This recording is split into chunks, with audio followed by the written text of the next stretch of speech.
Well, two in one day, and this is. We know what we're here for. Oh no, not the simps are out. No, no, no, no, no, no, no, no.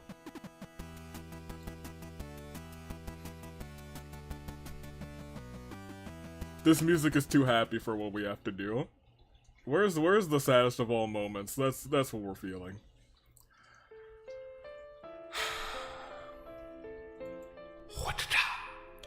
Yeah, good day, good people. We are we are gathered here today to do the thing that you have paid many pancakes to do.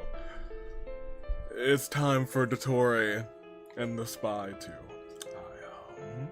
You're on your own, AV. Well, hey, look, at least we get to see the, you know, the what is it? The our friend.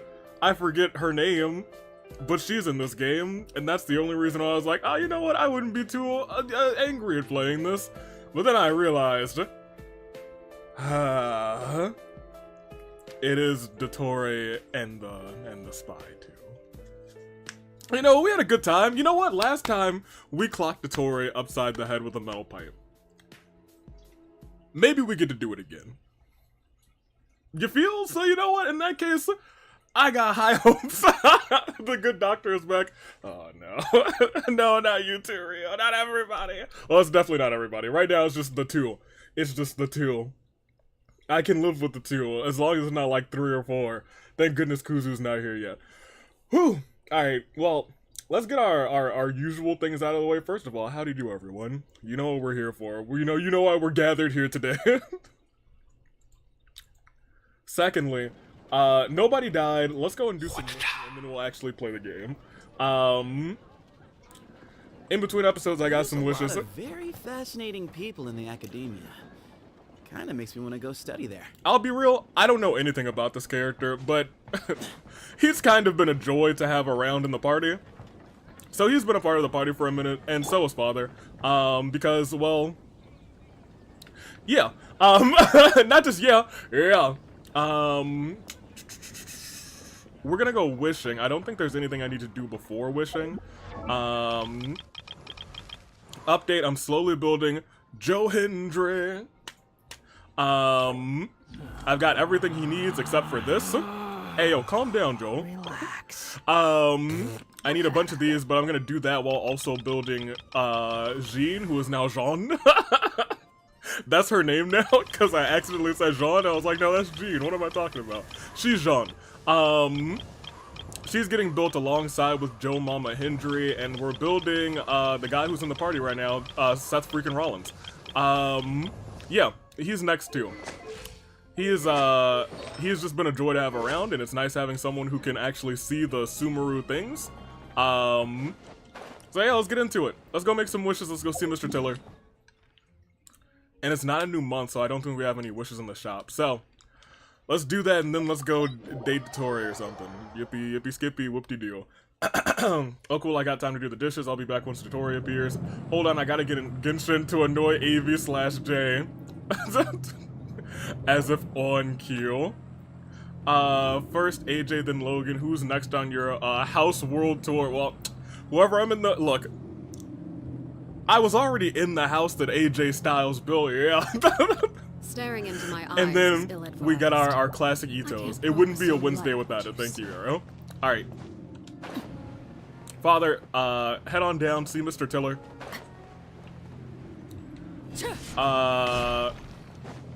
Then I guess we should switch to Traveler. I don't think Mr. Tiller's actually seen Traveler in a minute. I'm just hoping that we get a good Traveler. I hope Pyro Traveler is dope. Just what will we come across? But it'll never be as dope as Hydro Traveler, because let me tell you, look at this shotgun. You love to see it. Alright. Mr. Tiller, nobody died. We have to go and date Dottore, and that means I'm gonna die inside. But you know what? Other than that, we're all good. I never actually noticed the chipping away parts of his design. Like, some of this is chipped away, some on his, like, feet. And on his, like, ankle. Hey, you were story relevant recently, too. We came back and said, hey, it was you. They stole your eye. Hopefully we can get it back. Kisses. Mwah, mwah. Let's go wishing. Finally, I got the Genshin puzzle done. Thank you, Arthur. Good job. To you, Sonic Gaming. Yep. I think I've come to terms with the fact that we're gonna have to do what we're about to do. But that's fine, because maybe we'll get some good items to carry me on, saying, you know, at least we got X, Y, and Z today. Or we can get only weapons, and I could just, you know, be angry going into this deal. The thing is, we don't have a whole bunch of wishes, so we'll see. Once again, I don't expect anything from these because it's just 4 of these bad boys. It's a 4-star. It's a book, but it's the Widsith, so I'm not actually all that upset at that. I do enjoy the Widsith. Because we don't have like a lot of decent books or tomes or catalysts. That's what they're called. So I'm actually not really mad at that one. That being said, I'll be real. We're still gonna flip-flop between them, but if I do get like a 5-star, I kind of want it to be Chlorind. I'll start on her. Why not? I just think her playstyle is cooler. But I do like Alhaitham. But once again, I don't think we're gonna get either one because we just got Joe Hendry. He came and he was like, they love me in Mondstadt and Liao, and Sumeru, Inazuma, Natlan, Shneznaya, and Fontaine too. They love him. Also, we are out of wishes, which means we are out of time. No, we can get one more wish. We can get one more wish. Which means it's not time yet. I'm biding my time, you guys. I'm biding it. Biding my time. Yeah, can't make any more. Alright. Just biding my time. What is your last message? Don't fall for anything Dottore does, for real, for real. Don't worry, Arrow. I won't. Chat might, though. What am I doing? Right, one last wish. Game, please. Give me something nice. It's a 4-star. It listened to my pleas. And it's a weapon. Alright, get me out of this game. I can't take it anymore. Alright, we're done here. Miss me with that. I can't believe they did that to me. It was like, oh, you want a 4-star? Yeah, I do. Weapon? Okay, we really got 2 4-star weapons. I'm kind of... That's fine. I have fallen for everything Dottore has done. Oh my gosh, not all of you. No hearts for Dottore. Where is it? Here? Let's get in here. I have not actually opened this game yet, so let's do it. I'm gonna have to put this on here. It is a smidgen too big. I think that should be fine. You guys can't see start, load, preferences, anything like that. But we are good. All right. You know what it is. I don't sip. I just want pancakes for a 2K24 match. Fair enough. Well, it's the second game, you guys. I am. Let's just do it. What could possibly go wrong? Oh, right, I have to actually... Oh, this is just a reading simulator. I gotta do so much reading. Hold on, let me take a swig of water. Do I got plenty of water in here? I do. Also name the pro tag after one of the Sims? No, we're chat. It was chat last time, so we're chat this time. Trigger warning, this game is not suitable for sensitive people and contains the following themes: murder, death, suicide, drugs, and violence. Trigger warning. So if that's not gonna vibe or mesh, go and sit this one out. This your last chance. Y'all know, you should have known that this was gonna happen when we had to deal with Dottore. So, here it goes. Play at your own risk. I'm triggered. Yeah, I know. I'm always triggered when Dottore's around. Furthermore, this installment will be a bit different than the first one. Less dating, more gloomy. You know, actually, I think I'm kind of vibing with this a little bit more. I think I kind of like this now. Wait a minette. Oh, alright, hold on a minute. I'm here for this now. Hold on, wait a minute. Less dating. Oh, here it goes. Yeah. Okay, I'm here for it now. Please enter your name. You can't change it afterwards, y'all. You're in charge. This game takes place chronologically after the end of Loyal from the first game, which is one of the ones that we got from the last time. So, chat, that's us, from last time. A young former student in the academia in Sumeru was sent on a mission to gather valuable information about the Harbinger Dottore in order to be allowed to return to the Academia.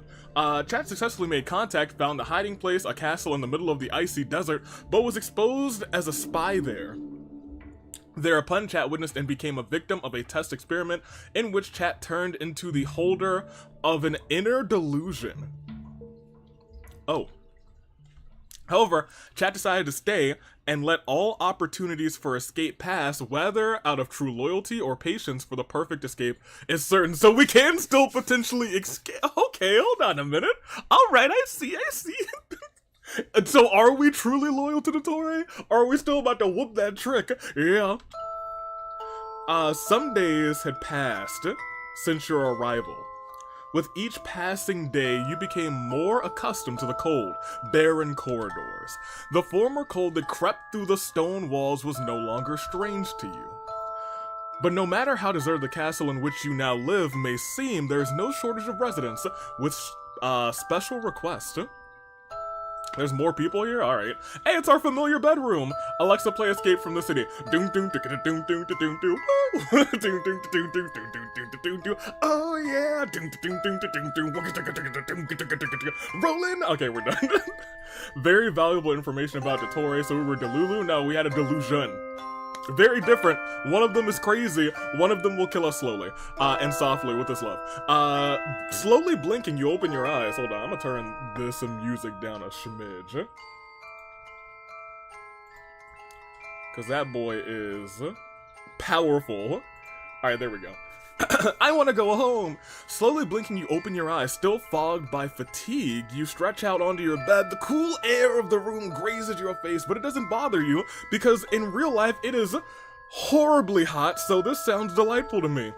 The cold was not an enemy. In fact, it was there to always help you keep a cool head. Then out of the corner of your eye, you suddenly perceive a swift movement. Startled, you flinch. You pull back the thick bedspread up to your chin. You direct your gaze to the corner where you think you saw a shadow. Nothing. There's nothing. Relieved, yet still tense, you exhale. This has been going on for a few days now. As soon as I stop watching, I feel as though there are eyes observing me from every corner of the room. Your suspicions are not unjustified. In fact, you're sure by now that the other residents, besides Prime, Mr. Pants, and the younger Dottore, the guards, and the kitchen staff have been inhabiting the place. So far, at least, none of them have shown themselves. The only thing you can notice about them are their shadows, the sounds of quick footsteps, and the occasional bright, soft laugh. If this continues much longer, I will go insane. If the opportunity arises, I will speak to Prime about it. For a moment, you pause. Dottore. Prime. Your original mission, and yet, you're still here in the castle. Not infrequently, you are overcome with the question of why you stayed. Yeah, I keep asking that too. Why we had many opportunities to get out of here. We could even steal a carriage, for real. Sorry, that was me. I was trying to escape. Arrow, please stay. I know, right? A bedroom with Dottore sounds inviting. Oh my gosh, y'all. Y'all know. Not like this. Run! I know no wanna, me neither. Not infrequently, you're overcome with the question of why you stayed. Was it out of fear that previous opportunities for escape would have been traps? Or had you, after all, developed a certain curiosity for your target and his projects? A hearty yawn escaped you as you sit up straight. In your mind, you review the previous days. Since meeting Mr. Pantaloon, you have rarely met either of them. Instead, you spent a lot of time in your room, occasionally in the company of a guard, whose name you still don't know. I call him Freddy. I should ask him. On your wobbly legs, you crawl out of bed. As your bare feet touch the floor, you wince briefly, but shake off the cold as you get dressed. The warm, soft fabric of your clothing gives you the feeling of comfort and security, and invokes within you a memory of the shining, wonderful sunrises in Sumeru. Still lost in thought, you stumble over the door, place a hand on the handle, and push it down. You wonder if anyone would be, other than the guard, would be waiting for you behind the door that day. You are free to explore the castle at any time. We haven't saved, so you know. Y'all know how much I like to save. Freddy Guard Bear! There's no Sakura, Ito, or Kevin, literally, what's the point? Like, you didn't have to make the channel point goal to play these games. Okay, well, I mean, like, you're right, but, like, I wanted pancakes. Yes, curiosity. That is the new canon Sonic, Lamau, Freddy, Guard, Bear. Ribbon and Cherry, were sent here after they got fired from the AWE. Oh, no! I don't like this new canon. You push the door open. With a squeak rather, so that you look out the hallway, ready to start your day. Wordlessly you step out, looking left, looking right, and then you realize that you are alone. Not even the guard is keeping watch here. A sigh escapes you. Then, your stomach begins to grumble. You need to eat some breakfast. You want like a pistachio sandwich. A sandwich that's just bread and pistachios. It sounds disgusting, but it's your favorite. Hello, Kuzu, how are you doing? You know what we're here to do today. We were just at the start of it. Oh yeah! Food! You remember, until now you've always taken your meals into your room, but today there is no tray at your door.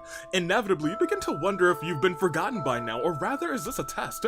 Pondering, you stroll down the corridor, ears pricked, searching for any sign of life. Where is anyone here? Silence seems almost stifling, and you think the castle is completely deserted when the warm scent of fresh food floats past you. You said, Who cooking out here? Where? As if by magic, you head for the end of the corridor where a finely detailed door lies open a crack. There, some light falls on the sparsely lit hallway accompanied by voices. But are they in your head? Do they counsel you? Do they understand? Do they talk to you? Do they talk to you? Tiptoeing over, you peek into the room beyond. It's him! And it's the other one! Perhaps you now understand my conclusion, Lone. Wait, hold on. You have a cute little nickname for him? Okay. I see your reasoning is as logical as ever. They both fall silent. Chat, up this early? What do you mean, up this early? Pantaloon gives you a quick smile. Whether it's genuine, you can't understand. Hi. I think I like you more than Dottore. Wait, I hope that this... Oh, what ending is like siding with Pantaloon instead and we take out Dottore? That's... Hey, Peasy, I got you. I like you better. Nobody is alive here. Hot dog time. Oh my gosh. I'm not scared. I'm the leader of the NWO. Is that the Neo World Order? I'm currently sitting here with my imaginary Neo flesh. Okay. Nothing can hurt me. Where's the ending where I leave? I'm sure there's another leave ending. Pantaloon gives you a quick smile. We've already read this. Prime crosses his arms while an amused smile is on his lips. Well, chat, you're not sneaking around the castle to spy, are you? Me? What would give you that idea? Of course not. That would be, quite rash. A soft laugh escapes Dottore Prime's throat. Harbinger Pantaloon also seems no less amused. Whatever reason you may have brought you to this room, your timing, chat, is undeniably excellent. I think it's time for you to get acquainted with your new task. New task? I have chores? Surprise, you raised an eyebrow. The people's eyebrow, and tilt your head. Task? I don't do chores, Dottore. I didn't sign up for that. Well, you're not a trained assistant, but surely you haven't fallen on your head. This castle is big, and there are a lot of things to do. It's a good way to get to know the other residents. Other residents? You raised your other eyebrow. The other people's eyebrow. And look at the two Harbingers in full surprise. Still, you can't understand why they speak to you in such a familiar tone. You almost feel unfairly well treated. While the real reason you're still here is the success of the experiment and my interest in your expected soon-to-be progress, huh? Soon-to-be progress? Why not put your potential to the test? Another worker less wanting to be paid. Am I understanding this correctly? Because, Dottore, I'll tell you what.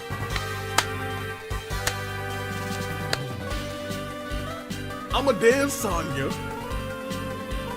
It don't matter who you are. You can't, if I'm paid or not, I gotta take my dance breaks every 25 minutes. So you know what?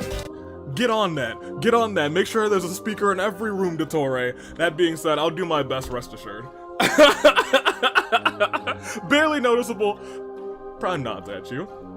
I can already hear the soft chuckle in my head. Dang, I didn't even get paid in the AWE yet, and I don't get paid here? What's the point? On contrast, I do whatever the man asks of me. Loyal as always. Suddenly you remember that you actually came in here looking for breakfast, but at the thought of a new task, all hunger vanishes. That's not healthy. Go eat. Chat. Chat, y'all better eat and don't not eat. Come on. Could you prove yourself in front of Prime today? Or might you continue to gather knowledge today for a possible return to Sumeru? Ah, the choices. Yes. Well, chat, I advise you to pay a visit to the lab. There will certainly be a chore there for you. Without waiting for a reaction from you, Prime makes his way to the door, pauses there once more, and considers for a moment. What does he consider? I expect a report to— oh, we gotta write a report? Alright, y'all better start writing the report in chat. That's y'all's job. As long as the meals don't involve apples, I want food, both is good. Then he leaves the room without saying another word. For a moment, you both wait in silence. Harbinger Pantaloon seems to have something else to say. Well, I already have my task, so I'm not gonna hear you out, sir? Chat, you're certainly hungry, aren't you? Wait a minute, I take it all back. I take it all back. You? Okay, alright, hey, look at that. Alright, I see that. Alright, okay, you're feeding us? I suggest you visit the kitchen. You're sure to find something there that will satisfy your hunger until tonight. Until tonight for dinner, right? That's right. I'm sure you are aware of what an honor and privilege this is, aren't you? Amused, he scrutinizes you with a wary look. I have no doubts about you. Really? I do, but okay. Now Pantaloon also makes his way to the door, which Prime had just disappeared. As long as you fulfill your duties and your purpose, you have nothing to fear here. What if I don't do either? Alright, well, I guess we should go to the kitchen. He too leaves the room. I love— okay, what are we reporting again? On it. Okay, I'm not writing whatever you say, Doc. Someone get a gatekeeper. We have something to report. My gosh. Now you're standing there alone in the middle of the hall, which apparently seems to be the room where dinners, will take place. Apparently I have an assignment today. I just need to figure out what exactly it is. What do I want to start with? Okay, chat. Let's do this. Since this is like, you know, the first thing that'll probably prove to be a route, I'll let you guys do a little poll. Since your life is in the balance, so... you know, I feel like it'll be much quicker to get ourselves ixnayed, if I'm being completely honest. Where do we go? Y'all got like 2 minutes, here you go. I give a poll on the Twitch side too here. Where's poll? New poll. Where do we go? Kitchen or lab? Give y'all 3 minutes. And there we go.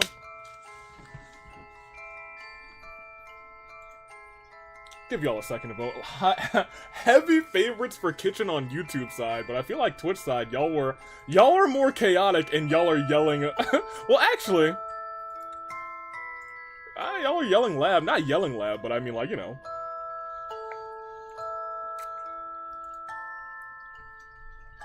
We'll see.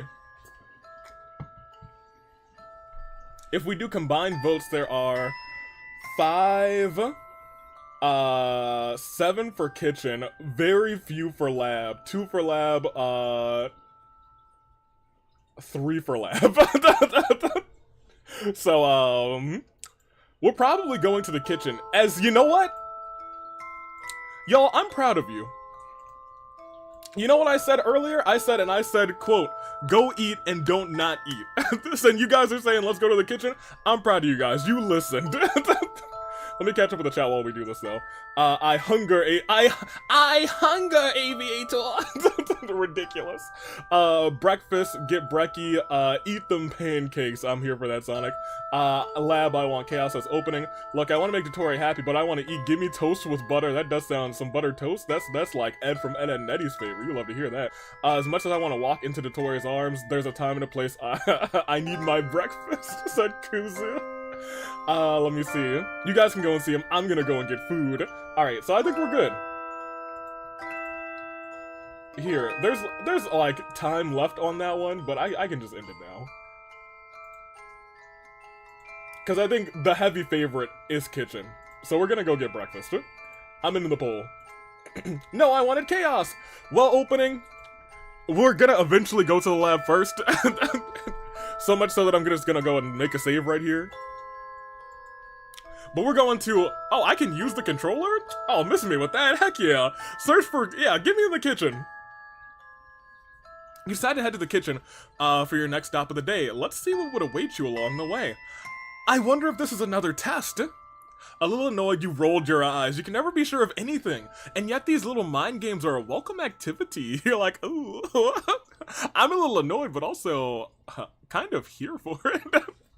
You can never be sure of anything, and yet these little mind games are a welcome activity, a distraction from the dreariness in this building.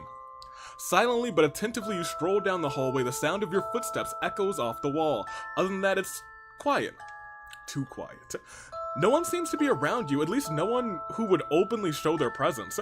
Then, suddenly, a soft rustling sound is heard behind you at the end of the corridor. Immediately, you turn around, but see nothing except a shadow that quickly disappears. Huh? Why are we getting followed by these shadows? Accompanied by the now familiar bright laughter. It is uncertain whether you are gradually going mad or being watched. Okay, so we're being watched. We're gonna die. How many times? Maybe a couple, but it is what it is. Then you decide to continue on your way as step by step your path leads you deeper into the cold walls of the castle. The small flames of oil lamps, which are placed at regular intervals on the wall, flicker ghostly. Cherry trigger word. And yet, the rapid movement of the flames seems lively.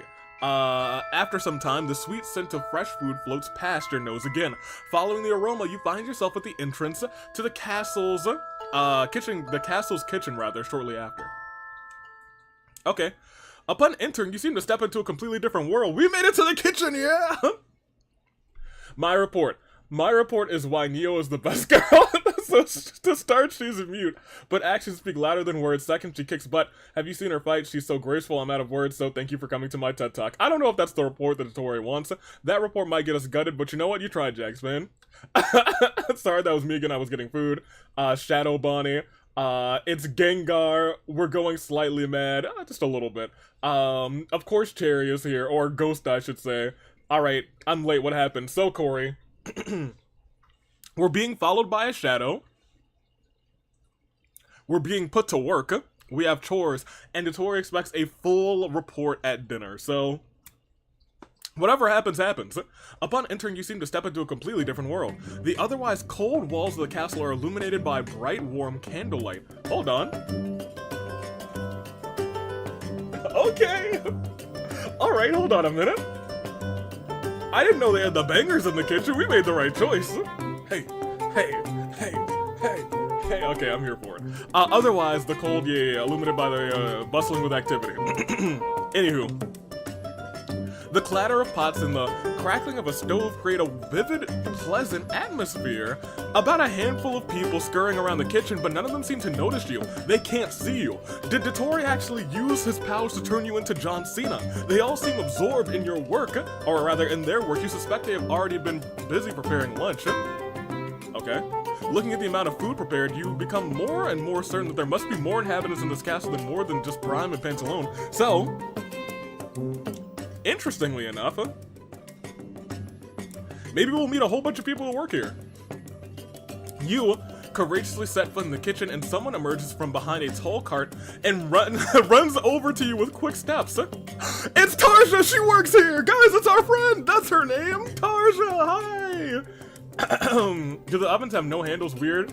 So what do we eat? The food is stuck in forever. I actually like this. Why report? Why Farina is the best Archon. She actually does her job and helps people like, unlike Zhongli and Venti, she doesn't cause problems like Raiden. And her people actually liked her at first, unlike Nahida. Dang.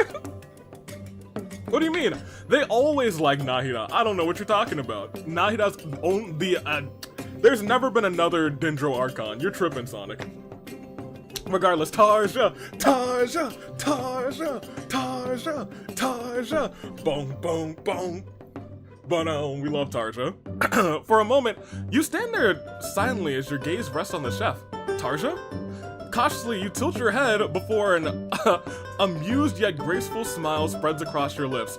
Tarja helps herself grins broadly and hugs you quickly. It is our girl! Chat, how nice to see you again. Irritated, you stammer half-finished greeting before Tarja takes you on a little tour of the kitchen. While she gestures a few times to show you the important stations, the storage area, and exits, she babbles happily along. Man, I miss Tarja. I didn't expect to see you here, you know? Neither did I. People always meet twice. No, 3 times by now. What? I like the clever. You know what? Yeah, I like this one. Tarja giggles with amusement. I was like, we gotta be cheeky with Tarja. Just as you pass a small table with still fairly fresh bun, she takes one and pushes it into your hand. You haven't had breakfast yet, have you? Somewhat flabbergasted, but grateful, you accept the cold meal and, after Tarja's permission, begin to eat. Meanwhile, she continues to show you around, introduces you to the rest of the kitchen staff. Other than a curt greeting, however, none of them really seem to be available. They're all so hardworking, organizing is nearly child's play. You organize everything here? So you're in charge here? She chuckles softly and grins proudly. She's the head chef. Let's go, Tarja. And she gave us a cold bun. I mean, like, you know, it's fine. Let Tarja cook. Hope there's an ending where both of us escape. Us and Tarja. I mean, maybe we'll see. Fingers crossed. We love Tarja out here. Tarja for AWA. Of course I can cook too. So well in fact that I was a part of the team that got to prepare the food for the ball a while back. Oh, you made that? That's why you wanted me to try everything, right? Chuckling again, Tarja leads you to a more secluded corner of the room. Here, the noise of the bustling activity turns down. Still chattering happily about food and how to prepare it, Tarja begins searching a shelf. You settled in here by now, haven't you? You've been here for quite a while now. While time passes slowly, I don't really have much to do. For a moment, Tarja freezes, looks at you silently, then pulls an empty jar from the shelf of mung jars, cans, and small packages. I don't know if I like quite where this is going, but we'll see.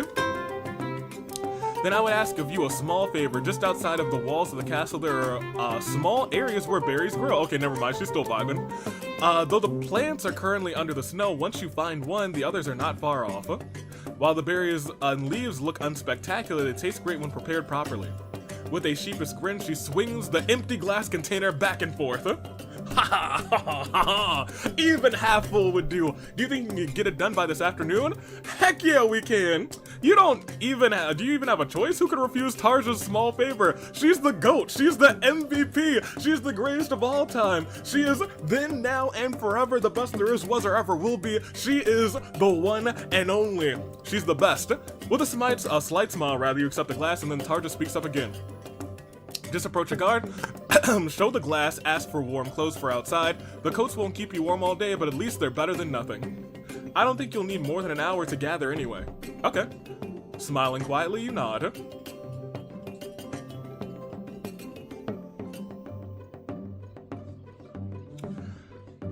Ooh.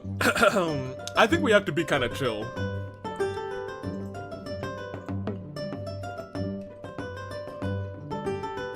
Well, think about it this way. We're gonna go for plants, because I think we should be, you know, pretty loyal this time. Since I think we started off a little bit loyal, we'll go for I hope we find enough plants. I want to make a report on Dottore's bedroom. Can we go there now? No. No. Report 1.5, Tarja's head of the... Yeah, see, someone's doing their reports. Good job. Ew, experiments. With the glass in your hands, you were escorted out. So there's like 2 paths here. There was the cherry option, and there was the arrow option, and I can escape. With the glass in your hand, you're escorted into the hallway by Tarja. She herself barely takes a step out of the kitchen as she hugs you gratefully. Tarja, thank you so much for taking on this task for me. You're helping me out a lot with this. Oh, thank you. Hey, no problem. I've already been forewarned that there's a lot to do here at this castle, so I'm gonna help you out as much as I can, Tarja. Oh, TJ. You love to see it. You both grin in amusement, and then Tarja bids you farewell with a small bow and quickly disappears back into the kitchen. You watch her for a few seconds, and you start moving again and search for a guard. To simplify the procedure, you decide to take a shortcut. Hey yo, is anyone here? Your echo's carried through the hall, and to your surprise, the sound of footsteps is heard shortly after. Suddenly, someone hurriedly comes closer until you see a familiar face around the next corner. Yo, it's Freddy! Chat, you called, is everything alright? A bit out of breath, the guard stops and tries not to let the effort show. Yeah, everything's fine, his name's Freddy. Right, Freddy, it's Chris. No, it's Freddy. For what reason did you call? Still standing in front of him with an empty glass in your hand, you don't really know how to explain your mission. Thanks to your memories, you know that Freddy is more of the skeptical sort, but your doubts quickly evaporate when he notices the glass. Let me guess, Tarja? Embarrassed yet relieved, you smile, still looking at the glass in your hands. It's not as if it's the first time that Tarja has sent uninvolved people on a collection mission. Chris asks you to follow him. And by Chris, I mean Freddy. Hi, Freddy, it's Chris. No, it's Freddy. Oh, Chris Dottore? Chris? Oh, gosh. No, guys, it's Freddy, I promise. Where did you see Chris on the screen? That's crazy. A little later, you were standing outside at the archway of the estate, wrapped in a thick coat, gloves, scarf, hat, and boots. Okay, we're decked out. Okay. The layers of fabric still keep the icy cold out, so you were confident that you can collect enough leaves without freezing. Leaves, we need the berries, right? She told us to get the berries, not the leaves, right? Or was I not paying attention? Who was reporting? Who knows? Then your gaze wanders out onto the horizon. The ground is covered far and wide with a thick layer of snow. The snow shines immaculately, while occasional rays of sunlight break through the cloud cover. Chris, Freddy, who is already beginning to shiver, looks back and forth between you and the endless expanse beyond the gate. Well then, try your luck over there. That's where I see Tarja gathering from time to time. With his gloved index finger, he points some distance at the snow-covered stones, and you gracefully nod. Without another word, you trudge through the icy wasteland as Freddy turns and returns to the castle. Out here, you're completely alone. Isolated snowflakes grow larger and larger while the wind picks up speed. You can pee in the snow. After some time, you reach the set spot without difficulty. From here, you can still see the castle in some distance, but would anyone be able to catch up with you? Even if you move further away, would anyone come looking for you? Once again, your gaze scans the endless expanse of the icy desert. In some direction, there would surely be warmer areas, maybe even small settlements. The temptation is just to leave is immense. You look once again around for the castle. What awaits you there is uncertain, yet a certain fascination still exerted its place with its inhabitants. Alright, you guys. We have a chance. Do we run? Actually, no, y'all, forget that. We can't leave. We gotta get these berries for Tarja. Look, as much as I'm kind of like, I kind of want to see what we can do if we run. We can't ditch Tarja. We can't, y'all. We can't do it. We can't ditch Tarja. That's our girl. We can't do that. We gotta get these berries. Collect the berries, we must flee. You quickly shake the confused thoughts out of your head and focus your gaze on the snow at your feet. You feel the glass Tarja gave in your coat pocket. We can and we will, don't worry, we will eventually. Running would be chaotic. We'll come back for her. No, we gotta go. Look. Then she's, first of all, then we've stolen a coat, boots, a hat, winter pants. We can't just leave. She would have to come out here in the cold.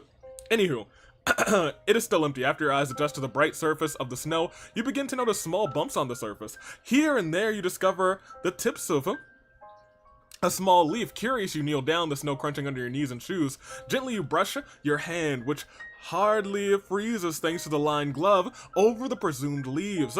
The snow slides aside, revealing more leaves and berries! Oh, berries! I love the berries, I've been waiting for the berries. The berries, oh, they will guide me. They will guide me to my escape. The berries, yes, of course. I will give Tarza the berries, and then I'll eat the berries, and then they'll let me know how to escape.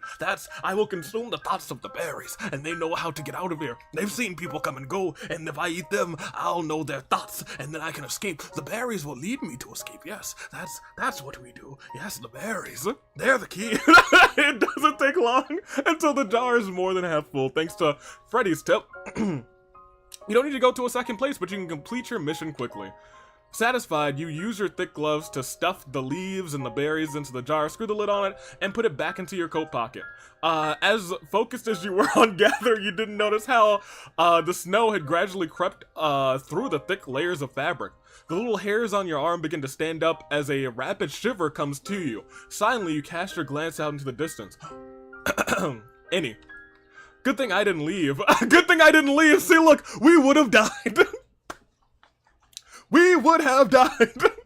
Avi's going mental. Even I'm not that delulu. I don't know what y'all are talking about. What, the berries are making Avi go crazy? What are you talking about? We were just talking about the berries. The berries, they know all. They've seen it all. If I were simply a berry in the snow, then I would know. I would know how to leave. Shortly after you reach the archway and pass through it, you discover a figure behind one of the upper windows. You can't make it out because of the reflection, but you're not sure it's an adult. With your eyes fixed on the window, you go to the to the large entrance door. So someone was spying on us still. You knock. Only a few moments later, Freddy is standing in front of you with the door open just enough for you to enter. He beckons you in. Hi, Freddy. It's Chris. Freddy, I'm back. You're back early. Is everything okay? Satisfied, you nod, you peel open your coat, hand it over, and you know what? Take these boots, take this scarf, take this hat, these gloves, take it all, Freddy. Freddy accepts the mountain of clothes, but doesn't seem too excited about it since you keep calling him Freddy, and that's not his name. Meanwhile, you wave the glass with your loot in one hand. See, look, Freddy, you told me about all these locations where the berries might be. I found the best berry bush in all the lands, Freddy. I'm the expert berry picker, Freddy. You see the berries, I'ma pick them, and they know, Freddy. Did you know that the berries know? The berries know all. The berries, they contain the knowledge, and when I feast upon these berries, I will know all. I will know how to avoid you. I will know how to escape, but don't tell Dottore. No. Don't let him eat the berries, because then he'll know that I want to escape. And so, if I eat the berries, and he doesn't eat the berries, I will finally have the upper hand on the blue boy. Yes, I will escape. Thanks for the advice. You throw a quick smile at him. Chris seems to relax. There's no smile, however. Though you're glad to hear it. He's glad to hear your words. Thanks, Freddy. You're welcome. I'm a little confused, I kid. Cherry, your child is here to save you. Freddy, ignore AV, he's losing it. I think we should, never give him the berries again. Oh, but Corey, the berries, I need them. This is what us Dottore Sims do to a man now. He's just worried and scared. Poor guy. With the glass in your hands, you quickly make your way back to the kitchen. Your memory seems to be working fine as you reach your destination without getting lost. Hey, hold on. Hey, the kitchen bop, hold on. Maybe my mind is starting to settle a little bit. Now I'm imagining the SpongeBob meme talking to a potato chip in his room, but it's just Avi. Dang. You enter and are immediately greeted by some kitchen helpers who hurry past you. They know me now. Where everybody knows your name. On the stoves, there are now some pots, steamy and bubbling. What? What did I click? I don't know what I collected. There we go. Tarja's voice resounds between clanking and giving well-aimed instructions in just a few words. She then catches a sight of you and the glass in your hands. A relieved smile spreads across her lips and she hurries over to you. Great, you worked pretty quickly, and to top it off, you even collected more than I asked for. Oh, you know. Hey, it ain't nothing but a thing, just save some of those berries for me specifically, Tarja. I need the berries. The berries, they should be mine. And if I gain the knowledge of the berries, I'll get us both out of here. I'll even get all of the kitchen staff out of here. We'll all escape. We'll escape with the remnants of the memories of the berries. The earth sees all. You see, I'm from Sumeru. I used to have that Sumeru high, and perhaps this is just me not having that high for a little bit of time. You may think I'm crazy, and I think I'm crazy too. But you know who doesn't think I'm crazy? The berries. Gratefully, she takes the glass from you, immediately passes it to one of the kitchen helpers, and turns back to you. Thanks for your help. You better come back later so you can taste what's cooking for dinner. I'll even save some berries for you, she giggles as she pushes you out of the door and looks around again. But don't tell anyone, okay? Okay, don't worry, yeah, it's fine.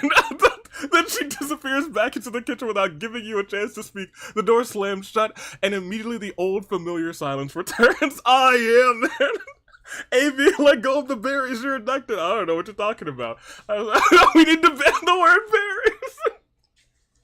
He's having Subaru weed withdrawal. Report 3, one of our brain cells, the one we call AV, is going to Lulu over berries and naming a guard whose real name is Chris Freddy. What do you mean his real name? His real name's Freddy. I don't know who Chris is. That being said, now that Tarja's sudden... Oh, we still haven't done Dottore's assignment. Oh, y'all, we gonna die. We gonna die today. Die today. Die today. We gonna die today. Let's go to the lab, as Dottore told us to do. Your heart leaps out of your chest at the thought of what kind of task would be waiting for you there. As if by magic, your feet carry you through the empty corridors until you find yourself in front of the entrance door to the laboratory. You remember for a moment what happened in the room right ahead of you. The delusion experiment. Everything goes quiet. With mixed feelings, you place your hand to the door handle, push it down, and enter the all-too-familiar room beyond. The experiment, the table, the cabinets, the vials inside. With the usual dark and sterile atmosphere, you quickly let your gaze wander around the room looking for Prime. Your entrance seems to have attracted some attention, though, because someone appears from behind the curtain. Who are you? Who's this? Or is it Prime? I'm here. Prime, I'm here. We're here. Let me see. Who are you? Your counterpart, who looks surprisingly similar to Prime, chuckles softly. His voice is different from Prime's though, softer. We don't seem to know each other yet. What brings you here? It's another Dottore. Who would have done? It is a different segment. Prime told me about a chore. I'm glad that our character chat, I'm glad you guys actually said chore. Can I go back to chilling with Tarja? No, we have chores to do, Arrow, come on. Ridiculous. Puzzled, you search for your words as your eyes scrutinize the man before you. You are not Prime. You wear the same coat as he did back then, though. You're not my guy. Oh god, there's another. 3.5, our brain cells, like Cherry and Kuzu, love Dottore, but it'll probably get us killed. Look at him in all of his glory, oh my gosh. Surprised yet amused, the stranger tilts his head. Ah yes, I have not been in the castle for some time, so Prime seems to have conducted a certain experiment. I hope he wasn't impersonating me. What? Impersonating? He taps his index finger against his mask, which is clearly not Prime's. Still speechless. How unusual, chat. Chat, that's my name. How do you know about me? How do you know? Again, your counterpart starts laughing, turns away from you, and starts rummaging through some papers. People talk about you all around here. Your name is all over the place, chat. He pauses briefly, turns away from the stack of papers, and turns to you again. Zeta. Call me Zeta. Alright. I prefer a ZD Like a baked ziti? That's delicious. I never had a Zeta. But I guess we can call you Zeta, that's fine. You nod, your gaze fixed on the man's mask. It doesn't look like baked ziti at all. Zeta, okay. He beckons you to come over with a hand gesture so that you can take a look at the pile of papers on the table. With nimble fingers, he fishes individual sheets out of the chaos and hands them to you. I guess Prime was right about one thing. There's a chore for you to do. Nodding, he points over to one of the shelves of vials. The paper lists names of medications, a few numbers, and the number of pills. Please check the containers and their contents. Likewise, they should be sorted alphabetically. But I don't know my alphabets. I don't know my ABDs. Please, can I have some assistance? The fact that you would hope for a more important task is something your facial expressions cannot adequately hide from Zeta. He throws a surprisingly gentle smile and takes the slips of paper from you and heads over to the shelf with quiet steps you follow him. I'm sure you understand that I can't leave you with more challenging jobs because your skills and knowledge are by no means adequate yet. Okay, he called us an idiot.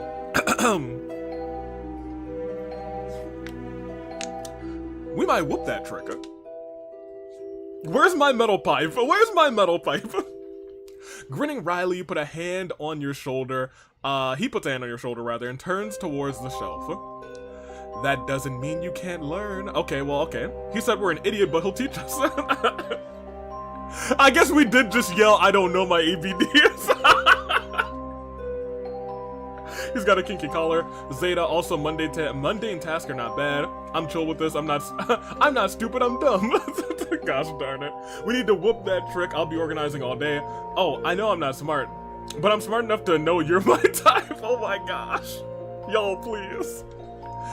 He is different from Prime. Oh, there's our thinking voice. He is different from Prime on the surface. I suppose the same mentality is inherent in this segment as it is in Prime's. With a pen, the notes and patience you set to work. You carefully check vial after vial. You count each pill one by one. Zeta turns to his own work. The rustling of papers behind you begins as you check the next container. The busy rustling never stops, but a strange feeling creeps over you.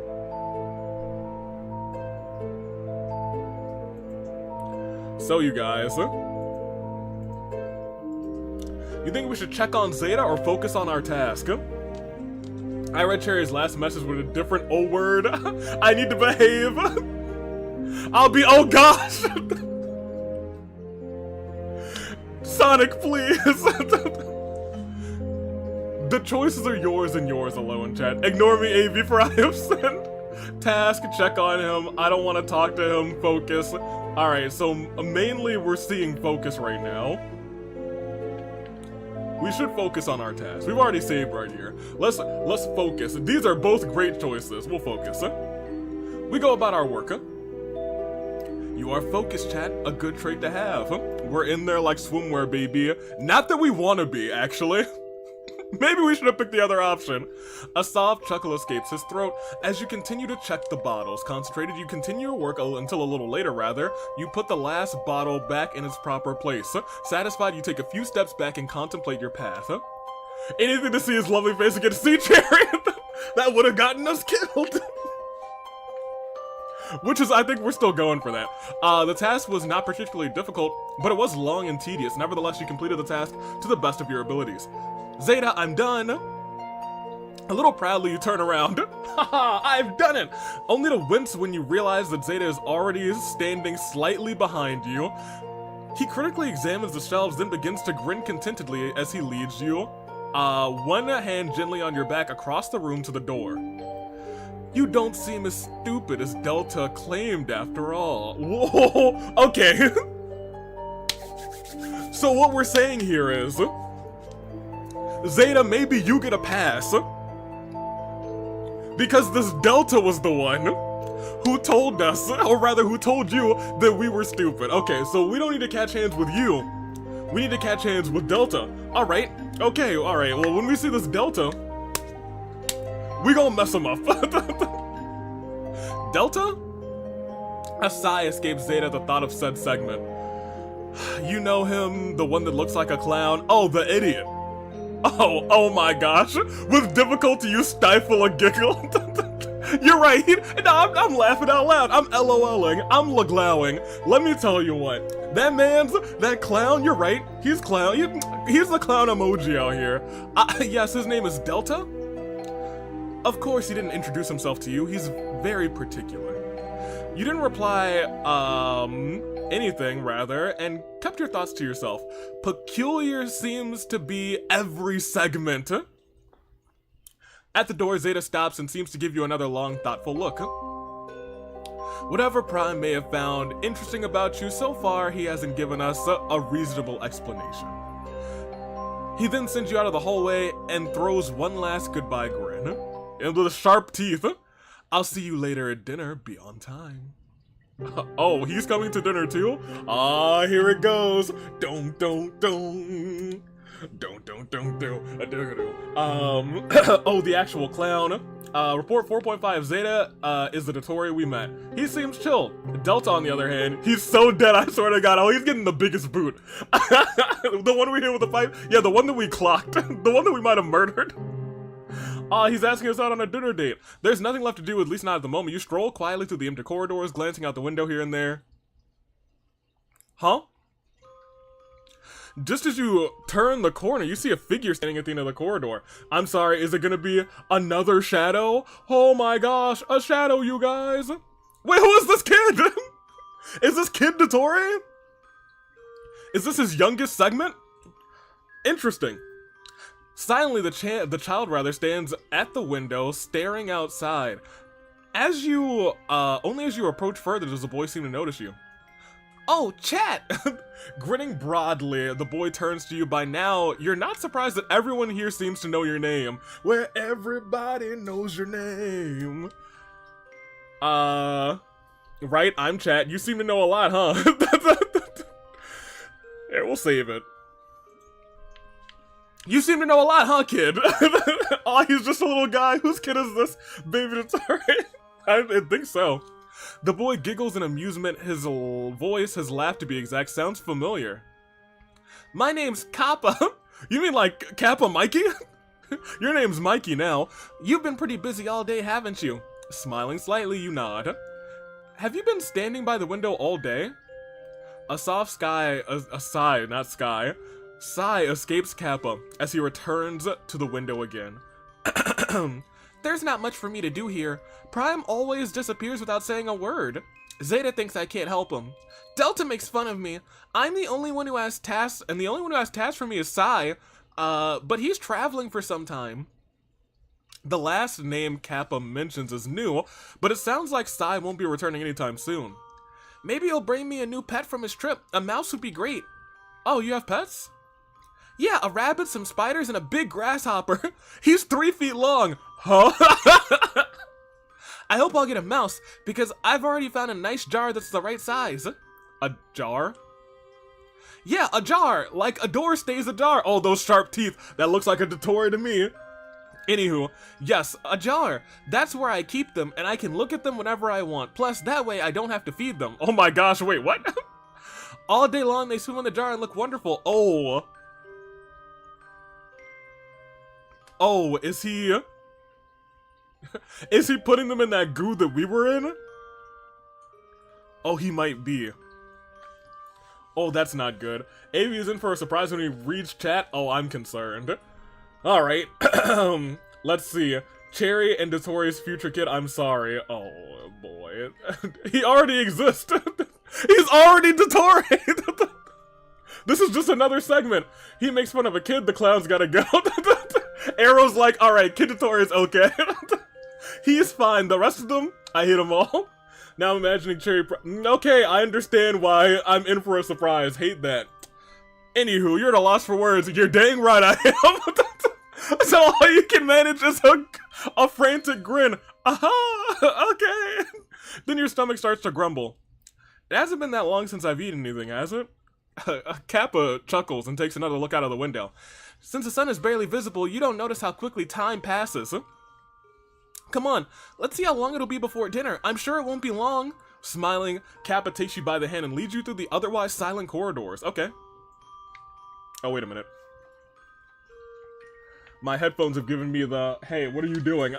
I need energy, beep. So give me 1 second.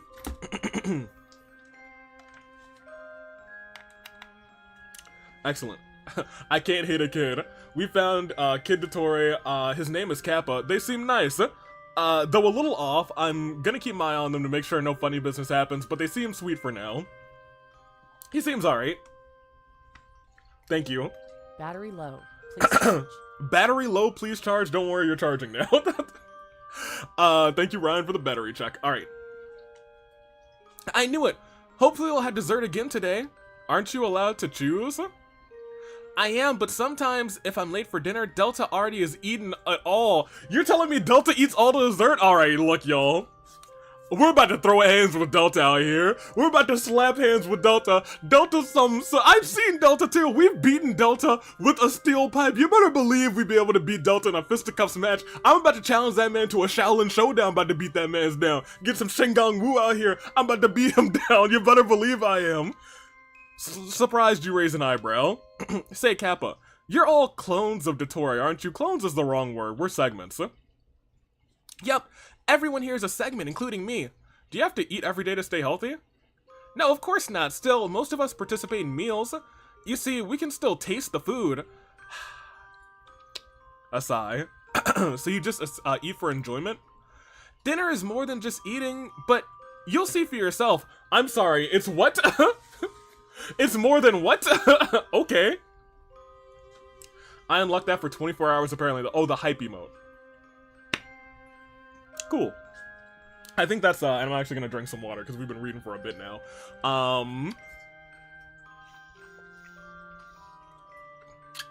I think that's the only premium,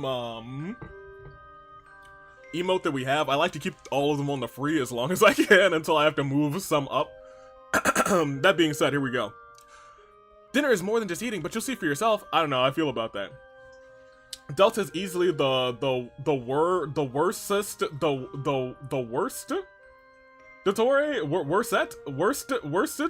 I don't know. Shingang Wu, you better believe real. I'm glad you got my reference.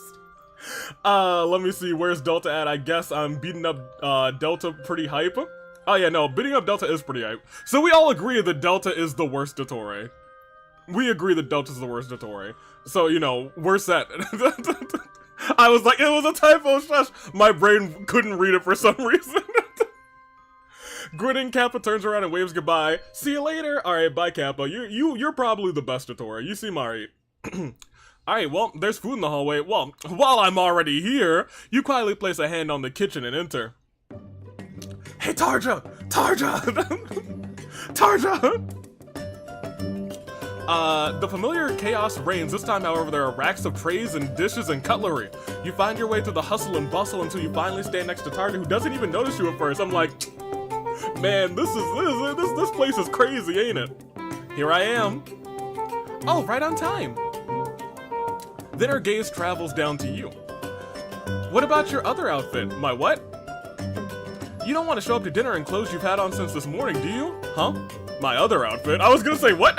Hey, this music. Oh, yeah, you're right. We gotta.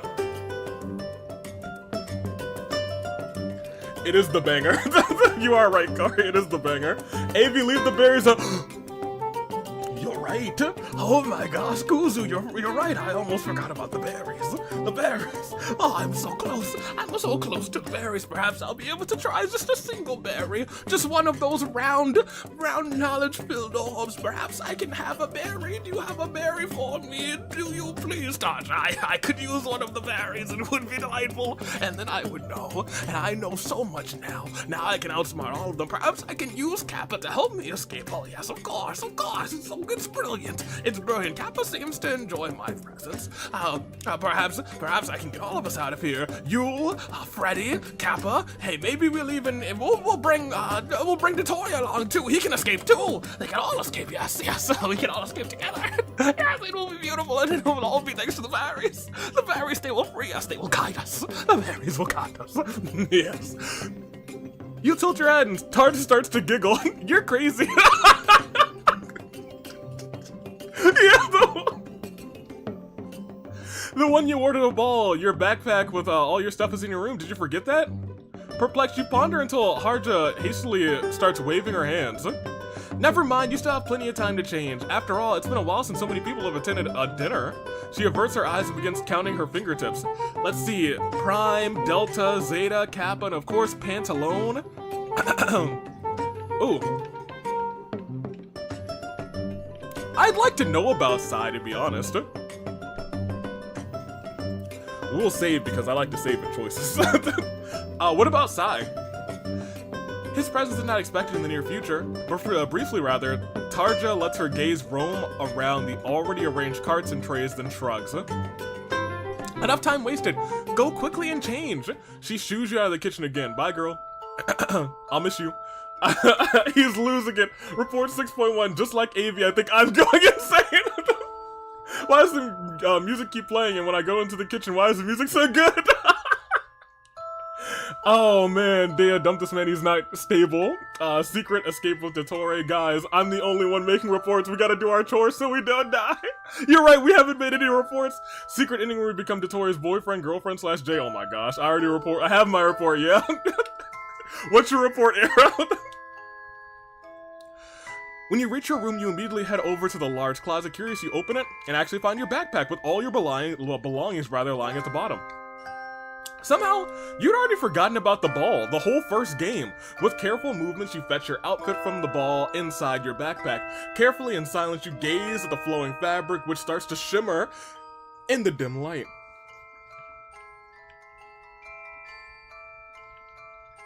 Wait, put on the ball outfit, don't put on the prom outfit. Okay, actually, I feel like this should be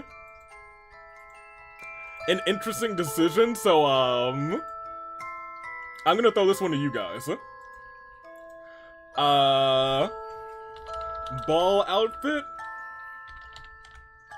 Or nah? What are we wearing? Here you go. Y'all go ahead and vote. I'll give it to Twitch too, give me a second.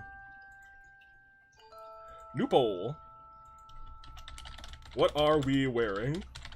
Feel like we only need about a minute to decide, to be honest. Ball outfit or nah. And we'll go with just a minute. Start that poll.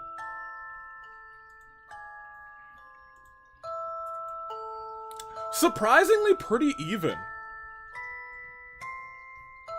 Actually, surprisingly pretty even. Let me see. I know Nowana, fancy for our mans, we need to look good in front of our future house. I mean, Dottore. Oh, I read it wrong, rather. The ball and prom outfit is the same. Got it. Yeah. They're the same. My hoodie is comfy. Don't be sweaty. Me no wanna. Okay, so on the YouTube side, it is split right down the middle. Twitch is 2 for ball outfit. So Twitch right now is breaking the tie. I'm surprised y'all are tied right down the middle on YouTube. That's kind of crazy. Split opinion, scrum debate. Yeah, we're wearing the ball outfit then, because Twitch's poll ends right now, and they have ball outfit as the majority, and you guys are split down the middle. So we're going in our fancies. I saved this one, right? I did. There we go. All right. Tar just said we should put on our ball outfit, so of course we're gonna put it on. Quickly you change it to your old clothes, neatly folded back into the closet. Smiling slightly, silently smiling rather, you look down at yourself. Overdressed or not, you look elegant nevertheless. You're like, oh, I'm fancy out here. You're prepared for dinner. So you set off with a beating heart. The closer you get to your destination, the stronger the scent of delicious cuisine becomes. Your stomach begins to growl, and you can hardly wait for a nice meal. Finally, you come to a stop in front of a large door in the hall. Take a deep breath and enter. Silently, you enter the large hall, or dining hall rather, a large maroon table with a mirror-like... I'm sorry, a thought just crossed my mind. We'll continue now. Mirror-like polished surface occupies the central thing. Around it you discover chairs, 1, 2, 3, 6 in total. The table has been decorated as well. It's just us and Dottore's and Pantaloon. Oh boy. Let me see my hoodie. Please let us go on a dinner date with Dottore. Did I end that poll? I did. Great. Chaos, our drip. We love you too, Corey. Tarja wanted to wear different clothes. We're listening to Tarja, fair enough. Chad, what a pleasure it is to have you join us this evening. With a small hand gesture, he points to the opposite narrow end of the table. Have a seat. Let me also make sure that this is present. Excellent. And you guys are back on top. Let's have a seat. Before he can retort or take action, footsteps approach. In the hallway, the door swings open a little further. Prime enters the hall. Instead of greeting you, he looks at you for a moment, and then at the sight of your indecision, begins to grin with amusement. Without a word, he heads over to Pantaloon and settles into one of the seats alongside the table next to him. The next person enters the room. Zeta, you haven't started yet? Excellent. After all, I don't want to miss Chat's daily report. Oh dang! I remember! Prime had mentioned something like that this morning. Whoops! Zeta sits down diagonally across from Prime, meaning sideways in front of your seat. You finally tear yourself away from your thoughts and wander a few steps over to the assigned seat, just as the next person stumbles into the room with loud footsteps. You better not start without me, said Delta. He then focuses his attention on you here. Let me let you guys get a good look at Delta real quick. Let me see. Y'all are here. I'm here, so we'll put ourselves on this side of the screen. I don't want to miss these incredible looks on Delta as he enters the room. Fade that over. He then focuses his attention on you, and his trail trails up and down on you. You seem to think someone seems to think highly of themselves.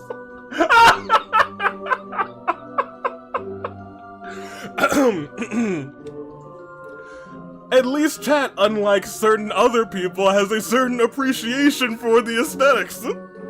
At least I am not forgotten or mistaken by others. Delta's gaze falls upon Zeta, who only gives an annoyed grumble in response. Pantaloon interrupts the little argument with a clearing of his throat. I think Chat will have had thoughtful reasons for the choice of clothes. Look, I thought it was good. What do you mean? Oh yeah, she is still here. You know what? I'm still feeling high. You know, we'll go over here. Lumion, come over here real quick. What do you mean I did this? What's wrong, you guys? Everything's totally fine. Snorting dismissively, Delta settles down in the seat opposite Zeta, meaning he is in front of you. So Delta's in front of us? That's crazy. As well, sit down, albeit somewhat hesitantly. Switch it back to normal, please. AB, put him back. AB, not put him back. This is great. I don't know what y'all are talking. It's Delta right there. Only the seat next to Zeta, from Prime remains. Maybe this game isn't so bad. Say his name. Wait a minute. He appears. I believe in the wanderer. I believe. Did someone say his name? Lumai, get out of there! LA Knight, get out of there! And Sumaru, Inazuma, Natlanch, Naznaya, and Fonte too. They say, I believe in the wanderer. I believe in the wanderer. Oh my gosh! We believed! Oh my gosh!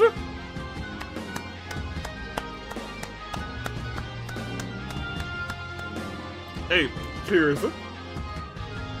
Oh, that's delightful. We believed a little too hard! Okay, we'll put him back eventually. I just want you to know. We need to experience this for just a second or two longer. Here, Delta, we're gonna cover you up real quick. Perfect. Y'all, I don't think we can beat, if I'm being honest, I was very confident in being able to beat Delta in a fight. I don't think I can anymore. I don't think I can beat Delta in a fight anymore. It might be the berries. Only the seat next to Zeta remains empty. What about Kappa? The splashing sound of footsteps echoes through the adjacent hallway until Kappa appears in the doorway, grinning and breathless. Oh, there he is! When he catches sight of you, his eyes light up with delight for a moment before Zeta. Oh my gosh! Lumion, if you don't get over here, I just need to like lock you to this to the both of us together. There you go. Perfect. When he's so small, yeah, he's a baby. No, actually, Joe beat Delta in a fight and Curly impersonating him, and none of the other Dottores notice.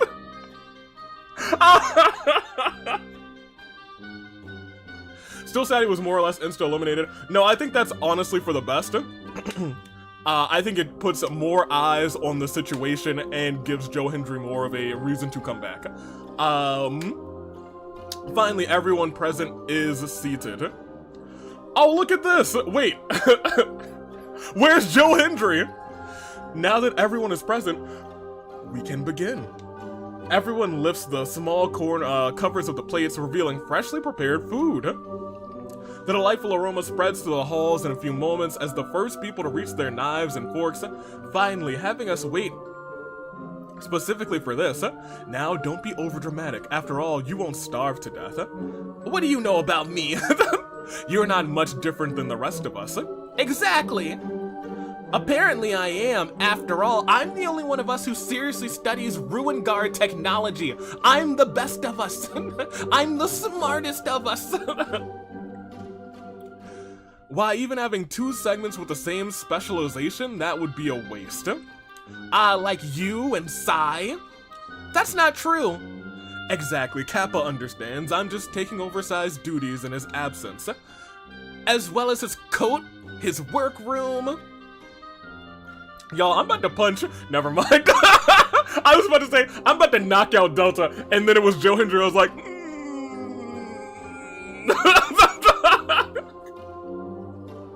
Quick, say his name, Joe Hendry. It worked. Delta wanna trade seats. Hey, Pantaloon, Delta, and Kappas, here's $40. Please give us some alone time on this date. Oh my gosh. Not that here's $40. He's back, he appeared. The gross sound of a knife edge scraping across a plate rings out. Delta, Zeta, and Kappa look over at Pantaloon in surprise. He does not look amused. Critically, he glances urgently at each of the 3, then puts on a gentle smile and turns to you. Well, chat, I hope the meal is to your satisfaction. Oh yeah, the eats are good. It's tasty out here. For a brief moment, you recall the events that took place just a few days ago, the experiment, the treatment afterwards, the meeting between Prime and Pantaloon. You still can't quite believe that where you were sitting right now is at this table with everyone being treated like a highly valued guest. You let your gaze wander down to the plate. You haven't tried the food yet, and you said it was fantastic. Once again, you look at Pantaloon, who smiles encouragingly at you. Don't be shy, it's not poisoned. Again, his gaze wanders over to Delta. Hey Joe, did you poison me? I'm not wrong, am I? Stifling a laugh, Zeta chokes on his drink while Delta just rolls his eyes in annoyance. What a silly family. The Dottores. Finally, Prime raises his voice, causing the segments present to fall silent. Chat, what about your report?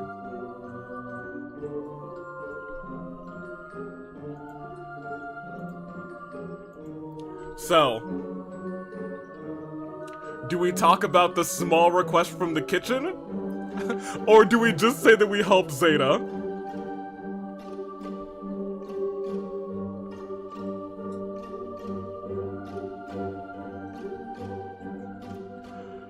I think we did do both, but like, what if this gets Tarja in trouble? You know? So we're just gonna say Tarja? Okay. Do Zeta? I mean, like, we're gonna do both eventually. But you know, I just want to make sure that we don't get Tarja murdered. You know, that would be a terrible first route. If Tarja were just dead. You know what? He told us that he wanted us to actually learn more about everyone here. We did. Exactly. Look, y'all. He did say earlier that we should be familiar with everyone who is living here. So I don't think that this is the worst thing. Did Tarja tell us not to tell them? She did say don't mention it, right? She did say that, so I do think we just need to say that we just helped Zeta. I can't think straight with the chat. Joe Andrew just sitting in the corner. Not that I can think straight anyways. Oh, wow. We're gonna do Zeta, just so we don't throw. But what if they know that we're lying to them is the real question. I don't know. I don't know what we do in that case. Because then they might kill us. Because we were being watched the whole time.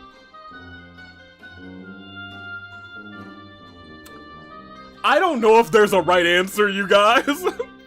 I don't know if there's a right answer. Alright, I must go. Have fun, everyone. Alright, thanks for coming out, Corey. Also, I'm 2 straight, Lamel. I don't care about my report. We help Zeta. Okay. Alright. See? Delta hisses contemptuously, while a soft laugh escapes Kappa. With the correct instructions, chat can certainly develop to greatness. Yo. Hey Joe, how are you? A satisfied grin creeps onto Prime's lips. It seems you have made productive use of today, am I wrong? Absolutely not. I also seem to have gotten acquainted with all of the castle's inhabitants by now. Thank you, Delta.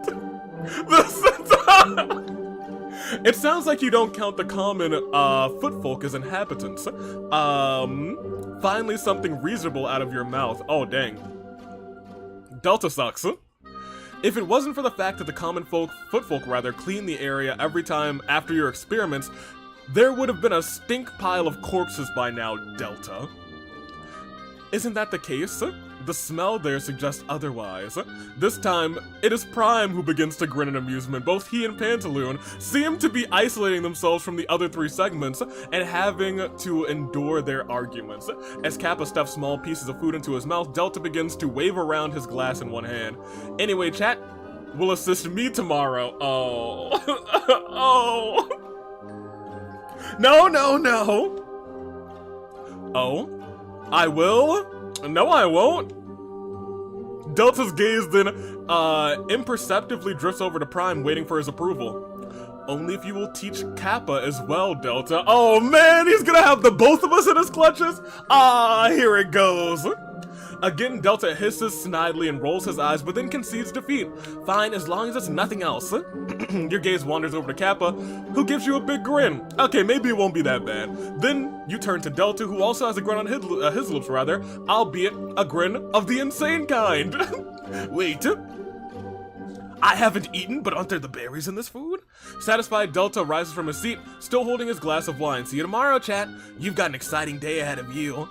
Laughing, he turns away and struts out of the hallway with the glass. That's how he was in his past? Dottore was crazy in his past? But he also seemed like a pretty good kid in his past, too. He just grew up to be a maniac. Anyway, Pantaloon sighs. Apart from you, he seems to be the only one who actually wants to eat something during this dinner, now that Zeta gets up as well. I, too, have work to do. With a wry grin, he turns to you. Maybe I'll see you tomorrow for dinner, chat. Okay. He leaves too. Bye. Kappa stares after him for a moment, then rolls his eyes. Tomorrow we'll have dinner again? Surely not. Pantaloon doesn't seem to be the only one who regrets the plenary meeting for dinner. Prime also takes a quick glance at your plate, which is almost empty by now. Noticing his silence, you set aside your cutlery and stare at him silently. Chat, a word. Okay. Sure. He rises from his chair, so do you. With an uncertain look, you follow him out of the hallway while Pantaloon and Kappa smile at you in farewell.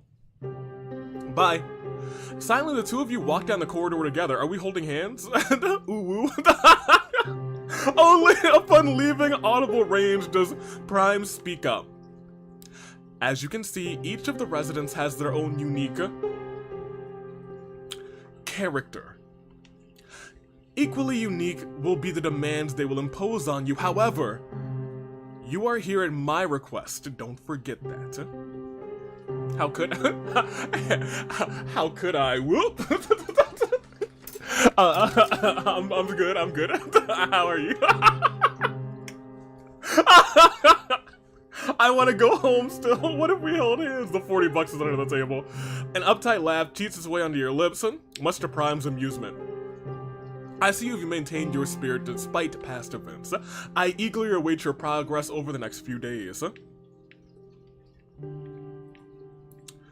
What kind of progress do you mean?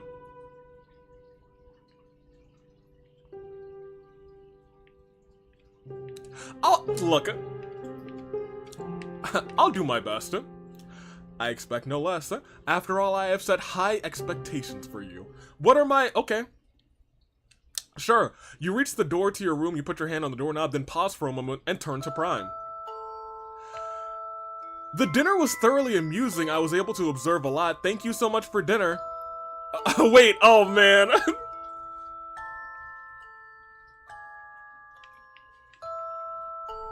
So here's the thing. We will save. This seems like I was able to observe a lot. It's itching that curiosity, however, it is also, unfortunately, it feels like it's giving me the vibes that, I'm trying to gather information and escape. This one is thank you so much for inviting me, the meal was delicious. Seems just grateful. Act dumb, the meal was delicious, amusing, I mean, I'd be observing. We're alone now, why is this not a flirting option? Cause we're not flirting. We're gonna take out one of these Dottores. And by take out, I don't mean like on a nice dinner date. I'm like, murder. Dottore found it amusing too. Alright, if y'all wanna do amusing, I'm fine with that, but if we die, it's your fault. A soft but surprisingly gentle laugh escapes from Prime. Well, maybe that was right. Very much in the spirit of an explorer and observer. You have potential. Alright, so you know we got potential. Y'all were right on this one. You push down the door handle and throw Prime a quick smile. I'm gonna go to my room now. Cling. Goodbye. See you tomorrow. Get some rest. Delta has little sympathy for inefficiency caused by exhaustion. Okay, well. I don't know. I think I'm gonna have fun with Delta. I'm gonna be real. With a queasy feeling, you enter your room and close the door behind you. You are now completely alone again. Now that Dottore is not with me, I can be alone with my thoughts. I can be alone. I've ingested the bERriEs during dinner, and now their knowledge will come to me. The synapses in my brain are exploding. They're going boom, bop, bop, boom, bada, bop, boom, pow. Oh, goodness gracious, it's fantastic. The knowledge flows through me. It's as if the Akasha has been molded into my mind itself. I have their memories, carriages, snow. I see the path. I see. Look in my eyes. What do you see? It's not the cult of personality. No. It's the way to escape. I know how to get out of here. The moment is not right yet, but I know when the moment will be right. Thanks to the bERriEs. The bERriEs, they've shown me the way. They've shown me the way. Nah. Someone exhausts you, let yourself fall into your bed for a moment. Only now you notice how heavy your eyelids feel. Prime, Zeta, Delta, Kappa, Pantaloon, and Psi. Each one is peculiar, but how exactly do you fit into the picture? Maybe we are Psi. Your breathing gradually slows and quiets, causing you to fall asleep just like that on your bed a little while later. Cool. AV villain arc day 2!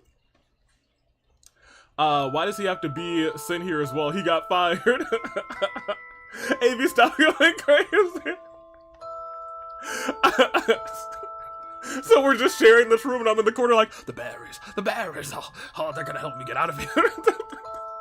Report 8.9, Schmile. Report 9, are we Psi? AV Berry arc, this is the bERriEs. The night passes quickly so that you wake up the next morning unrested, yawning, you sit up, stretch your arms, shake the remaining tiredness out of your head. It only takes a moment for your memories of the day before to return to you. Zeta in the lab, Tartaglia in the herbs, and the bERriEs, and dinner. As you get ready for the day ahead, your mind wanders to Delta. I'm supposed to spend the day with him, right? Let's see. Ready to start your day? You wander over to your door, place your hand on the handle, and give way to the corridor. Say his name and he appears. I believe in Joe Hendry. I believe in Joe Hendry. Cause I love him in London and Paris and Tokyo. America, Scotland, and Canada, and Mexico. I love him. We love Joe. Put him back. What do you mean, Jerry? This is Delta. Can we change it back to Delta? Okay, look, give me like, once we're out of the hallway, I'll save it, and we'll put Delta back. However, I'm gonna keep one Joe Hendry one, and I'm gonna make sure it's the one that rarely comes up, but every so often, we'll see.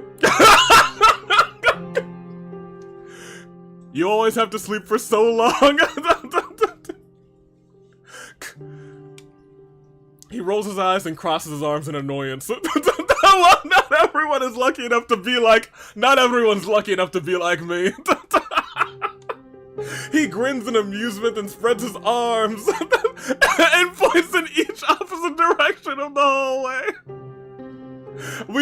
This is my favorite Dottore. Well, chat, out of curiosity, I'll let you choose which one we start with. I'm so pleased.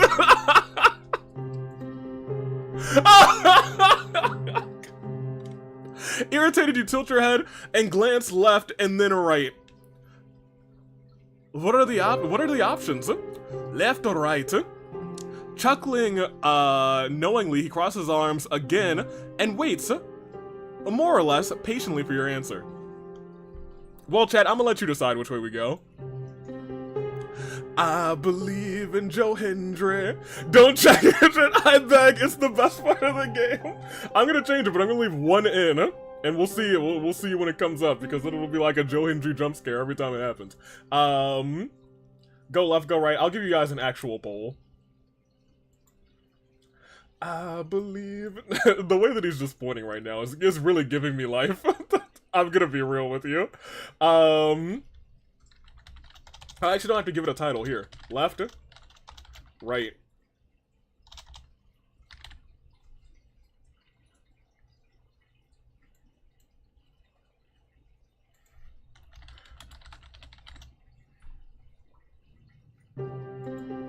Can I get rid of an option? How do I... Okay, there we go. I accidentally added a third option and I couldn't get rid of it. There you go, there's your poll. Twitch, y'all can have one too. Not that it really matters, but you know. Left, right. Joe Hendry. Always go left. Honestly, Joe is better than Delta, because Delta sucks. Oh, 100%. If we ever play another game with sprites, AV, I beg, just change them to all wrestlers.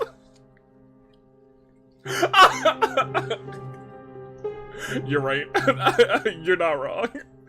Don't tempt me. It was right before the stream. I was like, man, I'm gonna change these sprites to Joe Hendry. And then I did. I was like, oh, there's a couple tutorials in here. Let's just put this one as Joe Hendry. No! Right. And then 25% for left. Danganronpa, but all wrestlers. Yo, I would actually love to do that.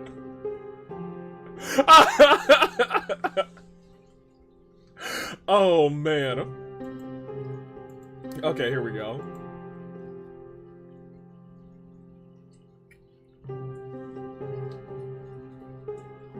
Everyone's really hard on right, except on Twitch, who said 50-50. But since it's 50-50 and 60-40 on YouTube, we'll go ahead and end that. We're going right. Let's go right.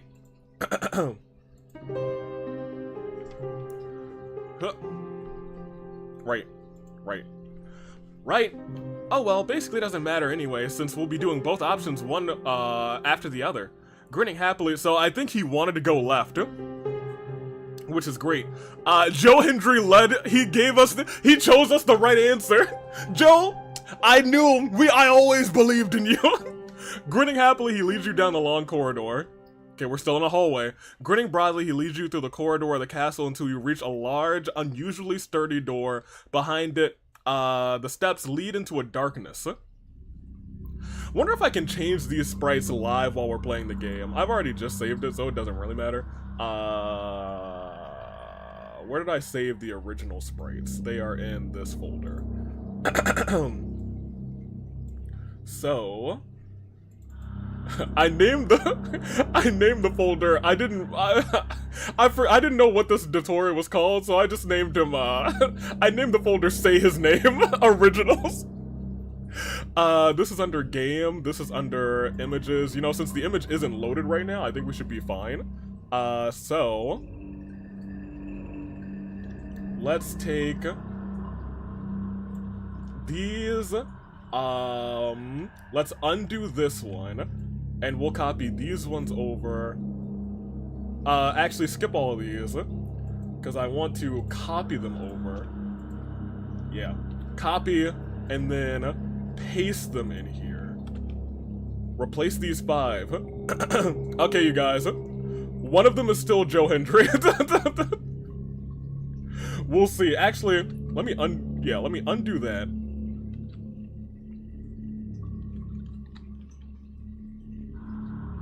Perfect. Alright. Yeah, one of them's still Joe Hendry. We'll see what it is. Silently you follow Delta, who leads you ahead without hesitation. Do it, AV, you know you want to. Oh no, I really do want to. You can't see it clearly, but the stone floor under your shoes feels strange, partly crunchy, crumbly, and in other places a bit slippery. Could you change Dottore's sprites to make him shirtless? I'd have to make those sprites, and I don't want to.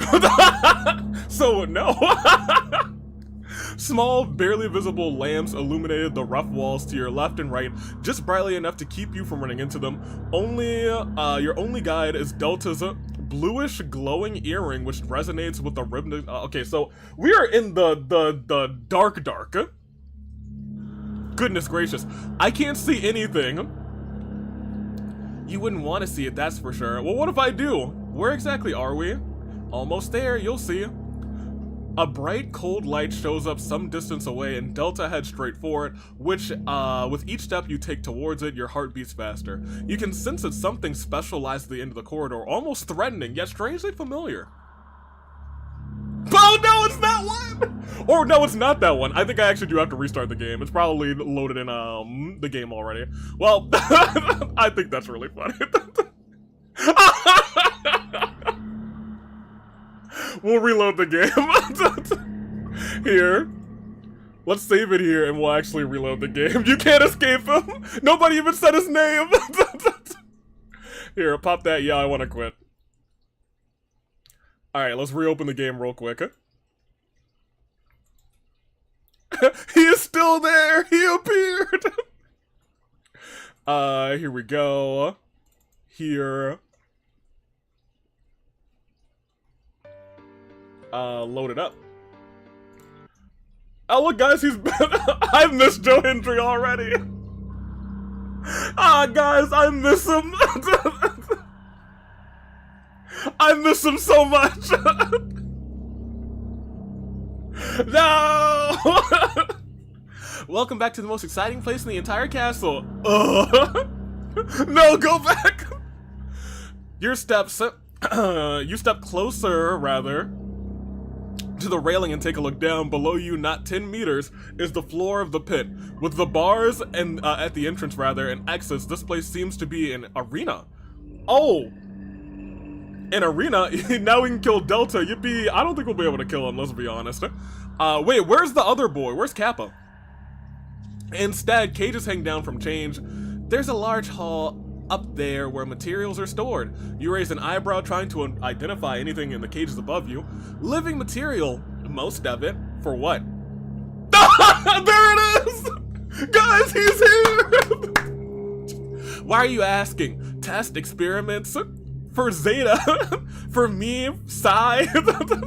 The fine hairs on the back of your neck stand up as you realize that Joe Hendry is here, and you wonder how many people are being held captive here. I didn't expect for it to happen so soon. But for now, the actual exciting part. I think it's actually much better as a Joe Hendry jump scare. I'm crying, man. He steps up to you so you can take a look over the railing into the pit. I'm curious to hear your opinion. Before you can respond, the gates open opposite sides and 2 people, badly injured, stagger out into the middle of the arena. They look around helplessly but are too blinded by surrounding lights to spot you or Dottore. Rattling noises sound from the second gate. You know what it is, so do the two prisoners. A strange-looking ruin guard stomps towards the two with ponderous steps. Oh no, they're about to get got. Oh my gosh. Let's just see how long it takes this time. Yo, imagine, yo, if I had known, I 100% would have gone in to this cutscene, and I would have cropped out Delta here, and I would have put in Joe Hendry, and he would have been pointing. As a mechanical screeches, and anguish screams echo off the walls a few feet below you, Delta watches the spectacle intently. My little robot is doing well. I just need to, I'll have to check out that part a little more closely later. You say nothing in reply. Spellbound, you stare at the carnage at the bottom of the pit. You don't know who the two victims are. You don't know if they were guilty or not. The only thing you can say for sure is that they're definitely dead now. They are kaput. He ain't too bad from this angle. Cherry, he sucks. Look, I'll be real with you. You can simp for what? Zeta? You can simp for Prime. This guy sucks. Great performance, wasn't it? There's so much potential in these old machines, especially if you give them a little upgrade. Meanwhile, cleanup work has begun on the bottom of the pit, and Delta loses interest and turns away. For now, there's nothing else to see here. Tomorrow we'll continue. I'm not working with you tomorrow. Miss me with that. With hurried steps, he turns back to war and returns to the dark tunnel through which you came. Your gaze still hangs on the floor of the pit. Masked Fatui carry individual parts, whether human or machine, back through the gates. Why are they taking these pieces? Muttering softly, you stare at the gates as a shiver runs down your spine. Chat, come. Don't talk to me like I'm a dog. Y'all, I'm about to bop this man. I'm about to smack. As long as he doesn't turn into Joe Hendry, I can beat him. I can whoop him. But the second he turns into Joe Hendry, I'm gonna be like, I'm gonna be wailing away. This is like, bam, bam, bam, bam, and then he catches my punch, and suddenly Joe Hendry was like, no. Delta's harsh voice snaps you out of your thoughts, causing you to startle and follow him back into the dark tunnel with quick steps. The hairs on the back of your neck are standing on end as Delta stands up, leads you up the steps out of the basement. Where are we going now? To the second basement entrance, from which you can enter the other half of the basement tunnels. Alright. As he leads you further and further into the winding corridors of the castle, he keeps his eyes on you with every turn. It seems to get you a little colder. Suddenly, you remember something. Joe Hendry is the second phase of the fight. Imagine. Imagine. I bet he turned into Joe Hendry when he told us to come. I'm not gonna say anything about that, but you know what? That could be misconstrued. Let me see. Even as a Dottore, I would never simp for Delta. You know what? Kuzu, that's respectable. Delta? Huh? What about Kappa? What about him? Oi, what about him? According to the agreement with Prime, aren't you supposed to be teaching Kappa today? A sinister grin creeps onto his face as he begins to chuckle in amusement. Of course, indeed, I'll teach him that he'd better not interrupt me while I'm working. Yo, Delta, I'm about to whoop you, man. I'm about to whoop you, my guy. He then looks at you for a moment. I'm about to whoop this man. I'm about to whoop this trick. With your lack of knowledge and your naivety. You're disturbing too, of course, but somehow you're...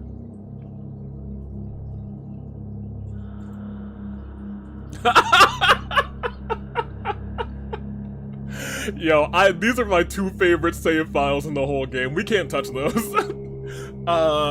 Interesting, nice. I guess, are we interesting? Probably. Dottore busts into roaring laughter as you look up at him befuddled. Entertaining, that's what you are. You just proved it again impeccably. Still chuckling, he stands in front of a door that has some scratch marks and dirt stains. Visibly eager for your reaction, he gives you a quick glance before opening the door. I don't care about it.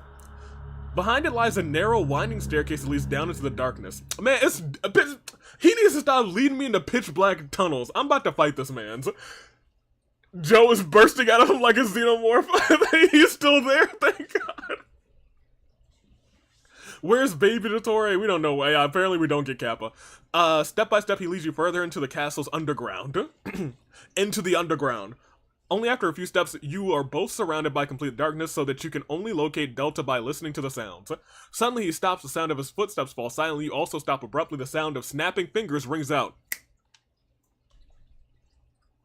Oh, nice! It's a workshop. Oh no, he took apart Mr. Tiller's cousin. Joshua. No! Welcome to my domain. Exuberantly, he spreads his arms as you examine the surroundings with a critical eye. The basement? Oi! Yeah, why do you ask? Well, Pantaloon has his office on the second floor. Zeta has his lab above the Earth's surface as well. First of all, the lab doesn't belong to Zeta alone. He has to share it with Sai. Secondly, this basement has very many advantages.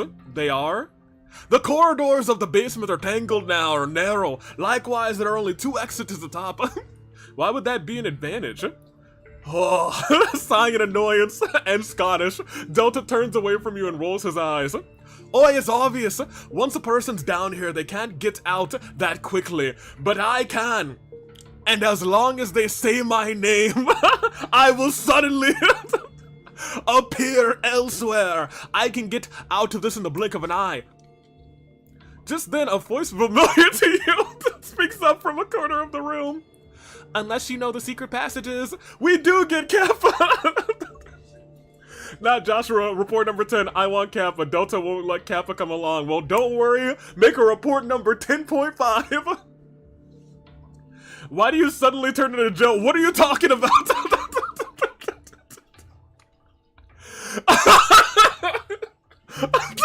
Yo, I think that might be his angry sprite. I think that might be his mad sprite. Surprise, you spin around and discover Kappa sitting on one of the tables with his legs dangling in the air. That's adorable. In front of him, a half-finished ruin guard hangs from the ceiling on chains and cables. Below him, this is one of the images of all time. Below him are all sorts of individual parts and tools. Only someone your size can fit into secret passages, so the argument is pretty worthless. As her replying, Kappa just grins and grabs one of the parts lying on the desk next to him. Oh, I could sure use that too. Oi, don't touch it! You don't even know what that is! Giggling, Kappa jumps off of the desk, lands on his feet, and plods a few steps over towards the ruin guard. Immediately, he begins to assemble the part without difficulty, while Delta watches grimly. Well? Silently, he moves to your side as the two of you wait together for Kappa to finish his construction. He seems to know what he's doing. Of course, after all, he's watched me do it often enough. Now you understand why Delta shows little interest in teaching Kappa. Do you think he could be as good as you? Oh, he could never be as good as me. People say his name all the time and he has to rush through tiny passages to get there. They say my name and I appear. They don't believe in Kappa, they believe in Delta. Then you'd have to share the basement with him, wouldn't you? Oh, certainly not. A loud, deafening metallic screech resounds through the room, emanating from the switched-on ruin guard. Kappa jerks back, startled, as the parts of the machine start moving on their own, narrowly missing him. Before you can say anything else, Delta is at the ruin guard, researching inside the machine, ripping out a handful of cables. Within moments, the ruin guard freezes in its movements. Tense, Delta stares down at Kappa, who crouches on the floor a short distance away with a frightened look on his face. With wide eyes, he stares up at the ruin guard and then begins to smile. How cool! I didn't know it could do that. Yo, I'm here for this. Report, auditories are good to- wait, now hold on, wait a minute. Auditories are good in some way, I don't know about that. I'm not sure about that. This is great, I'm tears from this. Joe versus Dottore match. I'm headcaning that when he takes off his hat and mask, he becomes Joe Hendry. He's like, oh, you want to see what I look like under this mask? Say his name and he appears. Some Dottores are hot, some are cute, and some are Joe Hendry. This is my favorite part of the game. Rio made a report. Good. I was gonna say, at least we're making reports out here. Quickly. He gets back to his feet, stumbles over to Delta, and takes a closer look at the cables. In his hand, Delta, on the contrary, just stands there. with his hands out in the open. For one thing, he seems proud that he's done such a good job of assembling the ruin guard himself. But for another, he seems to have done a tremendous amount of damage to his work by ripping out the cables. Don't break anything else, understand? He then turns away from Kappa and searches for some spare parts as he rummages through some boxes. Man, I have a distinct memory of you rummaging through boxes before, and I think I bashed you upside the head with a metal pipe. I wonder. That kid, he has no idea how many hours of work he just ruined. With quiet steps, you join him while keeping your eye on Kappa. You also could not have helped him?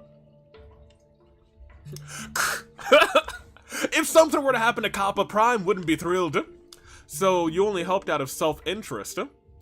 Delta stares at you for a moment, then rolls his eyes. Of course, stupid! What other reasons would there be?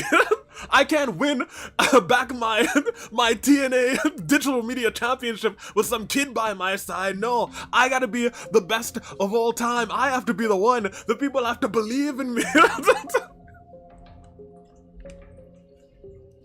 Maybe you think Kappa could be a help to you after all. Maybe you do like Kappa. Uh-oh.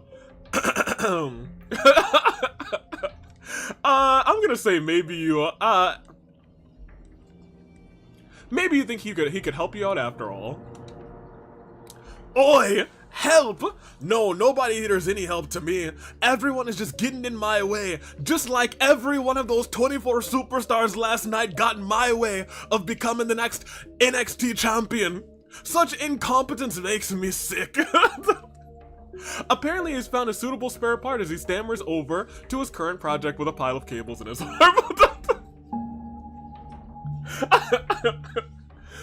We got a rat Delta out. Report 1, if you say his name in front of Delta, he'll turn it out. Not whole Hendry. What a typo. We bashed his skull in so hard he became Joe Hendry. Report 1, I hate it here. The only good things are Tarja, Kappa, and occasionally Joe Hendry, who appears out of nowhere sometimes. This is why Joe Hendry got out in a minute in the Battle Royal. /J, poor guy. Delta is basically teen Dottore. I mean, you're pretty much right. There, he lets the tangles of the cables fall to the floor next to Kappa, and immediately sets about observing the damage more closely. Kappa, meanwhile, begins to untangle the cables one by one. With a concentrated face and a suitable tool in hand, Delta begins the repair. Chat, I need that thing from the table there. With a nod, he points to the small pile of tools. What? He was like, I need that thing. You stare at the parts for the selection. Oh.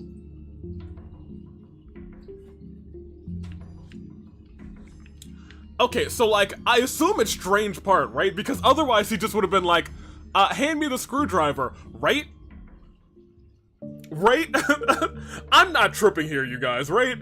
If he wanted the screwdriver, he would have just said the screwdriver. If he wanted the strange part, he would say that thing, right? We're all on the same, like, wavelength, right? That makes sense, correct?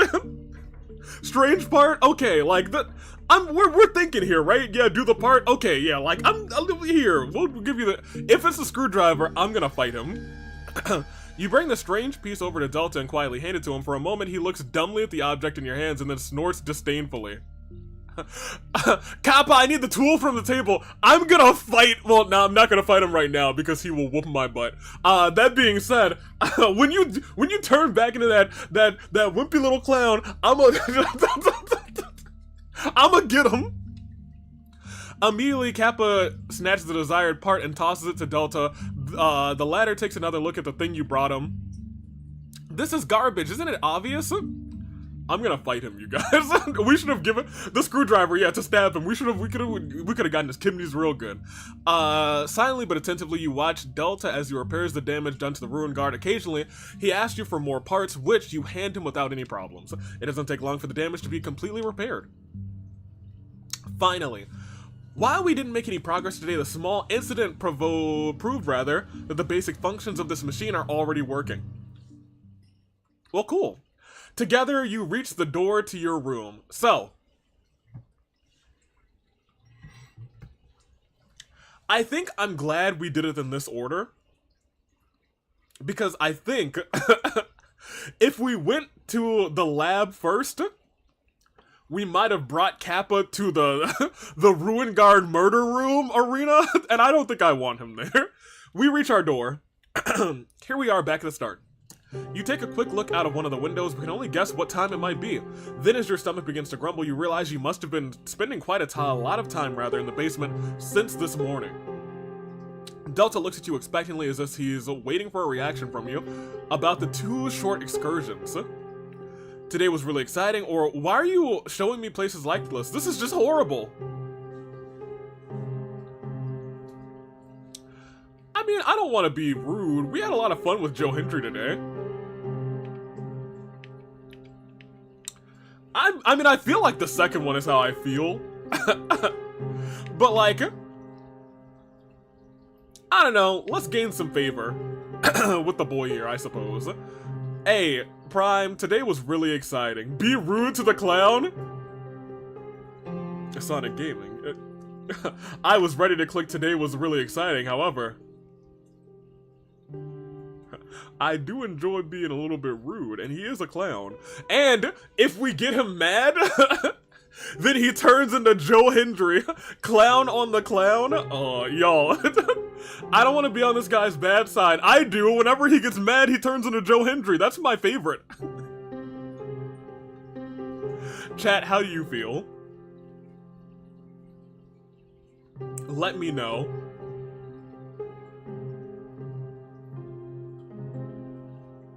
I'd rather not die. Say his name, baby! Alright, well look. I mean, otherwise we might just be lying to him, you know? He called us an idiot. He did. Screw him, make him mad, y'all. Y'all really hate this man. I want more Joe Hendry. Alright, well, you know what? Hey, call a spade a spade. Y'all are all here for it. As expected, even though I was expecting a little stronger defense reaction from your part, a little entertainment on such boring days doesn't hurt. He quickly takes a look out the window and sighs. He then turns around and disappears from around the next corner without another word. Wait, you were supposed to be mad! You were supposed to be angry! No! Y'all, I think that was accidentally the right answer. I think we picked the right answer. I think he would have been mad or bored the other way. You stand there, clueless in front of your room. Once again, your stomach begins to rumble, so you sigh and make your way to the kitchen. Dang it. How long is this supposed to continue? Am I going to be sent from place to place day after day from now on to help them out and entertain? Well, I mean, it's probably still better than rotting in one of those cages. Lost in thought, you enter the kitchen. To your surprise, it's quiet. Nothing is bubbling in the pots and no fire is burning in the stoves. What? Oh. Curious and irritated, you wander through the silent rooms until you discover Tarja in a corner. Humming softly, she sorts the jars of herbs and spices on the shelf quietly, but not with the intention of sneaking up on her. You step closer. On a small table next to Tarja are bundles of leaves and leaves and berries. The knowledge, it's creeping back. Oh, I'm getting a vision. Oh,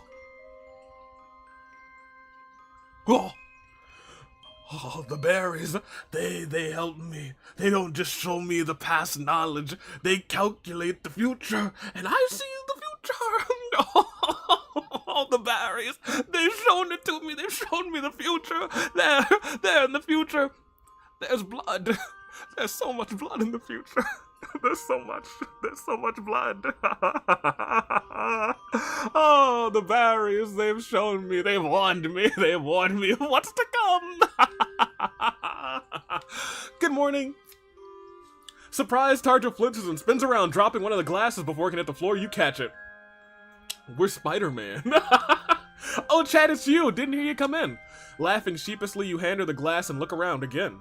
So there's nothing going on here. Why?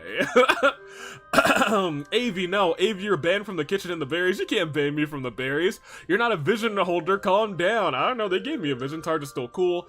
Avi, this is why you need to get rid of the Get rid of the berries? No shot. We're doing this again. Hello. Pie. Oh, you're dang right we are. Chat man, do whatever a chat can. Chat man does whatever a chat can. Can you catch a glass as it falls? Yes, you can. We can do it all. Who's that? Yes, it's the bERriEs. Oh, it's the short break in between lunch and dinner, so we'll start preparing dinner. With wide eyes, you look at Tarja. Already? I haven't even eaten breakfast. Confirming your stomach grumbles, causing Tarja to start to giggle.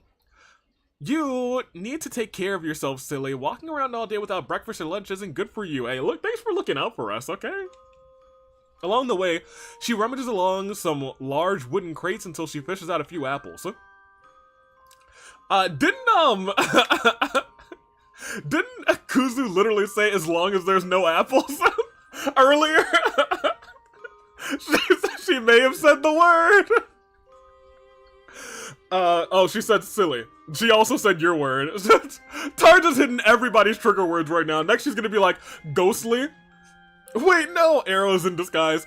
Unfortunately, I don't have any warm food right now, but don't worry, it won't be long until dinner. Gratefully you accept the small snack and immediately bite into the first apple.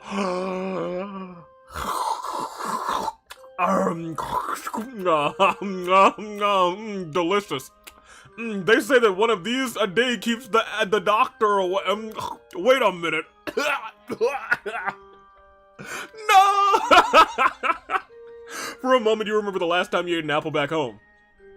This one, however, tastes less sweet in comparison, but not at all necessarily more bitter. In fact, it hardly tastes like anything at all. Nevertheless, your stomach seems to be happy about the treat.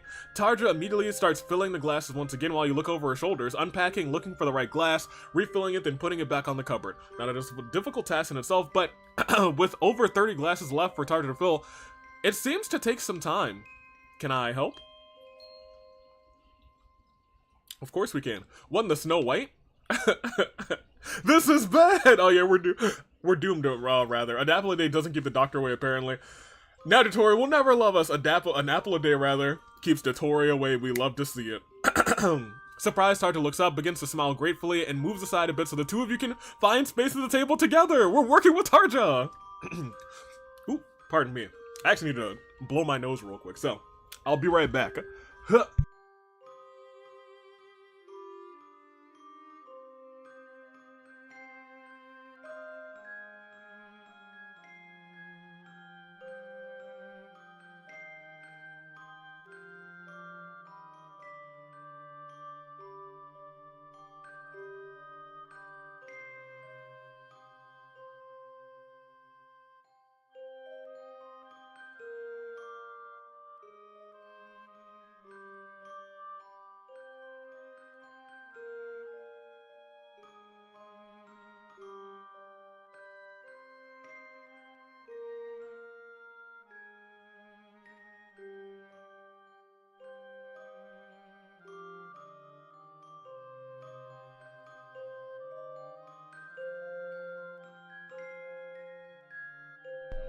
Alright, chat.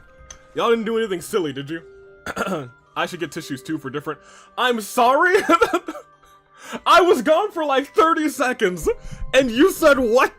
Get me out of here. Keep me going.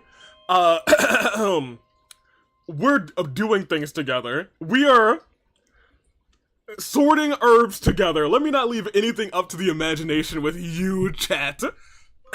Carefully.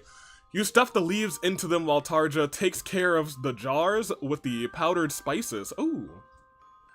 Sounds divine. In this way, you make a good progress on jar by jar. Finally, there are only... What? It's medical stuff. Okay, fair enough. We said nothing of the sort. Don't read my last message one. I gotta scroll up.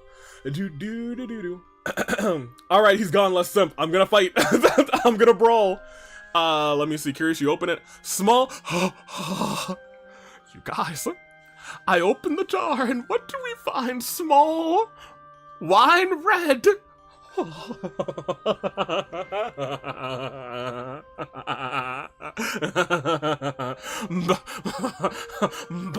Berries.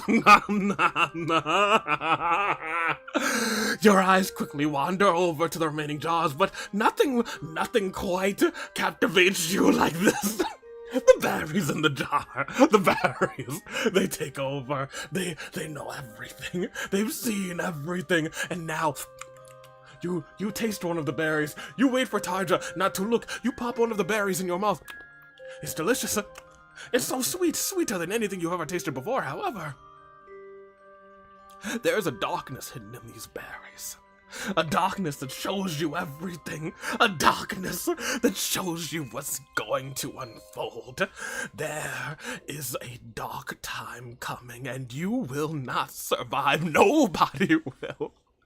The berries will be the end, but they'll also be the beginning.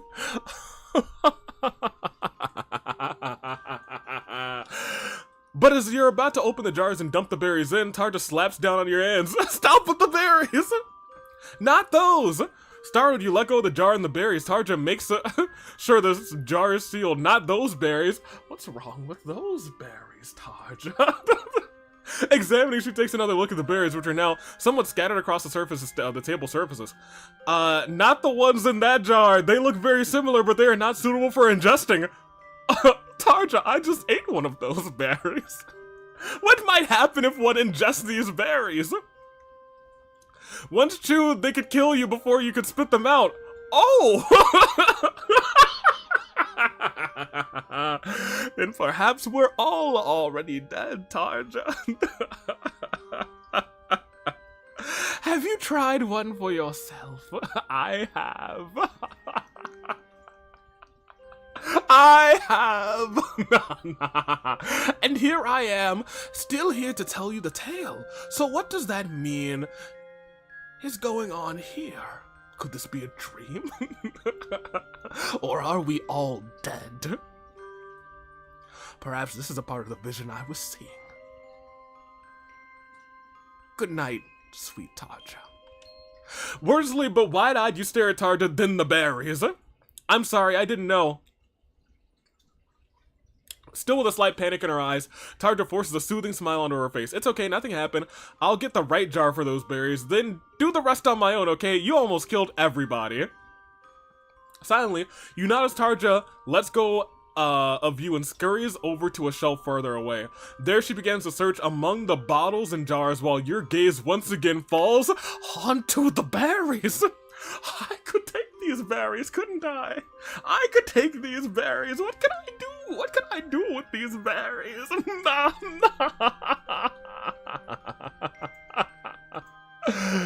Chat.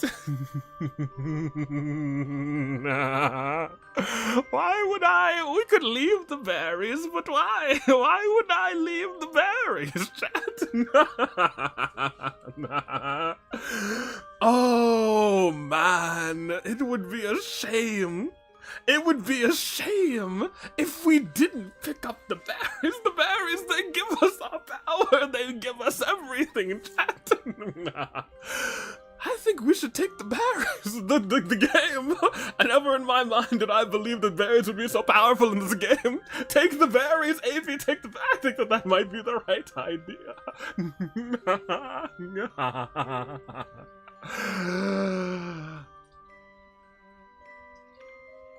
The right thing to do is to leave the berries, so we'll take them. With a quick but unobstructed movement, you stuff these 3 berries from the edge of the countertop. So many are scattered that the 3 berries won't get lost and won't be noticed at all. With the right jar in her hand, Tarja reappears and, you carefully collects the berries, stows them into the jar, which is especially marked with a warning label. There, it's done. Relieved, yet a bit exhausted from a brief moment of panic, she looks away with a smile. How about you go for a little walk? It'll be a while until dinner after all. You're right. That would be a good idea. We could go for a little bit of a walk. Should we? That would be I think that would clear our head a little bit. Sure, let's go take a walk, you guys. Let's go take a walk. That's a good idea. Nodding, but wordlessly, you make your way out of the kitchen. Man, I'm so embarrassed. I'm sure she thinks I'm completely stupid by now. Before you know it, you find yourself standing in the doorway to your room. Silently and motionlessly, you stand in the doorway while your gaze is lost somewhere on the floor. Berries! Poisonous berries! Why would anyone need something like that in the kitchen anyway? I did say to myself that the berries would show me the way. And perhaps this is the way! The berries. You take a small berries out of your bag and carefully wrap them in a tissue, which you then stash in your bag in the closet. Sighing, you begin to wander through your room until you finally come to a stop in front of your bed, relaxing for a moment, forgetting the unpleasant feeling of shame for just a moment. Everyone's severe. I just had a huge lag spike, but it's fixed now, hopefully. Report panic. AB forces takes poisonous berries. We need to stop AB. What are you talking about? I'm going to leave you behind with your dang berries, AB. What do you mean? What are y'all talking about? Dang berries. The mattress barely bends under your weight as you lie down. With your eyes closed, you briefly let today's impressions wander through your mind until you finally fall, unintentionally rather, into a restless sleep. You wake up after a few hours, but you don't feel much more refreshed than before. Even looking out the window doesn't brighten your mood. The sky is still white, cloudy, and the sun is now fading. The evening is approaching. Dressed in your regular clothes, you head out into the corridor. There is no one to be seen, so you decide to take a look in the large hall. Perhaps the table is being set. To your surprise, dinner's already begun. Oh man, I'm late. I'm late. AV, we should totally give those berries to Dottore, specifically Prime and Delta. Oh man, I'm sure they would love these berries, wouldn't they? I love the berries. That would be delightful. Hi guys. Chat, I was beginning to suspect that you had been abducted. Embarrassed, you grin and step closer. Prime and Pantaloon are seated in the same places where they were sitting the day before, but there's an extra plate set right where you've been sitting before the night before. Wait, hold on, another plate? Huh, please take a seat. A little late, but nevertheless your presence at dinner delights me. Okay, hey peasy, alright. I mean, like, you know, okay. His gaze briefly darts over to Prime, who doesn't seem to be too talkative today. You sit down and hesitantly poke at your food on your plate with a fork. You're actually hungry. All the food smells good, too, but the feeling of embarrassment makes your cheeks and ears turn red, seems to squeeze your appetite. Just as Pantaloon is about to speak again, Prime cuts him off. Chad, I heard you were able to get some new impressions of this place today. Well, I got a little insight into Delta's daily life. A disgusted Pantaloon wrinkles his nose. He seems to know perfectly well what said clone is up to in the castle basement. However, you being late today surprises me. Oh? I overslept. Overslept? The sun is just setting. Not the usual time to oversleep. Unusual, I'd say. Any other symptoms that are new? Symptoms? Wait. Oh, right. There is something happening to us. I forgot. No, see, Joe will live. Delta won't.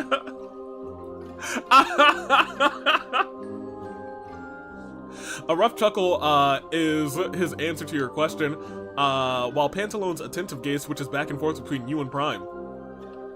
Significant changes should become apparent soon. I'm sorry, what are you doing to us? Any small deviation from the norm can give an indication of when this will be the case. It would help if I knew what to look for. Amused, Prime begins to grin and tilt his head, knowing full well, believe me, you'll notice it when the time comes. We're gonna explode, y'all. We need to murder them before we get murdered. I mean, what? I mean, we need to give them the delightful taste of berries before we, After all, I have already been able to verify that the experiment was a success back then. Fairly soon, your new powers will reveal— Powers? Powers? Wait a minute, hold off on the berries for a second. You said I'm getting powers? Okay. Powers of what kind? I'm gonna be super chat? Wait, that's a real thing anyway. All will show in due time, chat. If you knew what to look for, it might affect the results. You sigh as your heart pounds with excitement. Nevertheless, you only roughly remember the pain you felt during the experiment. Your subconscious did its best to erase the memories of it as best as possible. Besides, you seem to be eating because as you look at your plate, to your surprise, it's almost empty. In the meantime, Pantaloon has also finished his meal. Prime has sampled from the small portions on his plate, mainly for taste. It is unfortunate that you joined us so late, Chad, but I still have important matters to attend to. With the feigned smile that you know well, he says goodbye and leaves the room. Bye, Peasy. You sat and Prime left you behind. I'm sorry, you and Prime are left behind. He puts the cutlery aside and rises from his seat and walks slowly over to you. With an uncertainty, you look up at him while he seems to be examining you with interest. Tomorrow. Excuse me? Tomorrow I will test to see if your power is already beginning to manifest itself. I'll be waiting for you in the library at sunrise. We get to have time with Prime? Oh! It's prime time, baby! I'll be waiting for you. Without saying any more unnecessary words, he turns away from you and leaves the hall. Now you are sitting alone in the hallway, so you unceremoniously eat the rest of your food and then head out. Okay. When you reach your room, it seems to have been colder again. The last... Wait, someone has been watching us from the shadows. And we took some poison berries, it is what it is. What if I just kissed him? He leaned over and kissed him. Oh my gosh. I'm just saying, going home? Great idea, you might be right. Ah yeah, prime time for Prime. Report 3, he's hot and needs to be loved. Oh my gosh, y'all. Ooh, he's interested in us. Oh my gosh, y'all are tripping. Ah, it says opening and all. Thank you. As you approach your bed, you find something on the pillow that had not been there previously. A book? Take a look. It's in a book, a storybook, a reading rainbow, butterfly in the sky. I can go twice as high. You love to see it. Having nothing better to do, you will go out and open this book and read it. It's children's fairy tales from Snezhnaya, parts of which you have already heard. The stories drew you deeper and deeper into their spell so that you soon completely forget the time. Only when it gets so dark that the light of the sun is no longer enough to read, you shut the book and head off to bed. Sweet dreams of berries jumping through your head. The night also flies by as you toss and turn restlessly in bed. You only have a few hours of confused dreams in which your body can hardly rest, rather. An abyss, a circle, a crow. I'm sorry, what? Huh? An abyss, a circle, a crow. Again and again, these symbols appear in your dream, some of which you can relate to. I'm sorry. This seems very Uncle Howdy of us. A red circle, a crow, an abyss? Alright. Alright, cool, alright. Well, maybe I've been going insane for some reason. Maybe a massacre is coming. Oh, what the circle, which stands still and observing everything represents, remains a mystery to you. It doesn't take long until you wake up. My head. A throbbing, stabbing pain runs through your head, still a bit woozy. You sit up and silently look around you, like the Undertaker. The first rays of light are already falling onto the narrow windows, reminding you that you have a meeting coming up. The library, huh? I think I know where that is. Quickly, you stumble out of bed and get ready for the day. As you do so, the small berries fall into your hand once again, from which you remain, look at them silently. Finally, you pocket them. Wait a minute. Did I take them out of my bag? How'd they get in my hands? You then start searching through the empty corridors. Oh, so we got the berries with us, baby. Berries, berries, oh, I've got some berries in my hand, and I'm gonna poison a man. I've got berries, berries, there's berries in my hand, and I'm about to poison a man. Let's go poison somebody with these wine red berries. Oh, these berries, I'm about to poison somebody. Let's go. I wonder if these unusual symptoms Prime have been waiting for. Further lost in thought, you creep through the corridors until finally come to a stop in front of a door that looks familiar. You crack it open, look inside, and realize that it is indeed the room that you've been looking for. Oh, that's a lot of books. We've been here before, actually. The castle is silent anyway, but you enter the library, you experience a new level of silence. The books, papers, and cabinets seem to absorb every sound. Curious, you wander down the long hallway until you hear a voice familiar behind you. Chat, you're a little late. Well, You came in after me. That means you're late, Dottore. That means you're late, Prime. Overslept again? You wince in surprise as Prime approaches you. How are you feeling today? Prime, let me tell you, I'm feeling delighted today. My head hurts. He passed you quickly, heading straight to the door at the other end of the library. Irritated, but also curious, you follow him silently. Headache, yes, as expected. Muttering softly, he stops at the door. Nothing else? Strange dreams, perhaps? A feeling of faintness? Oh no, I've had some strange dreams. It was like I looked at a QR code and then all of a sudden, I'm getting all sorts of strange imagery and then see that a massacre is coming of some nature. Surprised you look up. Yeah, everything. How do you... Predicting events in theory is one thing. Predicting them in practice, on the other hand, is a quite different matter. I will put your current skills to the test in the grand entrance of the hall of the castle. Why there? Why not here? Why are we even in the library? Prime starts to grin and tilts his head, knowing full well. Because this place is good for talking, but not for fighting. Oh, I'm about to... Oh, we're about to throw hands? For real? I want you to be able to ask questions and get the answers in peace. Really? Then what I want to know is, why are you spending so much of your time today, with me rather, today of all days? That question. The answer is simple. Of all the projects, experiments, and tests going on right now, you have the most promising potential. Oh, Corey, why did I come back? Oh, Corey, you missed it. We took some poison. So, like, Corey, the game gave us the option to take some poisonous berries. And, you know, I mean, the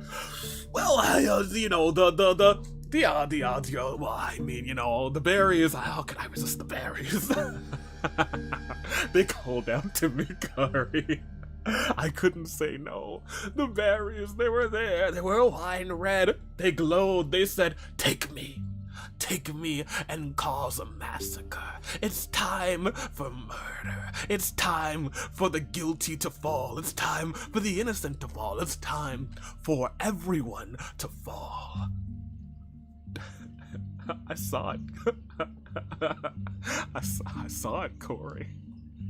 I said I saw it before. Before those berries presented themselves to me, I said I saw blood. So much blood. And maybe these berries are the cause. The other berries tried to warn me. They tried to give me a vision of the future, but instead I still took the berries. I still took what would cause the blood to fall, to rain down. Potential to what? To everything, the archons, their power, and the interwoven structures in space and time. You are, with all your oddities and slumbering abilities, an enigma. Okay. An anomaly, something that I can't explain. Oh, you can't explain me. That's crazy. Are my messages not on screen anymore? Okay, never mind. I thought Chad finally had enough of my simping. That's hilarious. He's going crazy, don't worry. AV cast the berries into the fire of Mount Doom. What are you talking about? We can't cast the berries away. I want to understand, solve the riddle, see the big picture behind it all. Silently you stare at him, unsettled. You realize his interest in you, your person, its entirety, is genuine. Wait.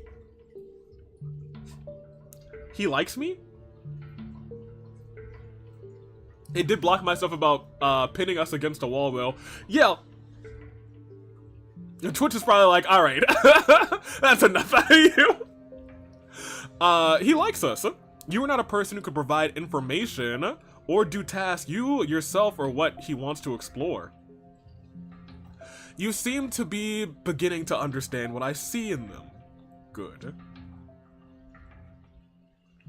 Okay. Alright. You think you and Dottore have gotten a little closer today. Shing, friendship fragment. Opens the door, walks out of the hallway, you follow. By now, the path to the entrance hall seems familiar, almost friendly. Well, chat, time to check your current progress. You stop as Prime moves forward a few feet further away from you. The hall is large, so you begin to get the idea that Prime really wants to test you with a little duel. Your gaze wanders around the room, then back to Prime. Oh, we're fighting him? Huh? I can't fight him, I wanted to fight Delta. Silently you watch the Claymore, which seems to float lightly in the air like a feather next to Prime. It's not the first time you've seen a Claymore, so you know that this kind of weapon is not known for its light weight. As if the metal weighs nothing, the Claymore floats through the air. Drawing small circles around Prime, he stands there, his gaze presumably fixed on you. What are you waiting for? You know exactly what to do, but how to attack him seems unfair. Am I supposed to try to get me? Without dying, if possible. Oh! Okay. Well, sure. Are we ready? I'm sorry, chat.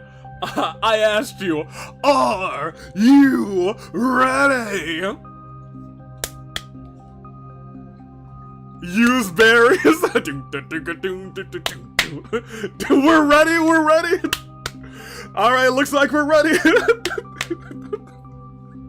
Alright, I'm ready. An amused smile curls Prime's lip. So, we'll see. Without wasting any more time, Prime sends the weapon hurtling through the air with ease straight to you, caught off guard. You just managed to dodge it rather and stagger. He wants me to use powers I don't even possess. Again, an attack follows, which you again narrowly avoid. Your feet continue to carry you across the room with wobbly legs. Your panicked gaze hangs on Prime. He seems to be able to foresee everything exactly, but what if he's wrong?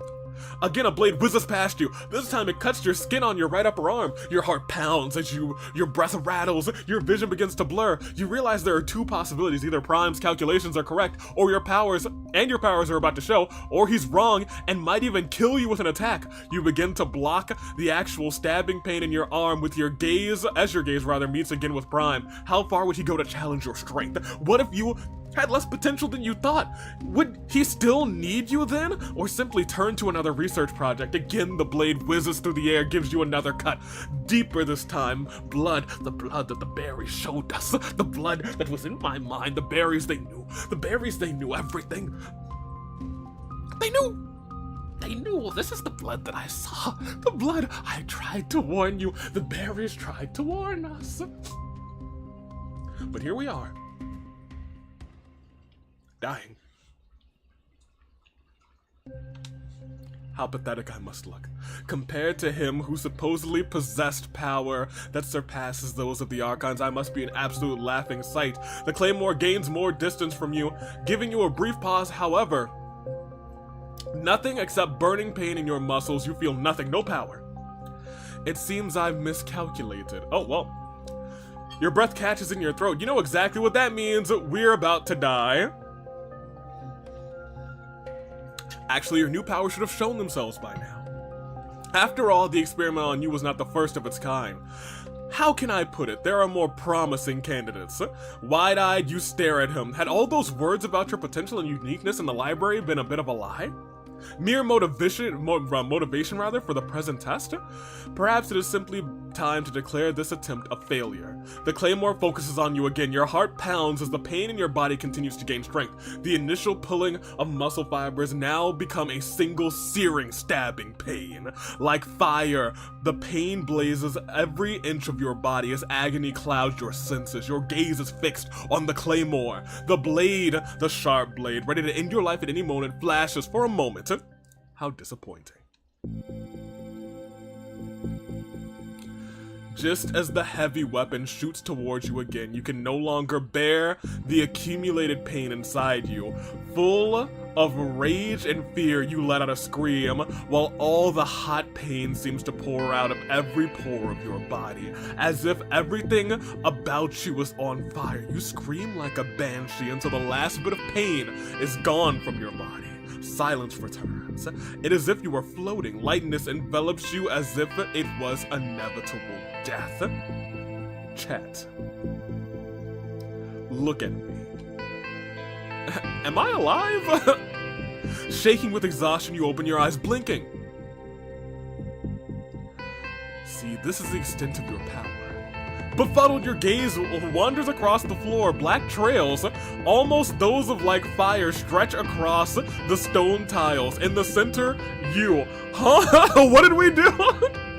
Light me up until it all ignites. Yeah, apparently we have fire powers. Okay. Among the still partially flaming streaks, you discover splinters, some melted, some broken. There's no trace of the claymore. You're not making it easy for the either of us, you know. Still shaking, you begin to comprehend.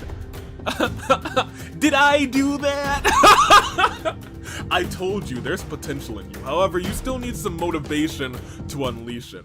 A soft chuckle escapes him as he gently places a hand on your shoulder and leads you towards a hallway. Your sudden yet expected progress delights me, chat. Soon, you will be able to unlock more than a fraction of your power, and anything that follows beyond that, I will await with equal excitement, rather. You are truly worth all the investment of your time and other resources. Just put away those dang berries. Whereas, if I could invest even more, but as so often is the case, rather the ends are lacking. Time, material. We're not dead. I'm kind of shocked. We made him proud. I guess we were ready. Oh, we'll say time. Amused Prime laughs. Time, huh? I've got time. Enough, actually, but your time is limited. However, lacking the fundamental things. Mora. You have money? After all, I have to divide the financial resources. I'm not the only one with tests that take up materials and personnel. The importance of Delta's work should not be— wait a minute. There were 3 berries? Are we about to poison the other 3 segments? Wait a minute. Wait, hold on a minute. Y'all don't think. You don't think. So are the findings of Zeta and Psy's research. A deep sigh escapes him. Nothing can be done about that so easily, though. Together, you reach the door, reaching Zeta's lab. Prime pauses for a moment, then releases a hand from your shoulder. Get your wounds treated. Y'all don't think. Without another word, he turns around and disappears with quick steps. For a brief moment, you gaze after him, then turn back to the door and enter. Do not poison the baby. Oh, look. If they give me the option not to poison him, I won't. But if they give me the option to poison him, I won't. But if there's no option, whoops. The berries said there would be blood. As if time is standing still, you find the lab in a familiar state. Notes are lying on the table. A few cables seem to— I don't know how many endings there are, but like thinking about it like this, we have a lot of different options. This is definitely gonna be probably a 2 full streamer. A few cables seem to have been tangled after— a few bottles standing on the cabinets. You don't even need to call attention to yourself. Just as you enter, Zeta emerges from beyond a curtain in an area at the end of the room. Oh, look. You look a little shaken up. Yeah, I set fire to the claymore. He takes a few steps closer until he's standing right in front of you. Without being able to see his eyes, you can tell he is looking closely at the cut on your cheek. I want to know, where did this come from? I got hit with a claymore, baby. Delta.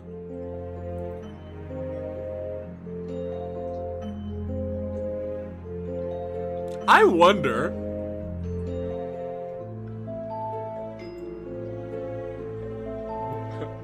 Hey, chat.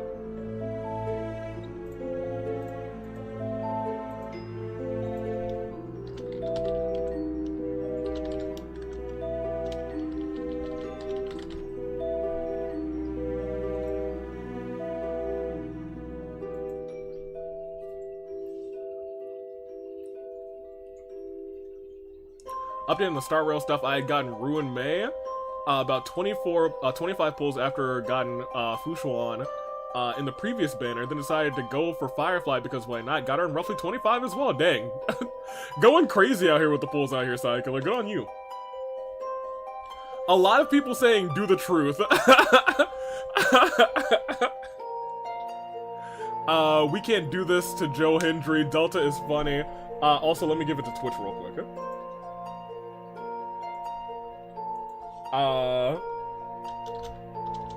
What do truth, lie?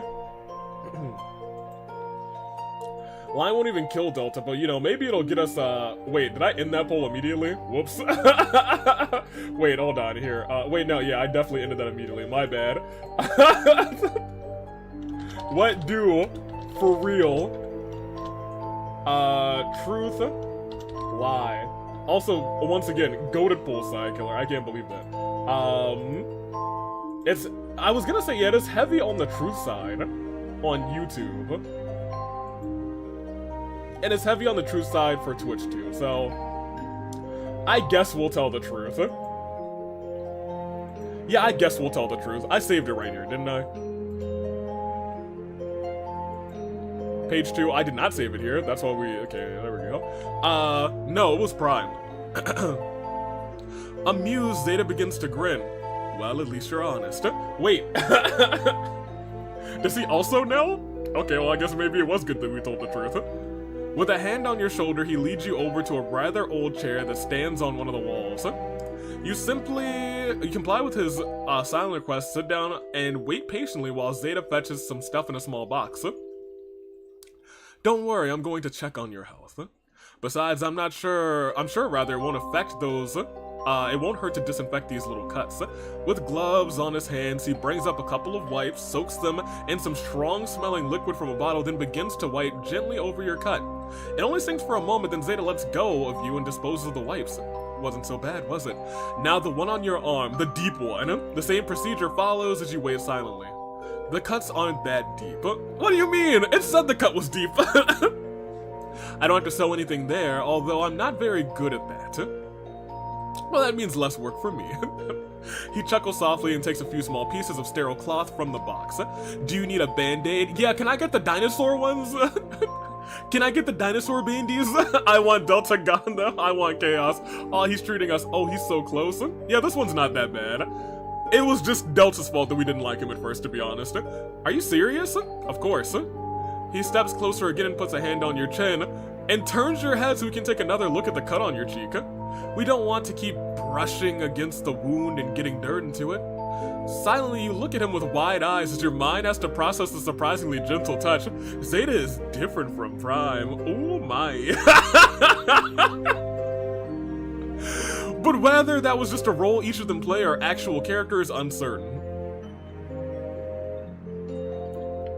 Y'all, I want the fancy band-aid, so I don't really actually care what y'all say. I'm getting the band-aid. How nice that you understand my point. Satisfied, he sticks a thin band-aid across the wound. If in doubt, just come and see me again. I am here almost at any time of the day. I like this one's hair more than the other ones. And Corey says, I hate all of it. Hands! Y'all, we got the Dino Bandy. However, he does not seem to be done. With a more serious expression, he seems to take your pulse and blood pressure, checks your breathing and reactions. Huh?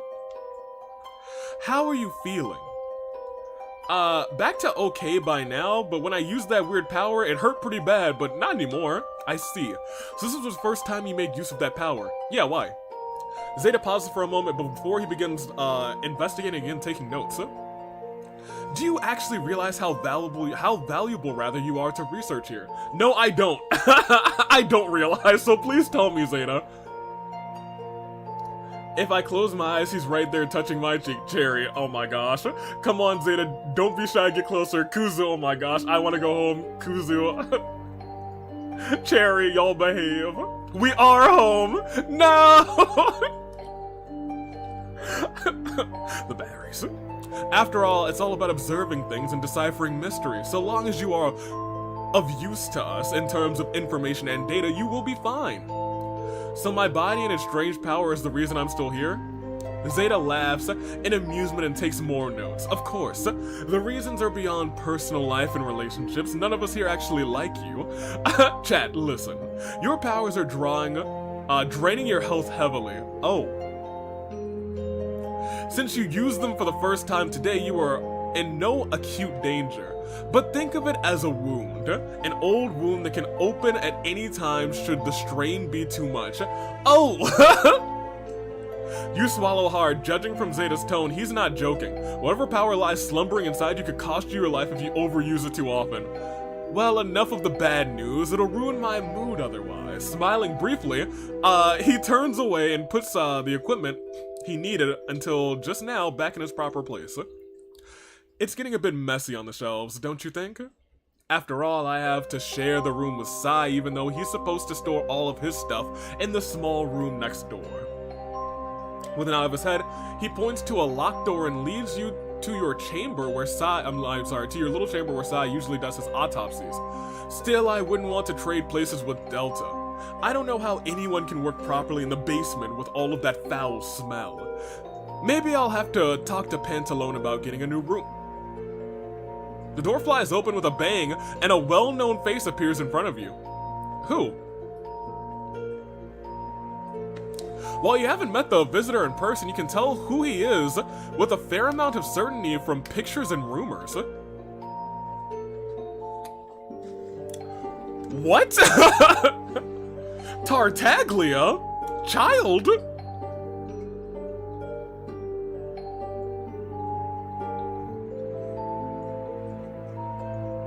Well, that's surprising. Alright, cool. I guess, sure. Good for him, hey, what's up? Grinning broadly, but unmistakably breathing heavily covered in blood. Bro, what do you mean? He trudges into the lab.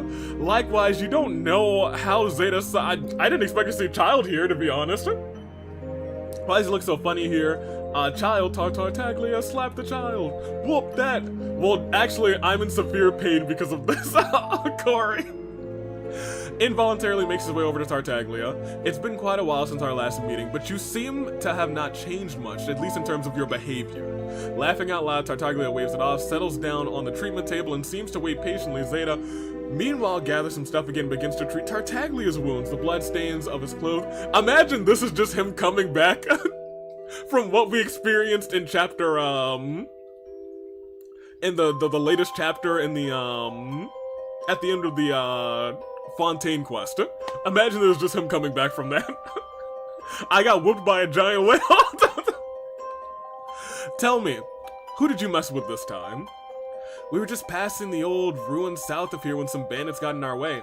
They didn't realize who they were challenging until it was too late. But for me it was a pleasant way to have a chance to take a break. Grinning broadly, he turns his head towards you and looks over. Oh, a new face. Unaware that Zeta is actually in the process of tending to Tartaglia's wounds, he jumps up from the bench and comes over to you. May I introduce myself? Tartaglia, the 11th of the thE Harbingers. This is Chat. Chat, say hi! Oh, hi, tartar sauce. Ginger. That's not a good greeting. Child, don't you dare steal our man. Oh my gosh, Mr. Steal Your Boy. Chat then, nice to meet you. You don't seem to be one of the employees of this castle, do you? At least you're not wearing a mask of the mark of the thE anywhere. Zeta pushes Tartaglia back to the couch where he reluctantly sits down. If you don't want me to treat you, why did you even come here in the first place? Actually, I'm just here to check if there are already any changes in my health from using the delusion. That's fair. Besides, I'm not injured at all. It's not my blood. Fair enough. I was gonna say, it was just some bandits. Annoyed, Zeta snorts and begins the same examinations he performed on you earlier. What actually brings you here? Surely it's not the little doctor's visit you love to put off anyway. Caught off guard, Tartaglia laughs and waves it off. You just know me too well by now. I need to talk to Pantaloon. Have you run out of Mora? That's one way to put it. Finally, Zeta lets go of Tartaglia, ties up his equipment again, and then shoos the young man off from the lab. Alright, then your health condition hasn't changed since the last time. Great, so I can Don't overdo it. I've been able to study the side effect of a delusion often enough, and I don't need to waste my time on yet another corpse. Grinning broadly, he opens the door, and after a brief goodbye, leaves the lab. Alright, your future husband, Cherry, not mine, child. This is our future husband, oh my gosh. Hi, child, hi. I don't like him, so... Hey, child, quick question, where's the nearest exit? He didn't answer you, Arrow. We'll never know. I still have reports to deliver to Pantaloon. I should have handed them to Tartaglia. Among the papers on the table, he pulls out a small stack of sheets. Chat, would you? Oh, absolutely. Guess I don't have a choice.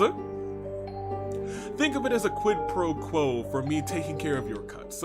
Grinning mildly, you accept a thin stack of papers and follow Tartaglia out of the lab with quick steps. Anything for you, hun, of course. Hate that. Hate it here. Ginger, come back, I want to go home. At the next intersection, you turn and promptly run into Tartaglia, who more or less definitely intercepted you.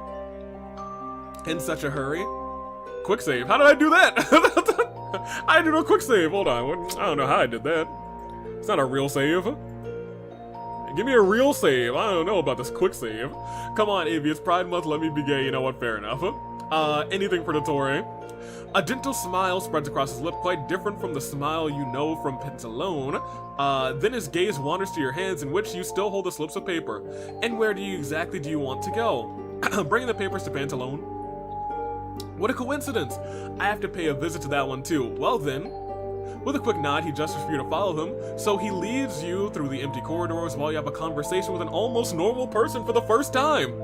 I wouldn't say all of that. I wouldn't call him almost normal. Anyway, I can't complain. I'm in and out frequently, seeing plenty of things. Have you ever been to Sumeru? Why do you ask?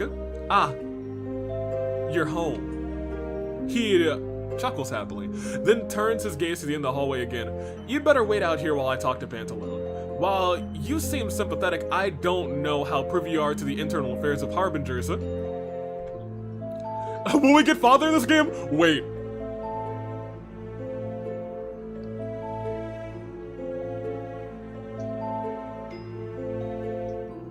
You don't think. you don't think. That would, okay. Sorry, I was getting ice cream. Who? Oh, that's Child. You know him. He's Tartaglia. He's actually in the game. He's another Harbinger. He was all over the Farina story quest. Not all over it, but you know, he was an important part of it. The guy who was declared guilty by the Oratrice Mécanique d'Annelise Cardinal. But Nicolette was like, oh, you'll probably be innocent, but we still gotta do the thing. So we wait here and we got some papers. More or less unintentionally took a quick look at the top of the sheet, but find that you can't read any of the scribbles on it. At least you are occupied by the notes until Tartaglia emerges from the office again. Thank you very much. I'll make sure to make good use of that. Pantaloon's voice echoes from the office, calm as ever. Certainly, after all, you know how to use financial resources wisely. Then Tartaglia turns to you. I'm sorry I had to wait so long.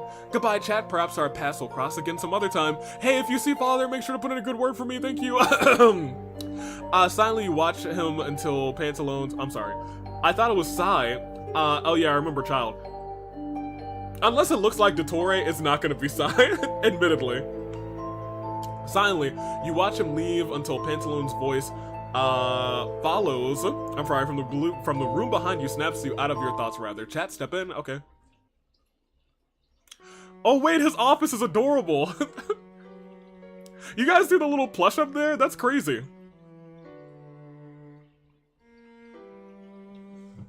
Does that book say don't?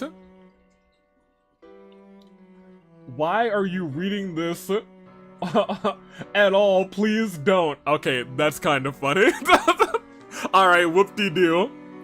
You must be very bored to read this. These titles, right? Whoever reads this is very cool, but obviously, something has no hobbies. These books do have weird titles. Insert book title here. Reports. Yo,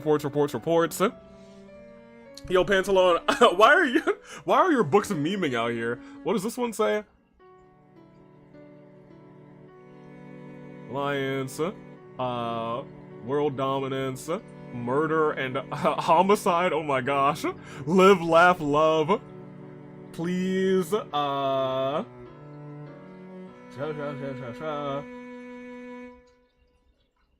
jokes about idiots. A lot of joke books. Okay. I just wanted to make sure there weren't any clues. What's up? What brings you here? Sitting behind his desk, he throws you that all too familiar smile you're starting to get used to by now. Then his eyes fall on the papers in your hands. The report I asked Delta for, I presume. Silently, rather, you hand him the papers, which he skims with a quick glance. No, of course not from Delta. Would have been too lovely to get the reports that have been pending for 2 months. Zeta, on the other hand, seems to appreciate the value of Mora I'm investing in his research, though. However, seems Zeta hasn't yet grasped that I want to know down to the smallest detail exactly what I'm investing in. Oh, very interesting. Okay. Oh, you guys can't see the book titles. On the left side, those ones are the ones that are funny. Let me see. Smiling coldly, he looks at you and puts on his softest smile. Chat, you wouldn't happen to be able to tell me exactly what each segment is working on? Oh, I have no idea, son. So, Delta doesn't seem to feel the need to keep me informed. Zeta always expresses his plans and projects as vaguely as possible. And Prime reports details, but wrapped in countless technical terms that he invents that doesn't explain them to me. Kappa doesn't need financial resources because he takes whatever he needs, be it from the kitchen, the lab, or the basement. That's funny. Annoyed, he rolls his eyes and probably doesn't consider it necessary to put up his nice, friendly facade anymore. The only one who reports reasonably is Sai, but he's so rarely present that he almost never has to give me reports. Whoops. I don't know how I keep bringing up these other menus. It must be the analog stick that I bump sometimes. Sometimes I wonder why I, of all people, have to take care of all of this. Aren't there assistants for that who could take over? In theory, yes, but in practice, most segments refuse to cooperate with outsiders. Contact with Delta in particular has often been unpleasant. You think silently for a moment and then recall what you've heard over the last few days. Prime has mentioned that he needs more for all the research projects. Instead of the slightly annoyed sigh you expect, Pantaloon begins to smile calmly and fold his hands together. Oh hey! I like this guy. I think he's more handsome than all of the segments. Can't I have both? Right? No, we just want this one. That's a perfect match. Let me suggest something to you. You report to me on the projects that the segments are working on, and if any of it seems useful in my eyes, I'll give more support to said project. Oh. Okay. Also, he swings open a small pouch, back and forth, jiggling with Mora. This share here would be yours, regardless of whatever Dottore's work proves more valuable. Oh my gosh! Hey, yeah! Toss me some Mora! Either way, you would be able to call this your share, your own. How does that sound to you? Do you want me to spy on the individual segments for you? Phrased like that, of course, it doesn't sound particularly loyal towards him, but I assure you, it's in everyone's best interest. Your gaze wanders back and forth between Pantaloon and the bag of Mora. I'd be betraying him with that, wouldn't I? Amused by the bespectacled man, begins to laugh. Places the bag on the table in front of him. Don't worry, it's not much more meaningful than a game. He bribes my subordinates in the castle to spy on me and sabotage me, and in return I do the same. After all, there's not much more entertaining here in this wasteland. You're not much more than a piece on a chessboard either. A strange kind of cooperation these two have. Again, your eyes wander to the pouch. While there are no stores or such in the castle, you could certainly trade it for other things or favors to the other segments. Well, I'll give you time to think about your answer. Until then, keep y'all. we could get money, y'all. He's actually got funds. Keep your eyes and ears open around other segments. You nod wordlessly. force a polite smile, then leave pleasantly please leave the pleasantly warm office. He does have a nice fireplace. We still have these berries. As soon as you step out of the office, the cold immediately takes hold of you, floating through the corridors of the castle. With a somewhat queasy feeling, you began to wander down the hallway. Pantaloon bribes servants to spy on Dottore, and Dottore bribes no more like threatens the servants as well. The two of them don't have anything better to do, huh? You reach the castle's grand entrance and push the heavy door aside when you hear a muffled bonk from the other side. From the other side, once you reach the other side. Oh, I never entered this truth or lie poll here. There you go. Irritated, you pause, poke your head through the crack. The door is already open. You see who you've hit with the door. Is it Freddy? Wait! Guys! It is! It's him! It's the Wanderer! His name and he appears. I believe in the Wanderer. I believe in the Wanderer. Cause they love him in Monster and Leah and Sumaru. Inazuma, Nadlash, Naznaya, and Bonte too. They say, I believe in the Wanderer. I believe in the Wanderer. It's the Wanderer! I always believed. He might not say anything, but we all say something we believe. Yo, wait, hold on. If all the Harbinger if we are gonna see all the Harbingers, oh, yo, we need to get some flowers for Father. Oh, we need to get rid of these berries. Oh, but maybe Father can help us deliver the berries. Yes, the berries. I'm sorry, I've lost focus. Wanderer, how are you? I suppose. Well, I guess you aren't Wanderer. You're Skara. You suck. Oops, sorry. Oops. I mean, he's gonna hate us regardless. Oops. I guess we'll apologize and we'll grovel. I'm certain that's probably what he wants. Sorry. Without responding to your hastily stammered words, he pulls the door all the way open since you were standing directly in front of him at the threshold of the hall. For a moment, he opens his mouth as if to say something, then he stops and seems to think. You're not one of Pantaloon's servants, are you? And for an intruder, you walk around here pretty carelessly. Oh my gosh, y'all! Y'all, no shot. We can't. We can't do this. If you don't know me, then you're pretty clueless. That we are begging to die if we do that.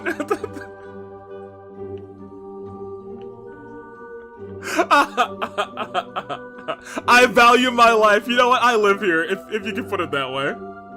Skeptically, Scaramouche raises an eyebrow here. I'm gonna go ahead and save here.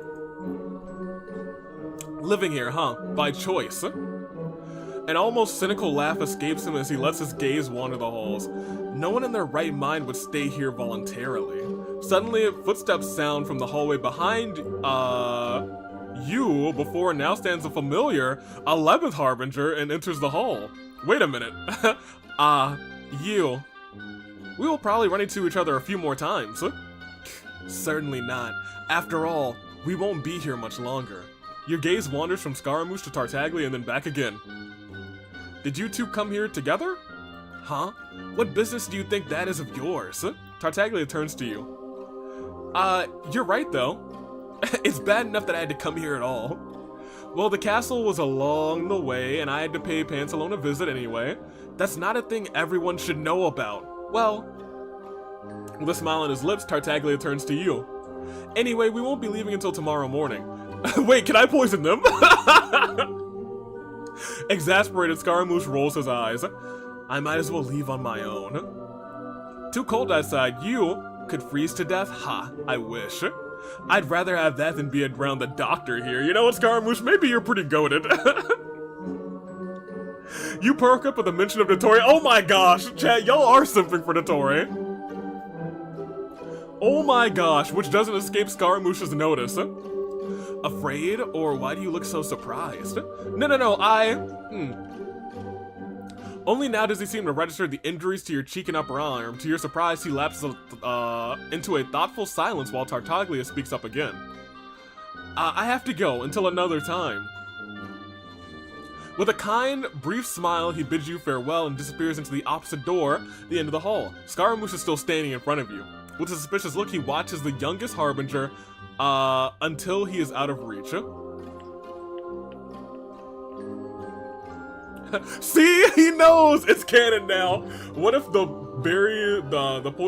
berries poisons are meaningless? I don't know, man. I hope not. You all know I perk up right at the moment of Dottore. Y'all are crazy. I have to go too. Is there anything else? Is there anything else? Scaramouche's gaze darts back and forth between you and that hallway until he notices, continues in a lowered voice. Oh my. You're familiar with the doctor, aren't you? Again, he looks at your cheek and upper arm. You know what? I don't think he knows that they have history. But as the audience right now, we know their history. And it's rough between those two. I don't know what your role is here, but you appear to be quite different. The wounds are from training. Surprised, he looks up, then glances around again and back to you. Training with Prime. He glances behind him and points to the floor, where there are still faint traces of your power. That was me. Instinctively, his gaze darkens, while you detect something else. Regret. Ooh, wait, alright, hold on, game, cook a little bit. You're not from here and you don't actually belong to the thE. Now you're stuck here with a power that's not really yours. You seem to know a lot about that. Ooh, okay. Again, he looks around as if to make sure no one is eavesdropping on you. I'm more than familiar with the doctor's the actions, rather, that I'd like to be. And it's not the first time I've seen a power like yours. Urgently, he looks at you. What's your name? Chat. Just chat. Oh. Silence. He stares at you for quite a while. You can only guess what might be going through his head, then he looks around again, but this time longer. Chat, since your arrival here, have you felt a strange sensation at any time? Oh, various times, my guy. So many times. Yes, this power... No, not at all. A different feeling. Something that seems disturbingly yet eerily familiar. You remember. I think so, in the basement. I saw the arena and what happens there, those fights. It's not about the arena, chat, it's about what's underneath. Yo, where's this lore coming from?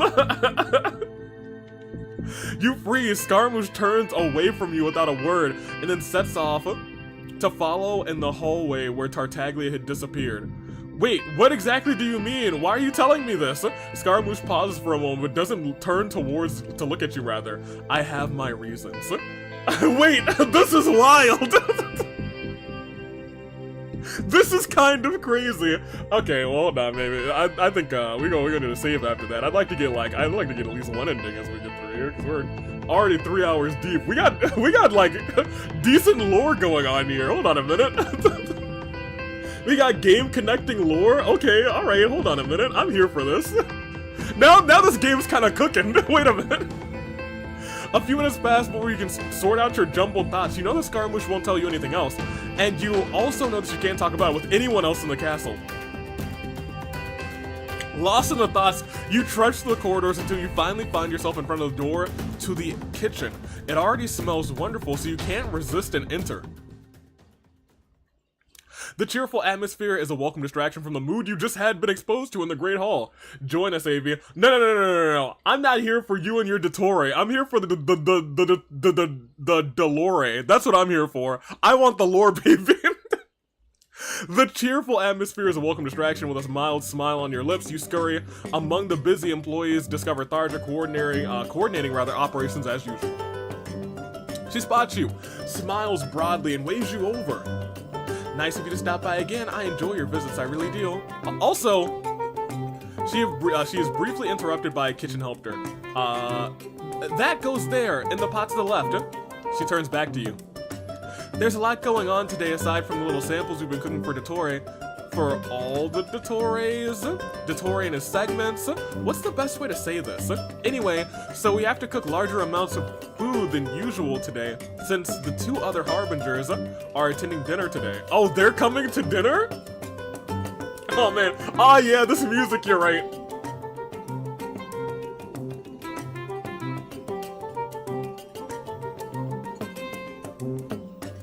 You're right, Corey, it is a banger. Our Lady, Tarja! We'll find you a hot female Dottore that will satisfy. Well, stop. No.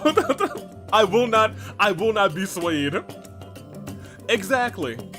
You think for a moment, Tarja looks at you in irritation. Does Scaramouche even need to eat? Good question. I really don't know. No food gets wasted in this castle. Your mind wanders to the people in the cages in the arena. Does she know about the prisoners in the basement? You decide not to address it further and just smile silently. Then a kitchen helper intrudes on your conversation. Again, he holds a large bottle of wine in his hands. Well, where to put that? I can't find the decanters. I'll take it. Smiling somewhat frantically, Tarja accepts the heavy bottle and immediately looks around for the matching decanter. Ah, there. What's the bottle for? The dinner, of course. There's no such thing for the servants.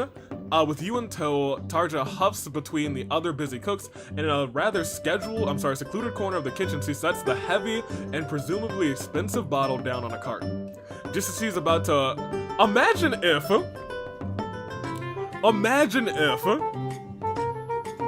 we had said to Dottore that we helped Tarja out earlier, and she died, and we didn't get any more kitchen fun scenes. Imagine. Give it to me. Oh my, Avi, if you don't join us, I'll make you regret it. I have enough pancakes to make you suffer.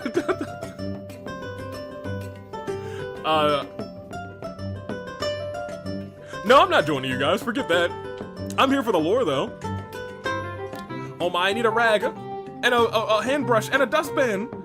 Immediately, Tarja swirls around and runs off, but then turns to you for a moment and points to the decanter. Could you? Of course, no problem. Hey, AV, play All I Want for Christmas Is You. Oh, dang, I have to go and get my ukulele. That's fine. That's not torture. That's alright. I don't wanna. Hey, Tarja, I got a song to play for you. Hold on a minute. Battery low. Please charge. Yo, this thing is still low. I guess I can play this ukulele. It's right here.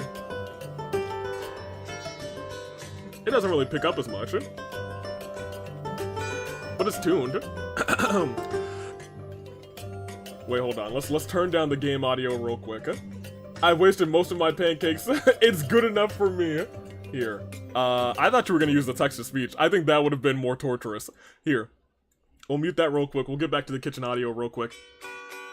And I don't want a lot for Christmas. There is just one thing I need. Ooh, the last string is out of tune. I don't care about the presents underneath the Christmas tree, and I just want you for my own, more than you could ever know. Make my wish come true. All I want for Christmas is you. Alright, excellent. Easy peasy, I didn't have to get up.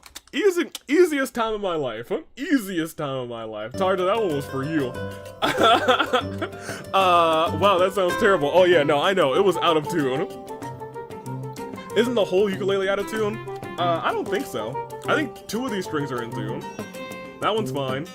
That one's out of tune. That one's close. That one's the worst. Okay, so it's the low one and the high one, which is hard to get by.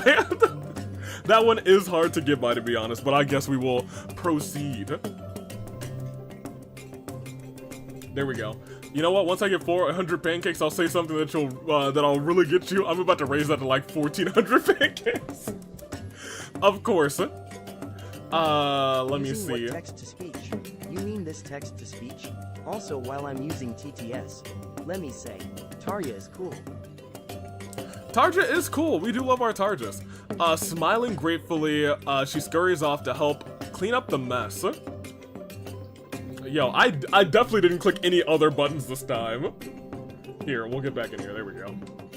You turn your attention towards the bottle. The deep red liquid inside reminds you of blood. Or perhaps it's berry juice. It is berry juice. It is wine. Oh. It's a grape of berry. And something else. I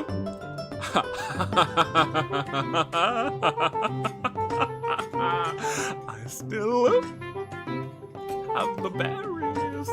I still have the berries. With one hand, you unobtrusively reach into the bag where you stored the berries. They still seem to be intact in your mind. You are natives of Sumeru, the academia, your home. Finally recall your mission that brought you here in the first place. Isn't this a perfect chance? Yo!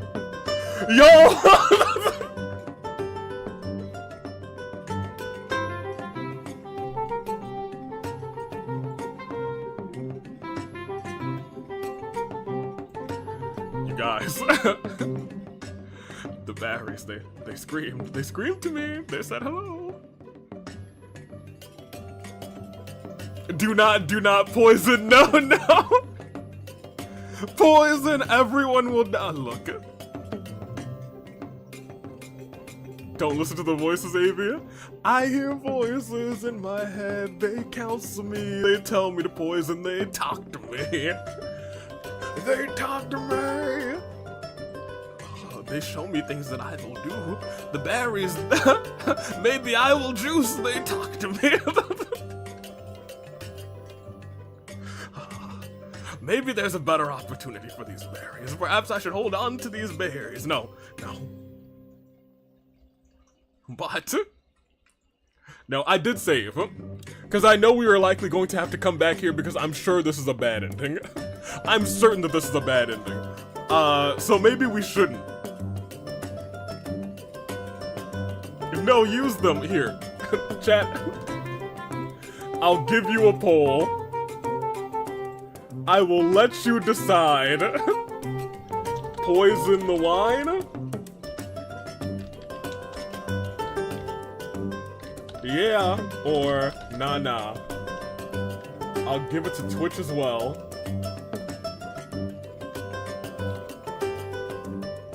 New poll.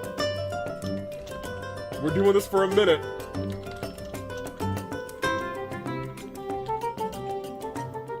Yeah, or nah.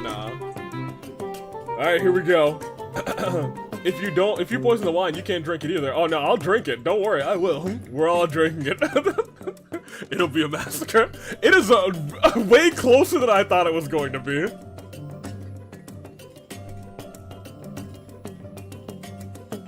Do not do it. Not again. That's abusing the wine. In The Sims, if you poison, you can't drink it yourself. The win. Oh, I did type the win. Whoops. They all do not poison the win. It is 50-50 on, actually no, it is 76-33 on Twitch. On YouTube, it is the opposite. It is 6 votes. Would add those 2 votes there. Nah pulls away. Well, does it? It looked like someone is switching back and forth. Leave the win alone. So 3 people, or rather 2 people say yeah, 1 person says nah. The one nah is definitely enough to carry the nah. So I guess we won't poison the wine. Man, y'all are no fun. I just want to poison some wine. While Tarja is busy, you fill the wine in the decanters. It is a simple task, and you manage to do it without any problems. Just like that, you feel 2 gentle hands on your shoulder and see Tarja peering curiously past you at the filled decanters. Great, not a drop spilled. She smiles gratefully, takes the decanter and places it in one tier on the cart where the plates and cutlery are served for dinner are already placed. Then everything should be done. checking, she looks around and spots another visitor standing in the doorway and peering in curiously. Imagine if they saw us do that. Oh man, imagine child could have seen us do that. Chat. We seem to run into each other more often than we thought. Tartaglia gets a little nervous at the sight of the Harbinger and makes a small bow. Oh, we didn't bow to him. We can't kill Joe Hendry. Oh, I guess you're right. Pain, my suffering was almost over /J. Rigged the pole. Rigged by the Sims. Where is Arrow? If Arrow was here, y'all might have tied. And I would have poisoned him. Well, welcome. Tartaglia waves it off with a laugh. It smells so good in the hallway already, I couldn't resist. He then turns to you. Besides, I hear you were one of the people attending the dinner too. Good to know, because I didn't. You grin as Tartaglia holds out a hand to you. Then you won't mind if I escort you to the dinner now, will you? An escort? Tarja throws a small smile, then unobtrusively nudges you towards the door. She's like, go get him, champ! That's our wing girl. She always has been, always will be. You accept his invitation and follow out of the kitchen. Together you make your way to the hall where the dinner will take place again. On the way you exchange a few words with Tartaglia, who seems more harmless than the previous rumors make him appear to be. That's how he always seems at first. Then you enter the hall. To your surprise, everything is already set. The kitchen people are really fast. Efficient and orderly is expected to be from Pantaloon's subordinates. It already smells wonderful, brings back memories. He settles into one of the chairs at the table while you take your usual seat. Just as you are seated, Pantaloon enters the room. Chat. On time today, I see. Look, I was tired that one time. Let me see. It was kind of rigged because I chose no on both accounts. You fiend. You fiend. So even if we removed one of those no's, it still would have been voting towards the na-na, unfortunately. Ban Kuzusoda for rigging the poll. He throws you an amused smile, then takes a seat in the chair at the head of the table. Wait. Pantaloon sits at the head of the table?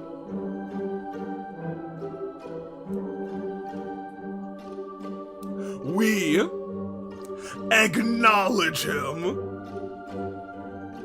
The ones go up for you, Pantaloon, the head of the table. That's our tribal Harbinger. Where's Skara? Just at that moment, Scaramouche appears. He does not seem enthusiastic, which can't be blamed on him. After all, he is only here for a social occasion and not actually here to eat. Silently, he sits down while Pantaloon folds his hands together. Then finally, we can begin. Scaramouche doesn't... wait, is it just the four of us? Are the segments not coming? I guess that's fine. Scaramouche does not seem to try any of the food on his plate, but does not join... does seem to try the food, rather, but does not join in the cheerful conversation between Pantaloon and Tartaglia. While Child, since you are only passing through on your way north, I can only conjecture what brings you to the northernmost corners of this region. A few rumors, though there seem to be some truth to them. Am I the rumor? Scaramouche's scowl certainly seems to be noticed by Tartaglia, but he isn't too bothered by it. Meanwhile, you eagerly begin to devour your food. Only now do you notice you haven't eaten breakfast or lunch today, but you feel surprisingly fit. Intrigued by the rather unusual texture of supper, you inspect the food more closely. Chat, is the food not to your satisfaction? I don't know. I think I'm just taking my time. I just like to take my time, that's all. Oh yeah, actually, if we poison the wine, it looks like it wouldn't have hit any of the Dottore since none of them are here. It really only would have been Child, Pantaloon, and Scaramouche who wouldn't have died. So we made the right decision. A brief... Oh, actually, hold on a second.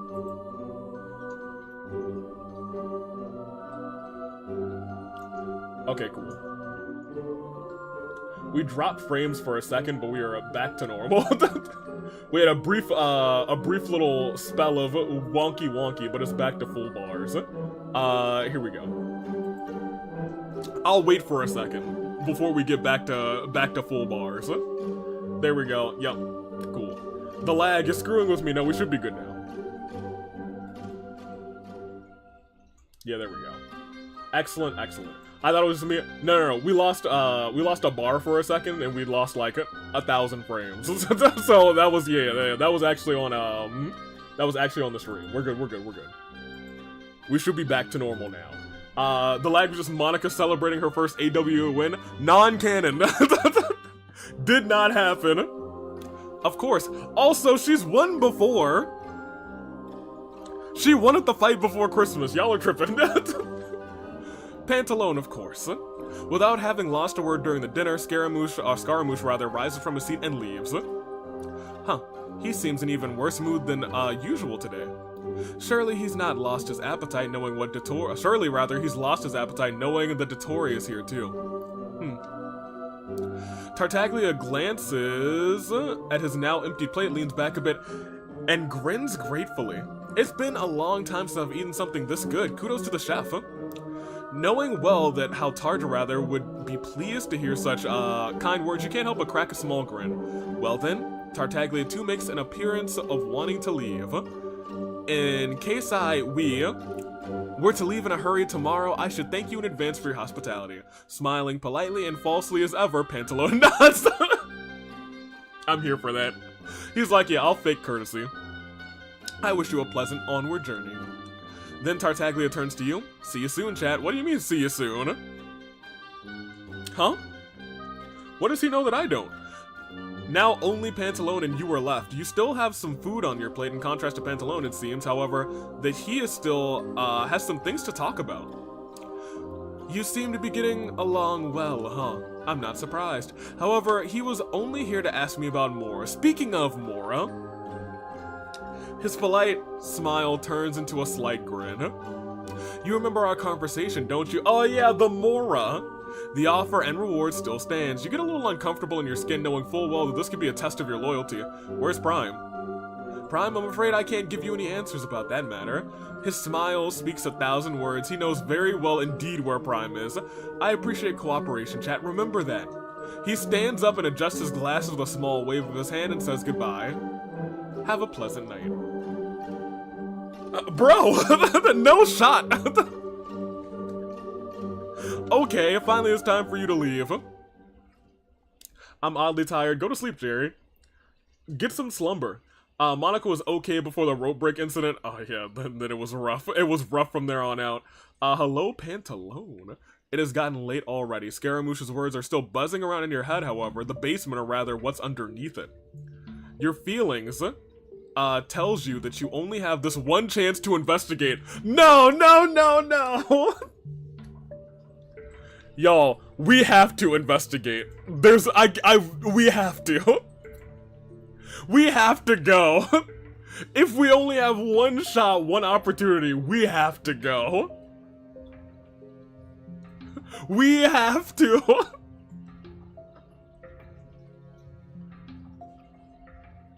We're exploring.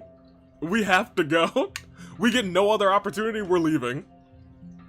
We're exploring. Scaramouche's words just won't leave you alone, so you have to give in to your curiosity. On quiet, very quiet feet, you creep through the empty corridors. The way to the basement is still fresh in your memory, so you have no problems finding it. Then you reach the stairs that lead down to the basement. For a moment you stare into darkness, which now seems even blacker than before. Oh yeah, we couldn't find our way before anywhere. Anyway, that's uh-oh. Wait, did you save? I looked away. Cherry, I always save. We have so many saves already. We saved, don't worry. Deeper and deeper you descend these steps into an all-encompassing darkness. We made it! Once again, you place, the place in front of you sends a shiver down your spines. Nothing seems to have changed much. Trying to be quiet, you step up to the railing of the balcony. A quick glance in the pit is enough to tell you that everything is prepared for the next fights. However, no one seems to be here at the moment. You turn around and discover a narrow staircase leading down to the entrance of the tunnel you came through. Where to exactly? Cautiously, you step closer and take a look down. Except suffocating darkness, you can't see anything. Only now do you notice how tense you've become. Your hands are clenched into fist, and your teeth are pressed together. There's that feeling again, an uneasy foreboding that seems strangely familiar. Gathering all your courage, you descend down this staircase as well. When you reach the bottom, you realize that you are in a long tunnel. At the end, you can make out a faint, cold light. The sight alone is enough to give you goosebumps. Dunk, dunk, dunk, dunk, dunk. Nevertheless, you continue your exploration. You get closer and closer to the light until you finally find yourself into a previously unknown laboratory. You don't know where to look first. To the left and the right are rows of illuminated glass cylinders, and in the middle of the room is an operating table with a corpse on it. You step closer, and then you see the face of the corpse. It is yours.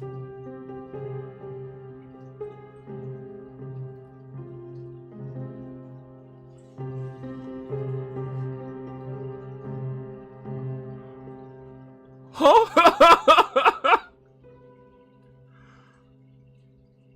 Okay.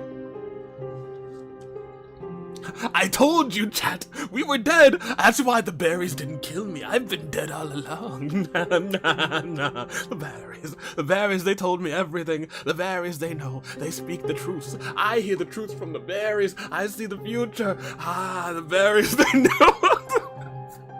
The berries, they led me to the right answer. Okay, so Cherry is just the protagonist. Oh, we've been dead all along. Perhaps we were a ghost. With your heart pounding, you feel, or rather, you wheel around as your eyes dart wildly from glass cylinder to glass cylinder. All these bodies in these containers have your face. Footsteps approach. Uh-oh. I hate that Amy's headcanon makes sense. The berries, they speak to you. Uh-oh. Wait. That's bad. I was gonna say, I don't think we know this other segment. Prime, accompanied by another segment unknown to you, appears. With trembling fingers and racing thoughts, you stumble backwards until you bump into the operating table. Looks like chat has set a new record. Huh?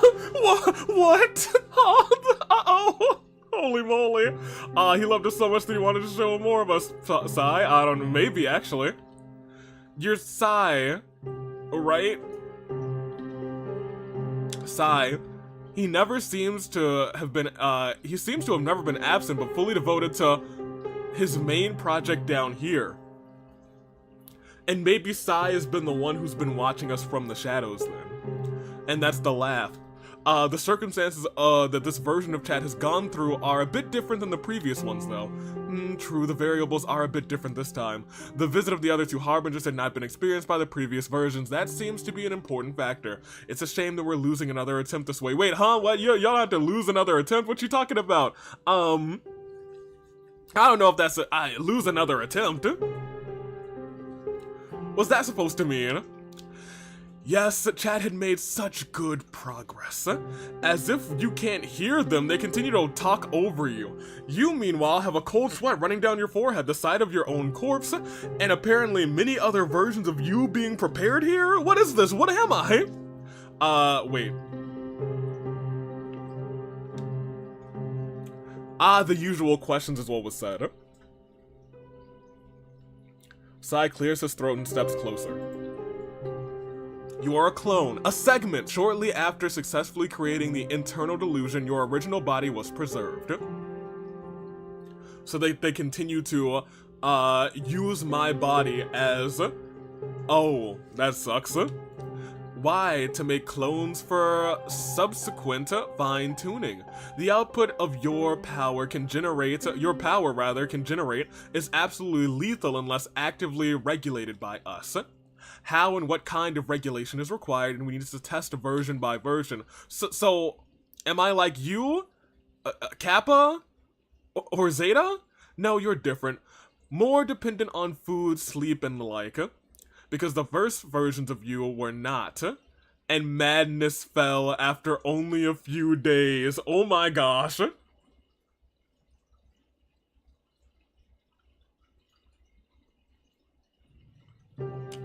Okay. Prime gestures to disfigured remains in a floating cylinder in the back. Fascinating. To what degree of self-mutilation a simple realization can lead after all. That's also why I'm afraid there's no chance for you to go on living. What do you mean? You're gonna kill me? Correct. Just before you can do it. Wait, hey, joke's on you! The bERriEs! A mutilated corpse gives less information about the previous effects on delusions on your health than an intact corpse. But now that I know that, we can avert the madness. This isn't the first time we've had this conversation here. Oh, yikes.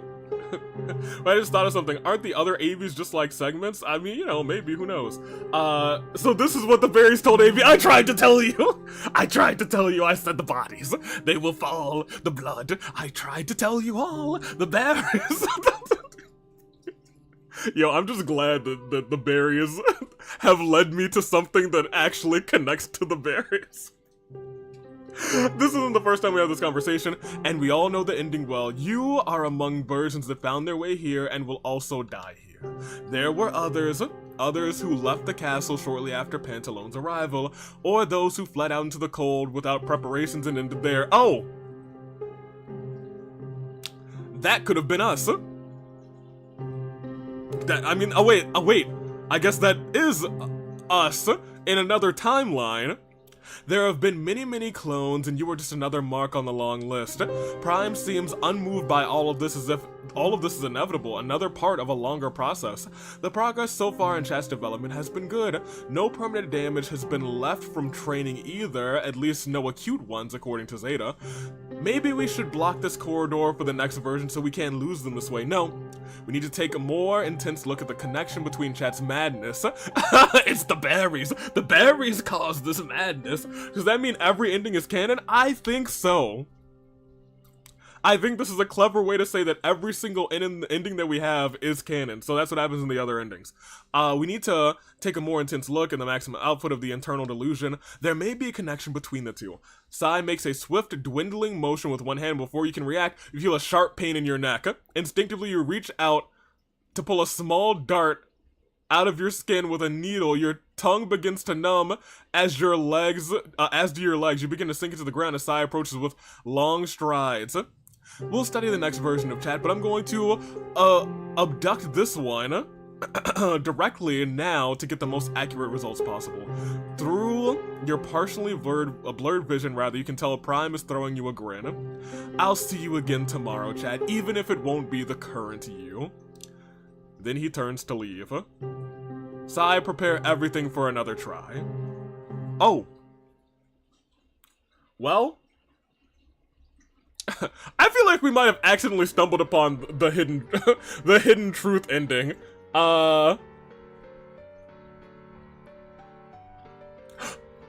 See, look, I like this one because there's actual, like, clues to what the endings are. Nor Zeta's advice. I guess what that is. Refuse. A guilt that cannot be forgiven. Oh, boy. Leave, stay, find out the truth about... Yeah. Interesting. So these three seem to be, like, maybe real endings, and then these ones are something endings. But there's also a gap here. I'm not sure. We know how to get poison. At the very least, we know how to find one ending, and I think we know how to maybe do this leave ending. That being said, how far are we in? We can go to 4, and I think we can... it does feel like we're close to the end of, like, the regular ending, if we don't go down and find the hidden truth. So let's go ahead and finish that off, and then maybe we'll end the stream, and we'll come back and we'll clean up and do some of these other ones. Oh, yeah, Wisteria. We died. Let's get the poison ending? No. No. Well, maybe. Because that one actually might be quick, too. Here, let's load back up from here, and let's just go to bed. It's amazing that chat is multiple people. When chat is literally multiple people, yeah, we unintentionally had a great name for chat. We go to bed, and you know what? It is what it is. So I guess, you know, the homie went through a similar thing, Mr. Scary Douche. It's not long before you reach your room, get ready for the night, and finally fall wearily into bed.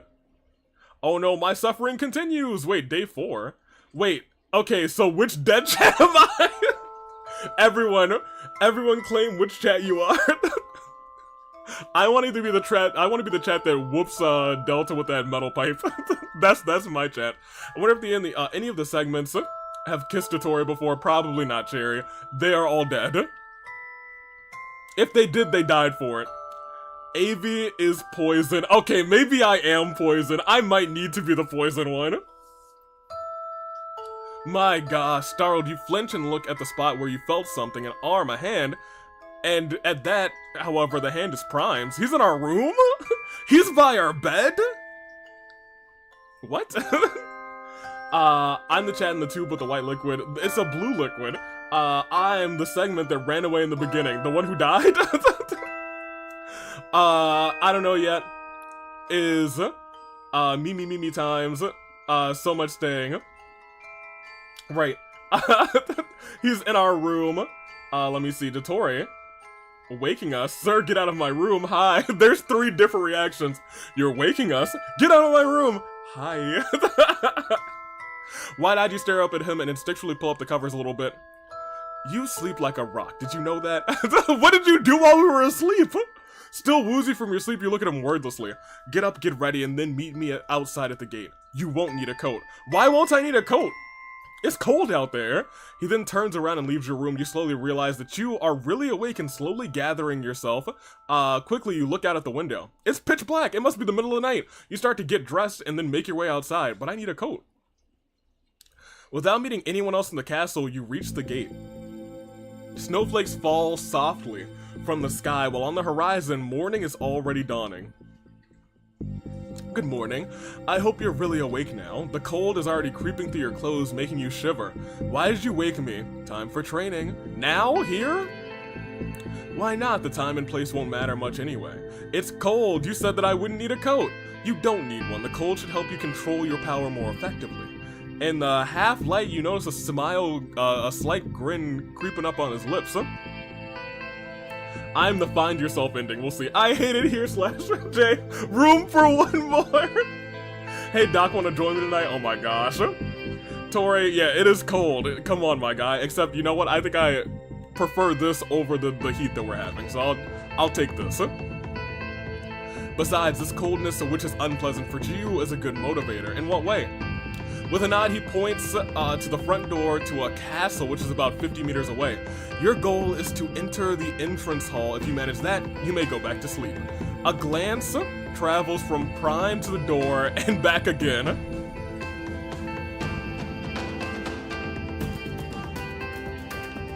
Hey, easy. Easy, I can't wait to see how you do it.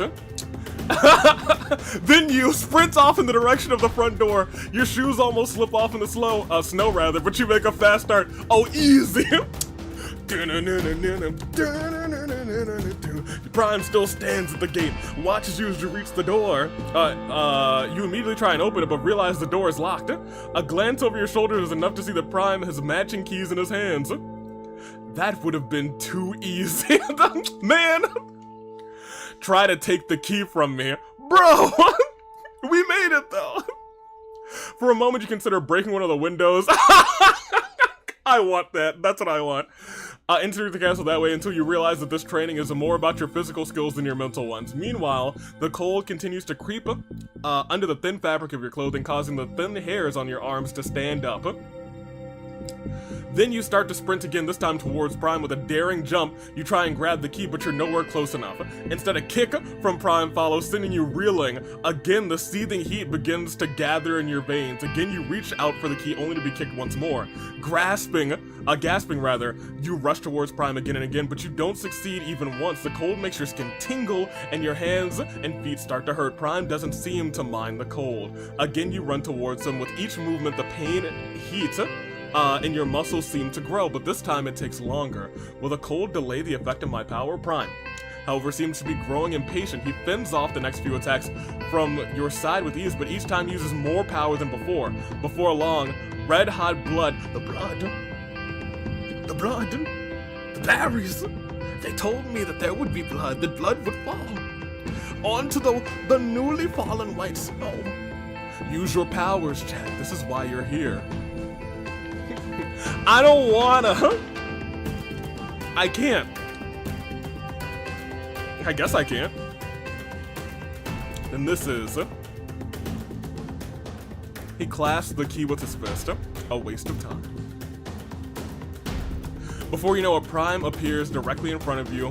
One has raised as you see metal flashing, but not of the key. Also, what did we just get? This looks like a raid on the Twitch side. I don't know what we accidentally had you guys run into. Scar, what did you do? Scar, you need to stop raiding us when we are doing these, these dating sims. You must, this is not what the people need to see. How are you, Scar? I will give you a shout out. We just died. Shout out, Scar. Scar, what were you playing? Were you doing your Sims 100 Baby Challenge? Let me see over here. We'll continue through here. Ooh, look, a raid. Me no wanna. I no wanna. We no wanna. Yeah, we super died. We died. You see metal flashing but not of the key. Fear shoots through your veins, accompanied by a hellish fire that seems to burn you from the inside. In one breath, like a wave, you release it. For a moment, the fire seems to burn your entire body before it begins to extinguish. Blinking, you open your eyes. What do you see? The cult of personality, and look down at yourself. Your clothes seem to be intact, but your skin is very red in places. Then you look over at Prime. Remember how you unleashed that power. Soon we will continue training. Okay, I'm going to sleep. Am I going to sleep? Yeah, we love sleep. Although, you know, he would probably be happy that we could continue now. But I feel like that would be ignoring the things that, the homie told us. I'm going back to my room. I'm going to sleep. I did save. Actually, yeah, we're going to sleep. Forget that. Still a little shaky on your feet, you follow Prime as he walks over to the door and turns the key in the lock. We're absolutely going to sleep. No, we're going to sleep. Miss me with that. I love the slumber. Go to sleep and don't not go to sleep. Here in the entrance hall, it's a lot warmer than outside, so you begin to relax. Shivering from cold exhaustion, you make your way. I feel like if we kept going, we would have died. Zeta literally told us, hey, don't keep going longer than you need to. Shivering from the cold and exhaustion, you make your way through the empty corridor to your room. Once here, you immediately fall into bed. The soft, fluffy blanket quickly warms you up. So that shortly you fall asleep again into a long slumber. After a few hours, a knock on the door wakes you from— Who keeps waking me up from my sleep? Come on, y'all. Who is it? Oh, guys, it's Freddy! What's up, Freddy? Good morning, chat. Everybody say hi to Freddy. Lord Pantaloon wants to see you. Right now, it's early. As soon as possible. Tell him to give me 5 more minutes. Understood.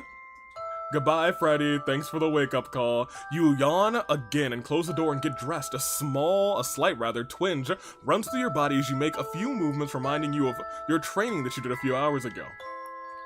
Then we head on out.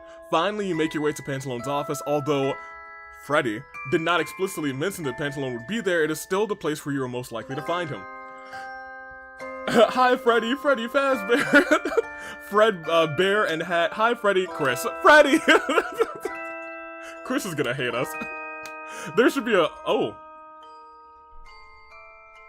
There should be a Chris ending. Hold on. Yeah, we super lagged for a second there. My bad, you guys. Unsure of how that happened. We must be getting some turbulence today. Usually we get through the stream without any turbulence, but this time we had 2 turbulences, so I'm gonna give you guys a second. While I drink a little bit of water. Take a sip. There we go. Y'all should be good in a second. Crisscross applesauce Freddy Fazbear. Goodness gracious. Coming to a stop in front of the door to the office, you raise a hand. And you knock. Come in. Alright, let's go. Let's go see T. This is Mr. Peasy. Good morning, chat. How was the night? It could have been better. I'm not gonna say we slept well. We got waken up and we got told to shoot some fire or something. It could have been better. Understandably, going out into the freezing cold in the middle of the night isn't particularly advisable. Okay. So he knows. I had to restart stream and got a really weird ad. Oh no. Oh no. What kind of ad did you get? A sigh escapes him, then he patiently folds his hands together and smiles at you playfully. I hope the time I gave you to reconsider was sufficient.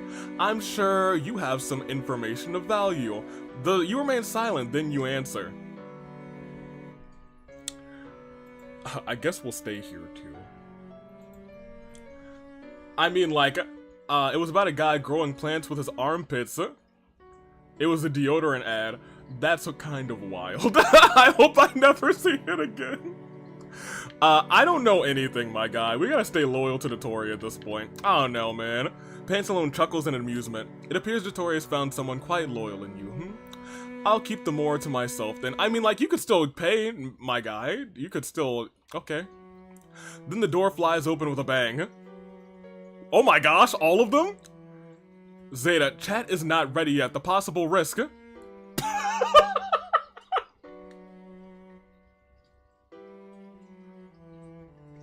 Say his name and he appears.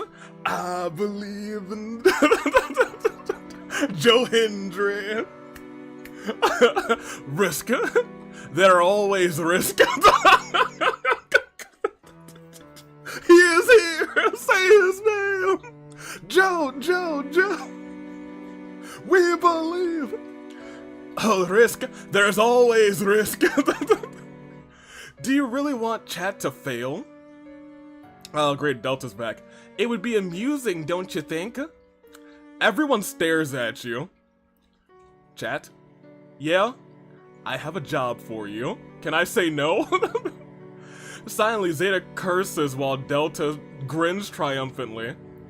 The Fatui have their eyes and ears everywhere, and Mondstadt as well. One of our spies has a report for us. The meeting will take place in a small abandoned village on the outskirts of Lille and Mondstadt. That will never not be funny. I'm very pleased. Also, I wouldn't mind being in chat shoes right now. There's too many Dottores on my screen. A room full of Dottore sounds like my kind of thing. Behave, stop. Don't do this. You will travel to the meeting place and take information in return. Oh, okay.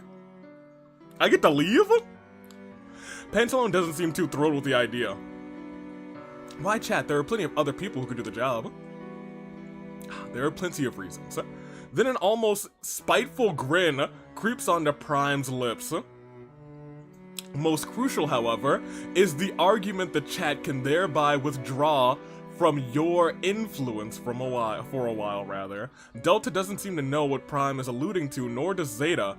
The latter sighs in annoyance and leaves the office. But woe betide me if I have to patch chat up later because something went wrong. Something's gonna go wrong. Can I go to Inazuma instead? I want to see Ito when I go to Inazuma. Ito, he could be anywhere. Who knows? That man is all over the place. I've got to go. There's a new supply of material. Maybe there's something useful among it. Don't screw up your mission, chat. This is all your fault, Delta. Goodness gracious. Alright, I'm gonna head to Fontaine to see Farina. Oh my gosh. Y'all, we have to go in between Mondstadt and Lille. We can't go anywhere else. You'll be driven to the place there, so all you'll need to do is locate the designated meeting place, an old well. Curious, you accept the map, study the pass, and trail and nod. I can do that. When do we leave? Prime grins and crosses his arms. Right now. Immediately, he turns on his heel and strolls out of the office. Taken off guard, you follow him. I'm scared too, to be honest. Okay, screw this mission. Let's go find Ito. Goodness gracious. What if it is Ito that we're meeting up with? Meanwhile, you catch a glimpse out of one of the windows and spot a carriage parked outside of the middle of the courtyard. Prime makes no move to give you a break to pack your things, but leads you rather straight into the yard. I feel like it's a long carriage trip to get to to in between Inazuma and... No, I'm sorry, between Lille and Mondstadt. But I guess I don't know where on the map Snezhnaya fits.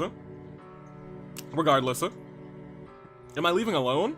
No, I'm not coming with you, though. You put one foot on the carriage's stepboard and place one hand on the door handle. Chat, don't use your ability. You're not ready for that yet. Understood. What am I supposed to do? Who's coming with me? You enter the carriage and start grinning widely at the sight of your companion. No shot! Oh. That's not who I thought it was. I thought it was Tarja. But that being said, he's pretty cool too. We love our little guy.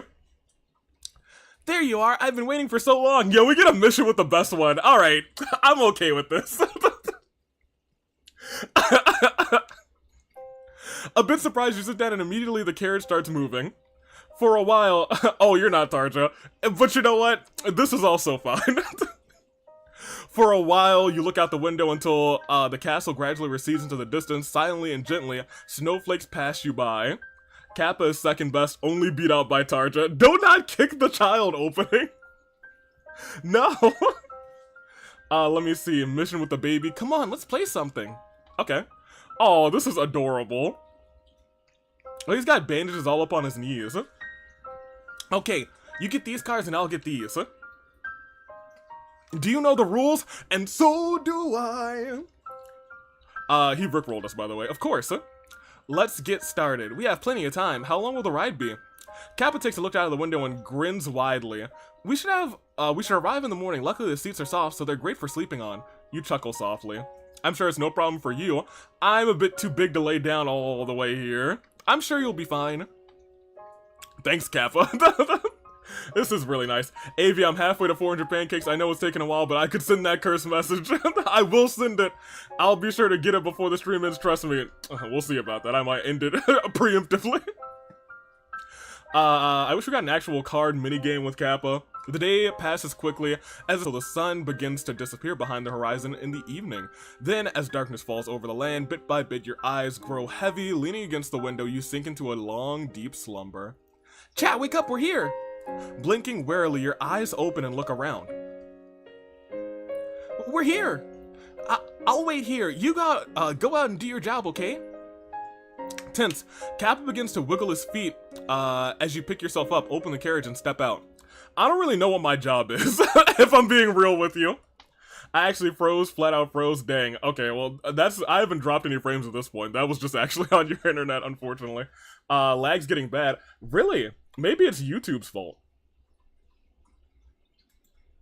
Here, let me check YouTube. YouTube says it's fine. Maybe YouTube just dropped for a second. Because I actually didn't lose any frames that time. That actually might have just been YouTube's fault. Dating sim is killing the stream. No, admittedly, I'm not dropping any frames right now, so YouTube is actually having troubles, unfortunately. Let me see. Which is interesting because it also just says excellent connection, so I'm not sure what YouTube is doing right now. The longer this goes on, the worse it gets, thus we must never play this game again. No, unfortunately we'll not. We gotta continue, we gotta get all the endings like we did the last time. Must be YouTube, I'm fine over here. Yeah, I was gonna say it. Twitch seems fine, YouTube says it's fine, and I'm not dropping any frames right now. We have full bars, and the connection that I usually look for to have this stream go on, so YouTube is sucking right now. They really don't want you to see the baby. Let me see. Surprised by the brightness of the sun. This is so nice to see. Not snow, admittedly. You feel the present warmth of the sun on your skin while the wind carries a scent of fresh grass and trees. I'm not sure where this is. We've been all over. Almost in a daze, you look around and it's been so long since you had been out in the open. Ahead of you, you spot a few dilapidated houses along an old gravel road with light steps. You make your way to the meeting place. Welcome to the Twitch side. Welcome to the other side. Arrow. Ahead of you, you spot a few dilapidated houses. I'm gonna go to sleep rather than watching Dottore. Fair enough. Get some rest, Sonic. As everyone travels to the Twitch side or remains on YouTube, unless it completely destroys. Hello? Who is this? I don't know who this is, but I'm intrigued. You step closer to her and discover a small envelope peeking out of her backpack, out of a backpack next to the well. The sound of footsteps catches your attention. Oh, hello. Nice day today, isn't it? What brings you here? The young woman smiles broadly. Strange, you think, because to you rather, she doesn't seem like a Fatui spy at all. Oh, by the way, just call me Faye. You hesitate. I'm in the house now, baby. Corey's in the house. It's a party every week, baby. Welcome to the house, Corey. You're outside, rather, in a friendly human environment. The nearest settlement shouldn't be far. You can make a run for it, but maybe this isn't, maybe this is even your only good chance. Unless your instincts are wrong, Faye might even help you out.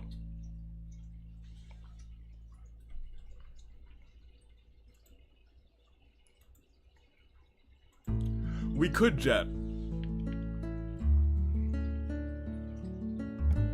But I assume she probably is a Fatui spy, so we probably should just say we're here to do our job. I'm here for the envelope.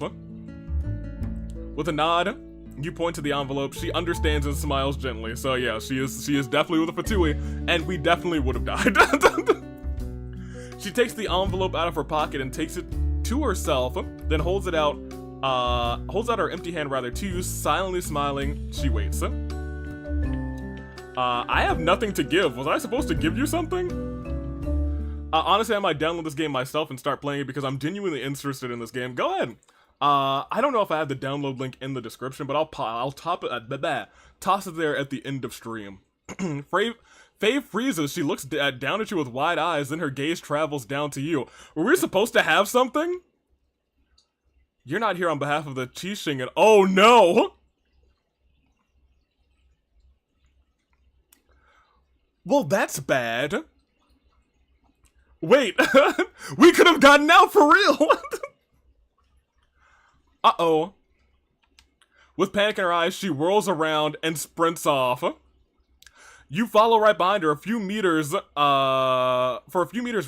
you chase Faye between the houses, then you realize she might be more agile than you and will gain distance in the long run. Stumbling, you come to a stop and look after her with your heart pounding. I messed up. Still out of breath, you turn around and head for the carriage. Once you're there, you get down and sit across from Kappa, who looks at you intently. So how was it? I screwed up, my guy.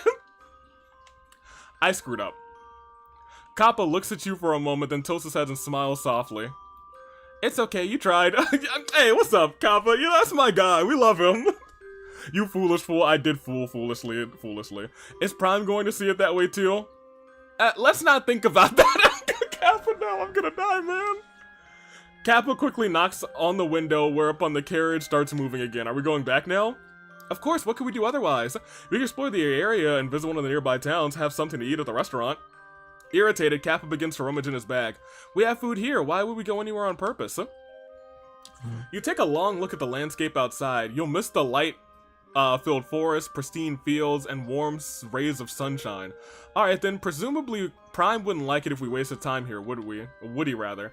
Exactly, besides, it's much nicer at the Castle Inn, and my guy! I'm not sure about that. I don't have a Twitch to escape to. Cherry, you're doomed then. It is a YouTube problem, apparently, because we've dropped no other frames. And, again, you're in for a long ride, which you spend with Kappa, playing cards, guess terms, and interview each other about your favorite things. A little homesickness accompanies you the whole while Kappa seems to feel more comfortable the closer the two of you get to the castle and the surrounding ice desert. We're doomed, I think, properly. But it'll be fine. Day 6? How many days can we survive for? Just classic Twitch superiority /J. Uh-oh. I want to trust Kappa, but he is a Dottore. Look, we're almost there. Maybe the others are waiting for us with dinner. I'm not. I don't. Maybe with dinner knives in our chests for failing. You stare warily out at the window at the ice-covered hills. We couldn't have used our berries? Like, I have something for you too. Here, take this berry. It is a treat, a delicacy. You stare warily out the window at the ice-covered hills rolling by. Maybe. Mayhaps. After some time, you finally reach the castle, drive through it, and come to a stop in the courtyard. You get off the vehicle together, gather your things, and enter the entrance hall. Maybe that person's gonna come and save us. It's almost been a week. Let us live for 7 days. I'll take my stuff to my room for now. Will you come by later? Yeah, I'll come by later. Whereupon Kappa chuckles and heads off to his animal and jar collection. Just as you're about to head to your room, you spot Prime standing quietly close to a wall, having been watching you since you arrived. How fortunate that you have returned safe and sound. He gazes you, his gaze rather inspects you searchingly, and the information. Embarrassed, you look to the floor and start nervously picking at your clothes. I failed. A deep sigh escapes Prime. Oh, that was to be expected. Well, nothing can be done about that now. What? Now what? Pantaloon will assign a few members of the thE to solve this problem. Still, you look at the ground ashamed as Prime turns back. Go and get checked on by Zeta. After that, I'll expect you for dinner. I mean, what were we... They didn't give us anything. They didn't give us anything at all to help us. Without any detours you had for the lab. You enter promptly and run into Zeta, whom you directly hit in the back with the door. Oh my gosh, we need to stop hitting people with doors. What a nice greeting. Grinning a little amusedly, he sets aside his little pieces of paper that he had holding in his hands until just now. I must confess, I think I might like him the best next to, you know, Kappa. The last 2 days have been surprisingly monotonous. Did ya? Oh, y'all.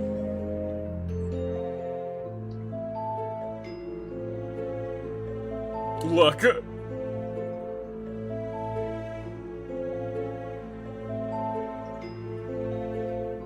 Look. Guys. Chat.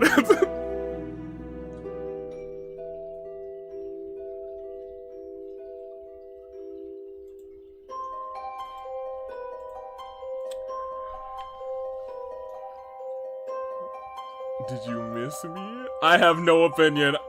Alright, I'm gonna do it. Did you miss me? Again, a giggle escapes him. Hello. What if I say no? A few moments, he waits for your reaction, and then he begins to grin broadly. And what if I say yes? I mean, like, anyway.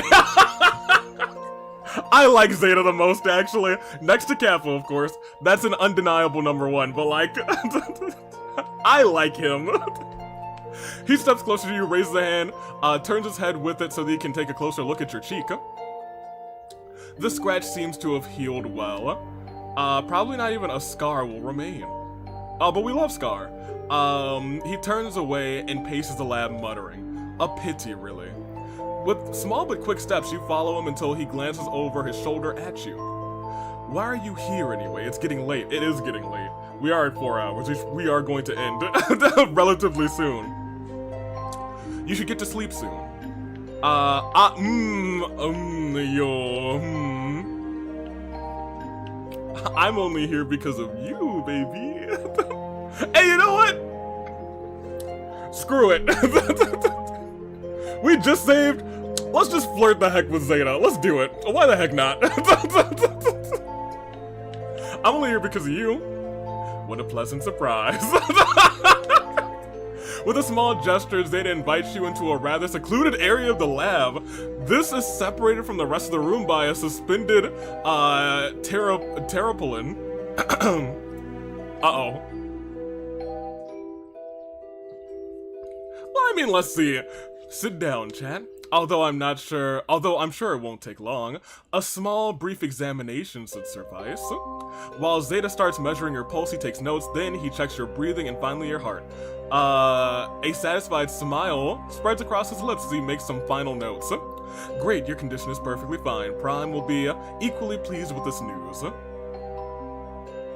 With a small gesture, he points towards the door. Now get out. Wait! Wait! Wait! Knowing Prime, he's waiting. He throws you a small smile and nods encouragingly. If you find time, stop by here again tomorrow. Okay, wait, this time it is me. I'll wait.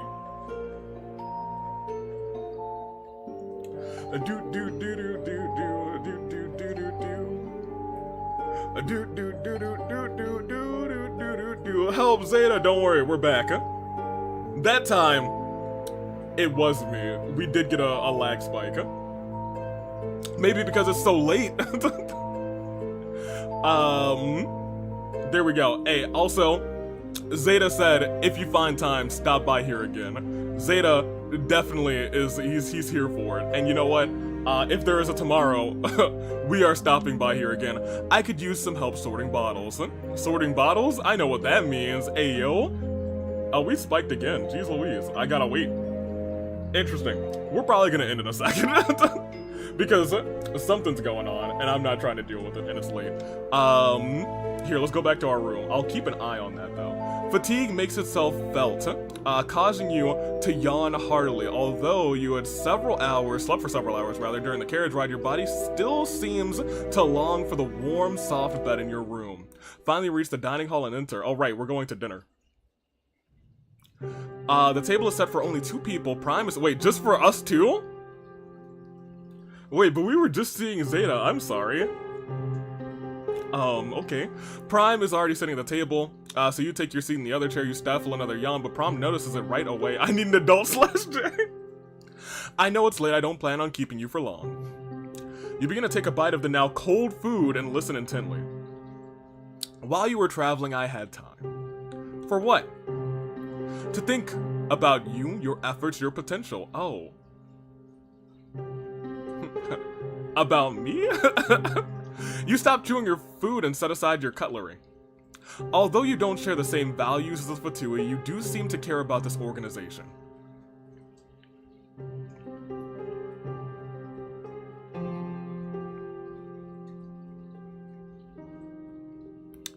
Hey, you know what? I like everyone here. This does feel like a home. Like home. Prime thoughtfully rests his chin on one hand. Home. A strange expression. While he seems to fix his gaze on you, he calmly folds his hands together. Anyway, I must say, you're a failure. Imagine. You fit well with this place. And its inhabitants, if you insist on phrasing it that way. However, I must be able to be sure that you are loyal to us, the Harbingers. I haven't proven that often enough. Look, I only took poison berries that one time. If I still had the goal of going back to Sumeru, I would have had plenty of chances to do it. Quietly and more gently than usual, Prime begins to laugh. Probably true, but that is not enough. I need real, true proof of your loyalty.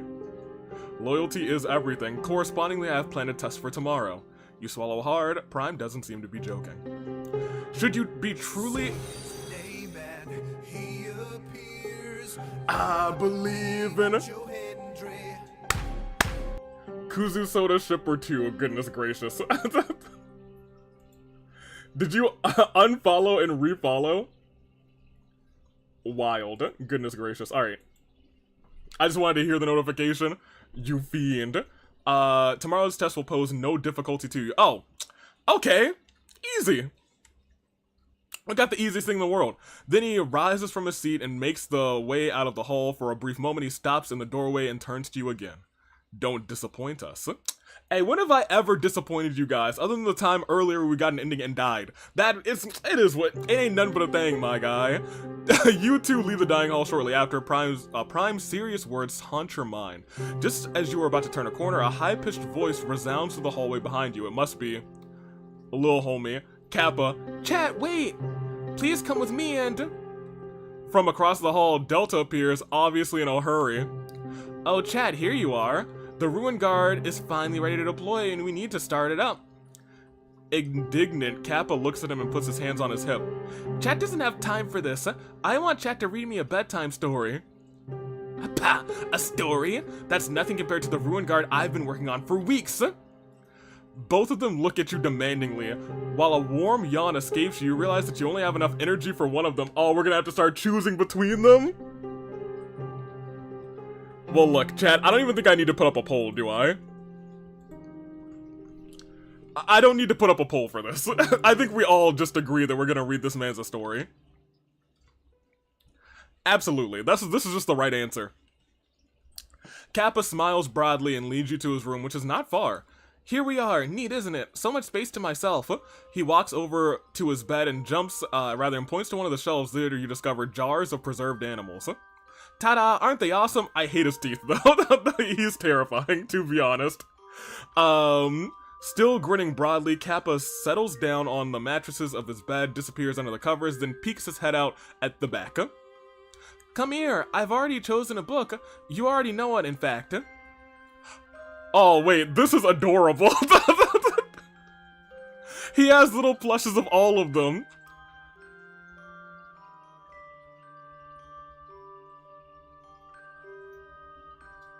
Man. Yeah, we made the right choice. Why is he cuddling with the dumb one? Oh, because it's Joe Hendry, I understand. I need I need someone to take a screenshot of this. So I can take that image, cut out this man's, and put in Joe Hendry instead. Smiling, we got the book. It was lying in my room one night, rather. Did you put it there? Mischievously, Kappa chuckles and nods. It was him, you guys. So, you read it, didn't you? Then you must be prepared for reading it aloud now. Say, I thought segments didn't need sleep. Kappa. I mean, I'm gonna save here because, you know, I do want to make the you know, a good call on this. I thought you didn't need sleep. Kappa stares at you with wide eyes, then he laughs softly and into his covers. I don't need to sleep either, but I still want you to read me a story. Alright, then listen carefully. Go to the gallery, make chat disappear, then we can. Okay, we will go ahead and do that. You open the book to the first page and start reading. A long time ago. Actually, I can just pull this from the game files. Never mind, y'all are fine. A long time ago, there was a cat. And the cat, he was in a hat. And he had a magic trick. He opened up his hat. He took it off. He reached inside. What would he pull out? Was it a rabbit? Nah. Was it a bird? Nah. Was it a plane? Nah. It was berries. He pulled out a handful of berries, Kappa. And you know what he said? Feast upon these berries, and it will get knowledge. You will gain the knowledge that these berries have. They will show you the way. But the way may be you are not yet ready for a truth that will lead to your demise. Always listen to the berries. Always listen to the berries. Sleep well. Actually, you send me each CG you rip from the game, please. I'll send you all of them when we finish the game. I don't want to spoil you for the rest of them. Sleep well. Day 7. No, I froze again. Well, this time, we still have full bars. So maybe it's a combination of YouTube and me, or maybe it's just YouTube making me lose bars. Before, it used to be Twitch that made me lose bars, though, which is kind of wild. No, before it was always YouTube that made me lose bars, because we had to stop Twitch to just feed everything to YouTube. YouTube is some trash, that's what we've learned. Another day dawns, and you sleepily, You blink sleepily at the ceiling, the memories from the night before rushing through your head, Zeta Prime, the little dilemma with Kappa and Delta. You can't avoid, thinking about these past days. I like it here, honestly. Kappa's made it okay. He's alright. He's a good kid. He's a good egg. You get up and get dressed for the day ahead. The thought of the test still haunts your mind. Prime's announcements seem almost like a threat. You take a deep breath and step out into the hallway. Freddy! Freddy, what's up, Freddy? How you doing, my guy? It's good to see you. I remember a Character X Character listener, specifically Mekon X listener, where it's just them reading you a story. A Winnie the Pooh book. Silly old Winnie the Pooh. Freddy, what's up? I hate it here. My only saving grace are Joe Hendry and Kappa. Whoa, you don't like Freddy? We love Freddy here. Dottore is expecting you. You nod silently at him as your hands begin to shake. Your nervousness can no longer be concealed. Without any objections, you follow Freddy through the corridors. Further and further into the interior of the castle. A little later, you reach the stairs leading to the arena in the basement. Wait, I don't want to be here. You feel your heart racing, beating faster. Your hands get sweaty. Finally, you reach the arena. Wait, this is not the part of the arena I'm used to. I'm used to being up there in the arena. I don't want to be down here. This time you are standing downstairs and not, one of the balconies as before. Freddy disappears without another word. Freddy? With slow, hesitant steps, you step into the middle of the arena. Then a figure appears from one of the escapes on the other side. Chat? welcome. Still nervous, you can't help but bring a single word past your lips. It's been a long journey to get you here, starting with the ball some time ago. It is. It has been a long time. We have put so many hours into this game. Series. It seems you made some friends as well. I hope you feel comfortable here at the castle. He doesn't give you time to answer, but continues directly with his little speech. It is time to test how far your loyalty to us extends. I have a task to complete. One task. He extends his arms and points to the gate which he had just entered. You possess powers. I want you to use them at my command. Oh. Delta enters accompanied by another person. Kill. I get to kill this man? Easy. Who is that? Is this a man? We're gonna just murder this person? Is Tarja able to be put in the Harbinger game specifically? Technically, this is a game that we've played on the channel. We just have to kill this guy? Stunned, you stare at the three men. You recognize who Delta is. Wait, I know who this guy is? Oh, that is the owner of the inn. You're right. That's true. That's right. With a nod, Delta points at Alexandru. Wait, I do remember him. His whole body shaking with fear and exhaustion. Use the full extent of your powers and take his life. Still stunned, you stare at Alexandru, who doesn't dare say anything.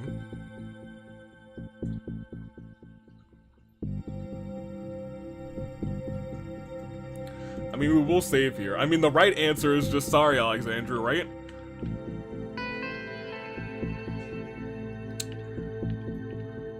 Well, yeah, I guess he can die. You nod and step closer to Alexandru, who kneels fearfully on the ground. His breath catches as you hear footsteps approaching. Rather, his breath catches as he hears footsteps approaching. Well, now, y'all, he's dead. You raise a hand and point to him. Then your gaze wanders over to Prime and Delta. I am loyal. Then, like an explosion, you unleash all of your power. Dazed by the stabbing pain in your body, you're not sure if you're just imagining the blood-curdling scream that echoes to the arena and hallways. It only takes a few moments for the firestorm to subside, allowing you to breathe freely again. Knowing full well what you would see, you kept your eyes closed. You hear footsteps and feel a hand on your shoulder. You're right. You are loyal to us. Time passes, hour after hour, days after days. After Alexandru's murder, Prime personally took care of the side effects of your power. Again and again, he reminds you how valuable you are to the Fatui, his projects, and him. He also mentions what potential he sees in you. So much, in fact, that he's sure you could go far. How do you feel now, after the murder you committed?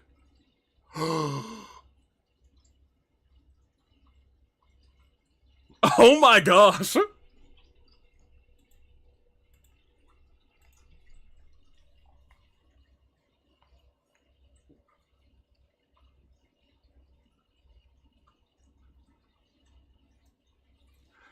Wait, y'all, look. I'll be real. Imagine if it was the full circle. Imagine if it's the bERriEs. I have to see if it's the bERriEs. I have to see if it's the bERriEs, you guys. I'm sorry, I'm vetoing everyone. Days pass, but your feelings of guilt do not disappear. Again and again, you stand in the middle of the arena in your dreams. Again and again, you take Alexandru's life. Finally, you wake up in the middle of the night, drenched in sweat. You feel your hands shaking. You know this feeling, this guilt will never go away. As if in a trance, you stand up and step towards the windows. It's the bERriEs! The bERriEs told me there would be blood, that there would be a massacre. Alexandru. This fate was not avoidable. I'm so happy that it's the bERriEs. You look down at your hand. In it, you hold 3 small berries. I thought then that I could use them and change things for the better. You open your mouth and raise your hand with the berries. Your gaze wanders over to the desert of ice that stretches from the castle to the horizon.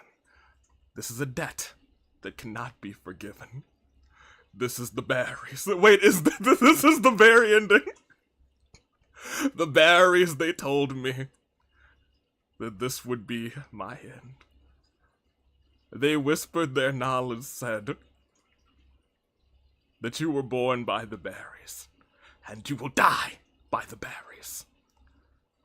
You bite the berries. I love it!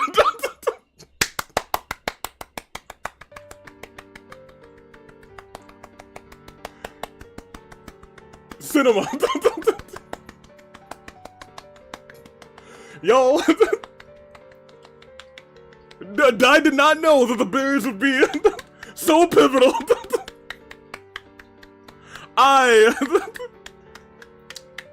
I'm here for it. Here, just because it's gonna be pretty quick, we'll get this other ending.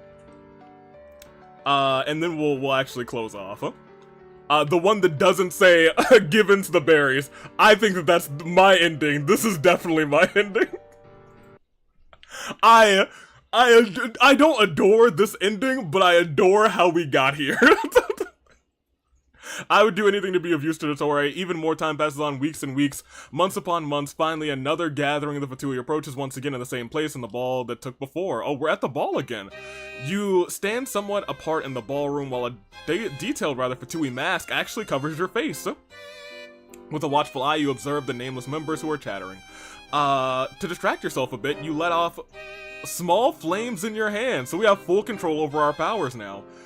My power, looking back, it kind of feels like, kind of similar to Father, but clearly not at all the same power. Looking back at the time, I could barely use it without harm, and now, you smile and see a well-known figure into the hall. Look who it is. You have all gathered here today to attend this meeting. Thus I proclaim as my right hand and loyal assistant, Chat.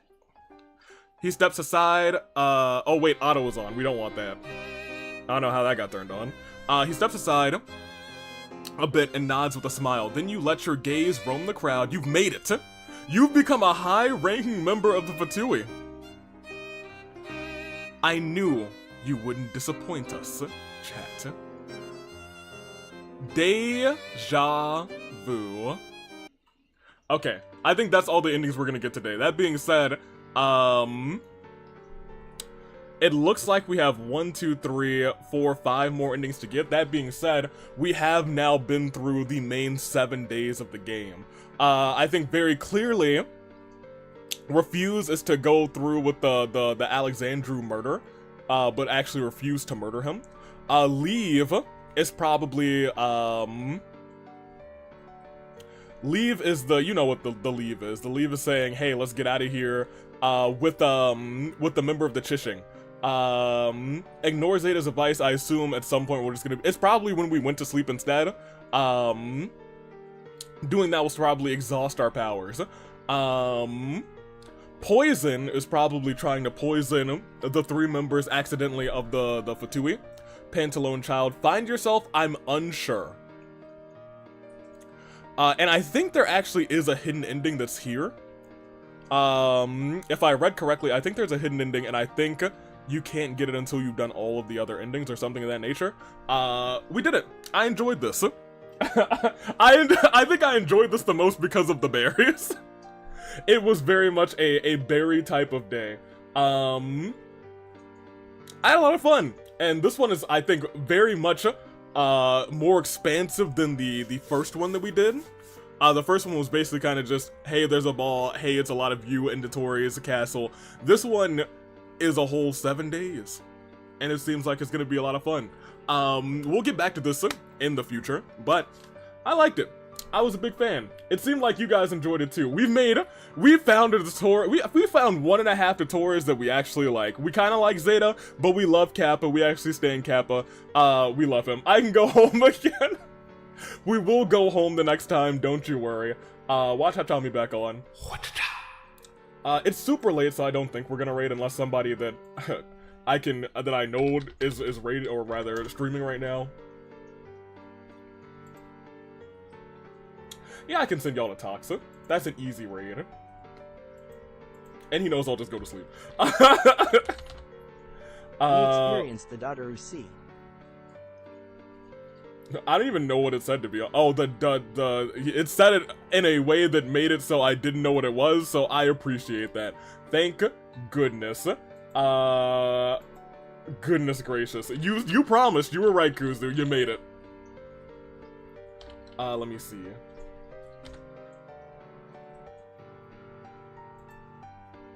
Following. Oh, Tox didn't just end. No, he's right there. He's on Be Right Back. So you know what? Oh, never mind. He's not. Alright, yep. We'll start the raid there. We have 10 seconds. That's gonna go on. I need to pretend to actually be ready to end this, and I will be ready to end this. Ladies and gentlemen, we're getting out of here. We are gonna be back with this in the future. That's not right. We could end with that music, but I think it would be whatever. Let's get out of here. Thank you so much for watching. You guys stayed up for 4.5 hours for me wilding out on berries, and you know what? I love how it ended. The berries, I was hoping at some point we would be able to actually eat the berries, and I'm so glad that it was like that. Très magnifique, all berries all the time. Let's get out of here. Toodaloo Flight Crew, thank you so much for watching. We'll be back Friday with, the Fracture 1 year anniversary. Wednesday we'll be bringing that to you. I'm gonna go to sleep. Toodaloo Flight Crew. Thanks for watching. Watch us out.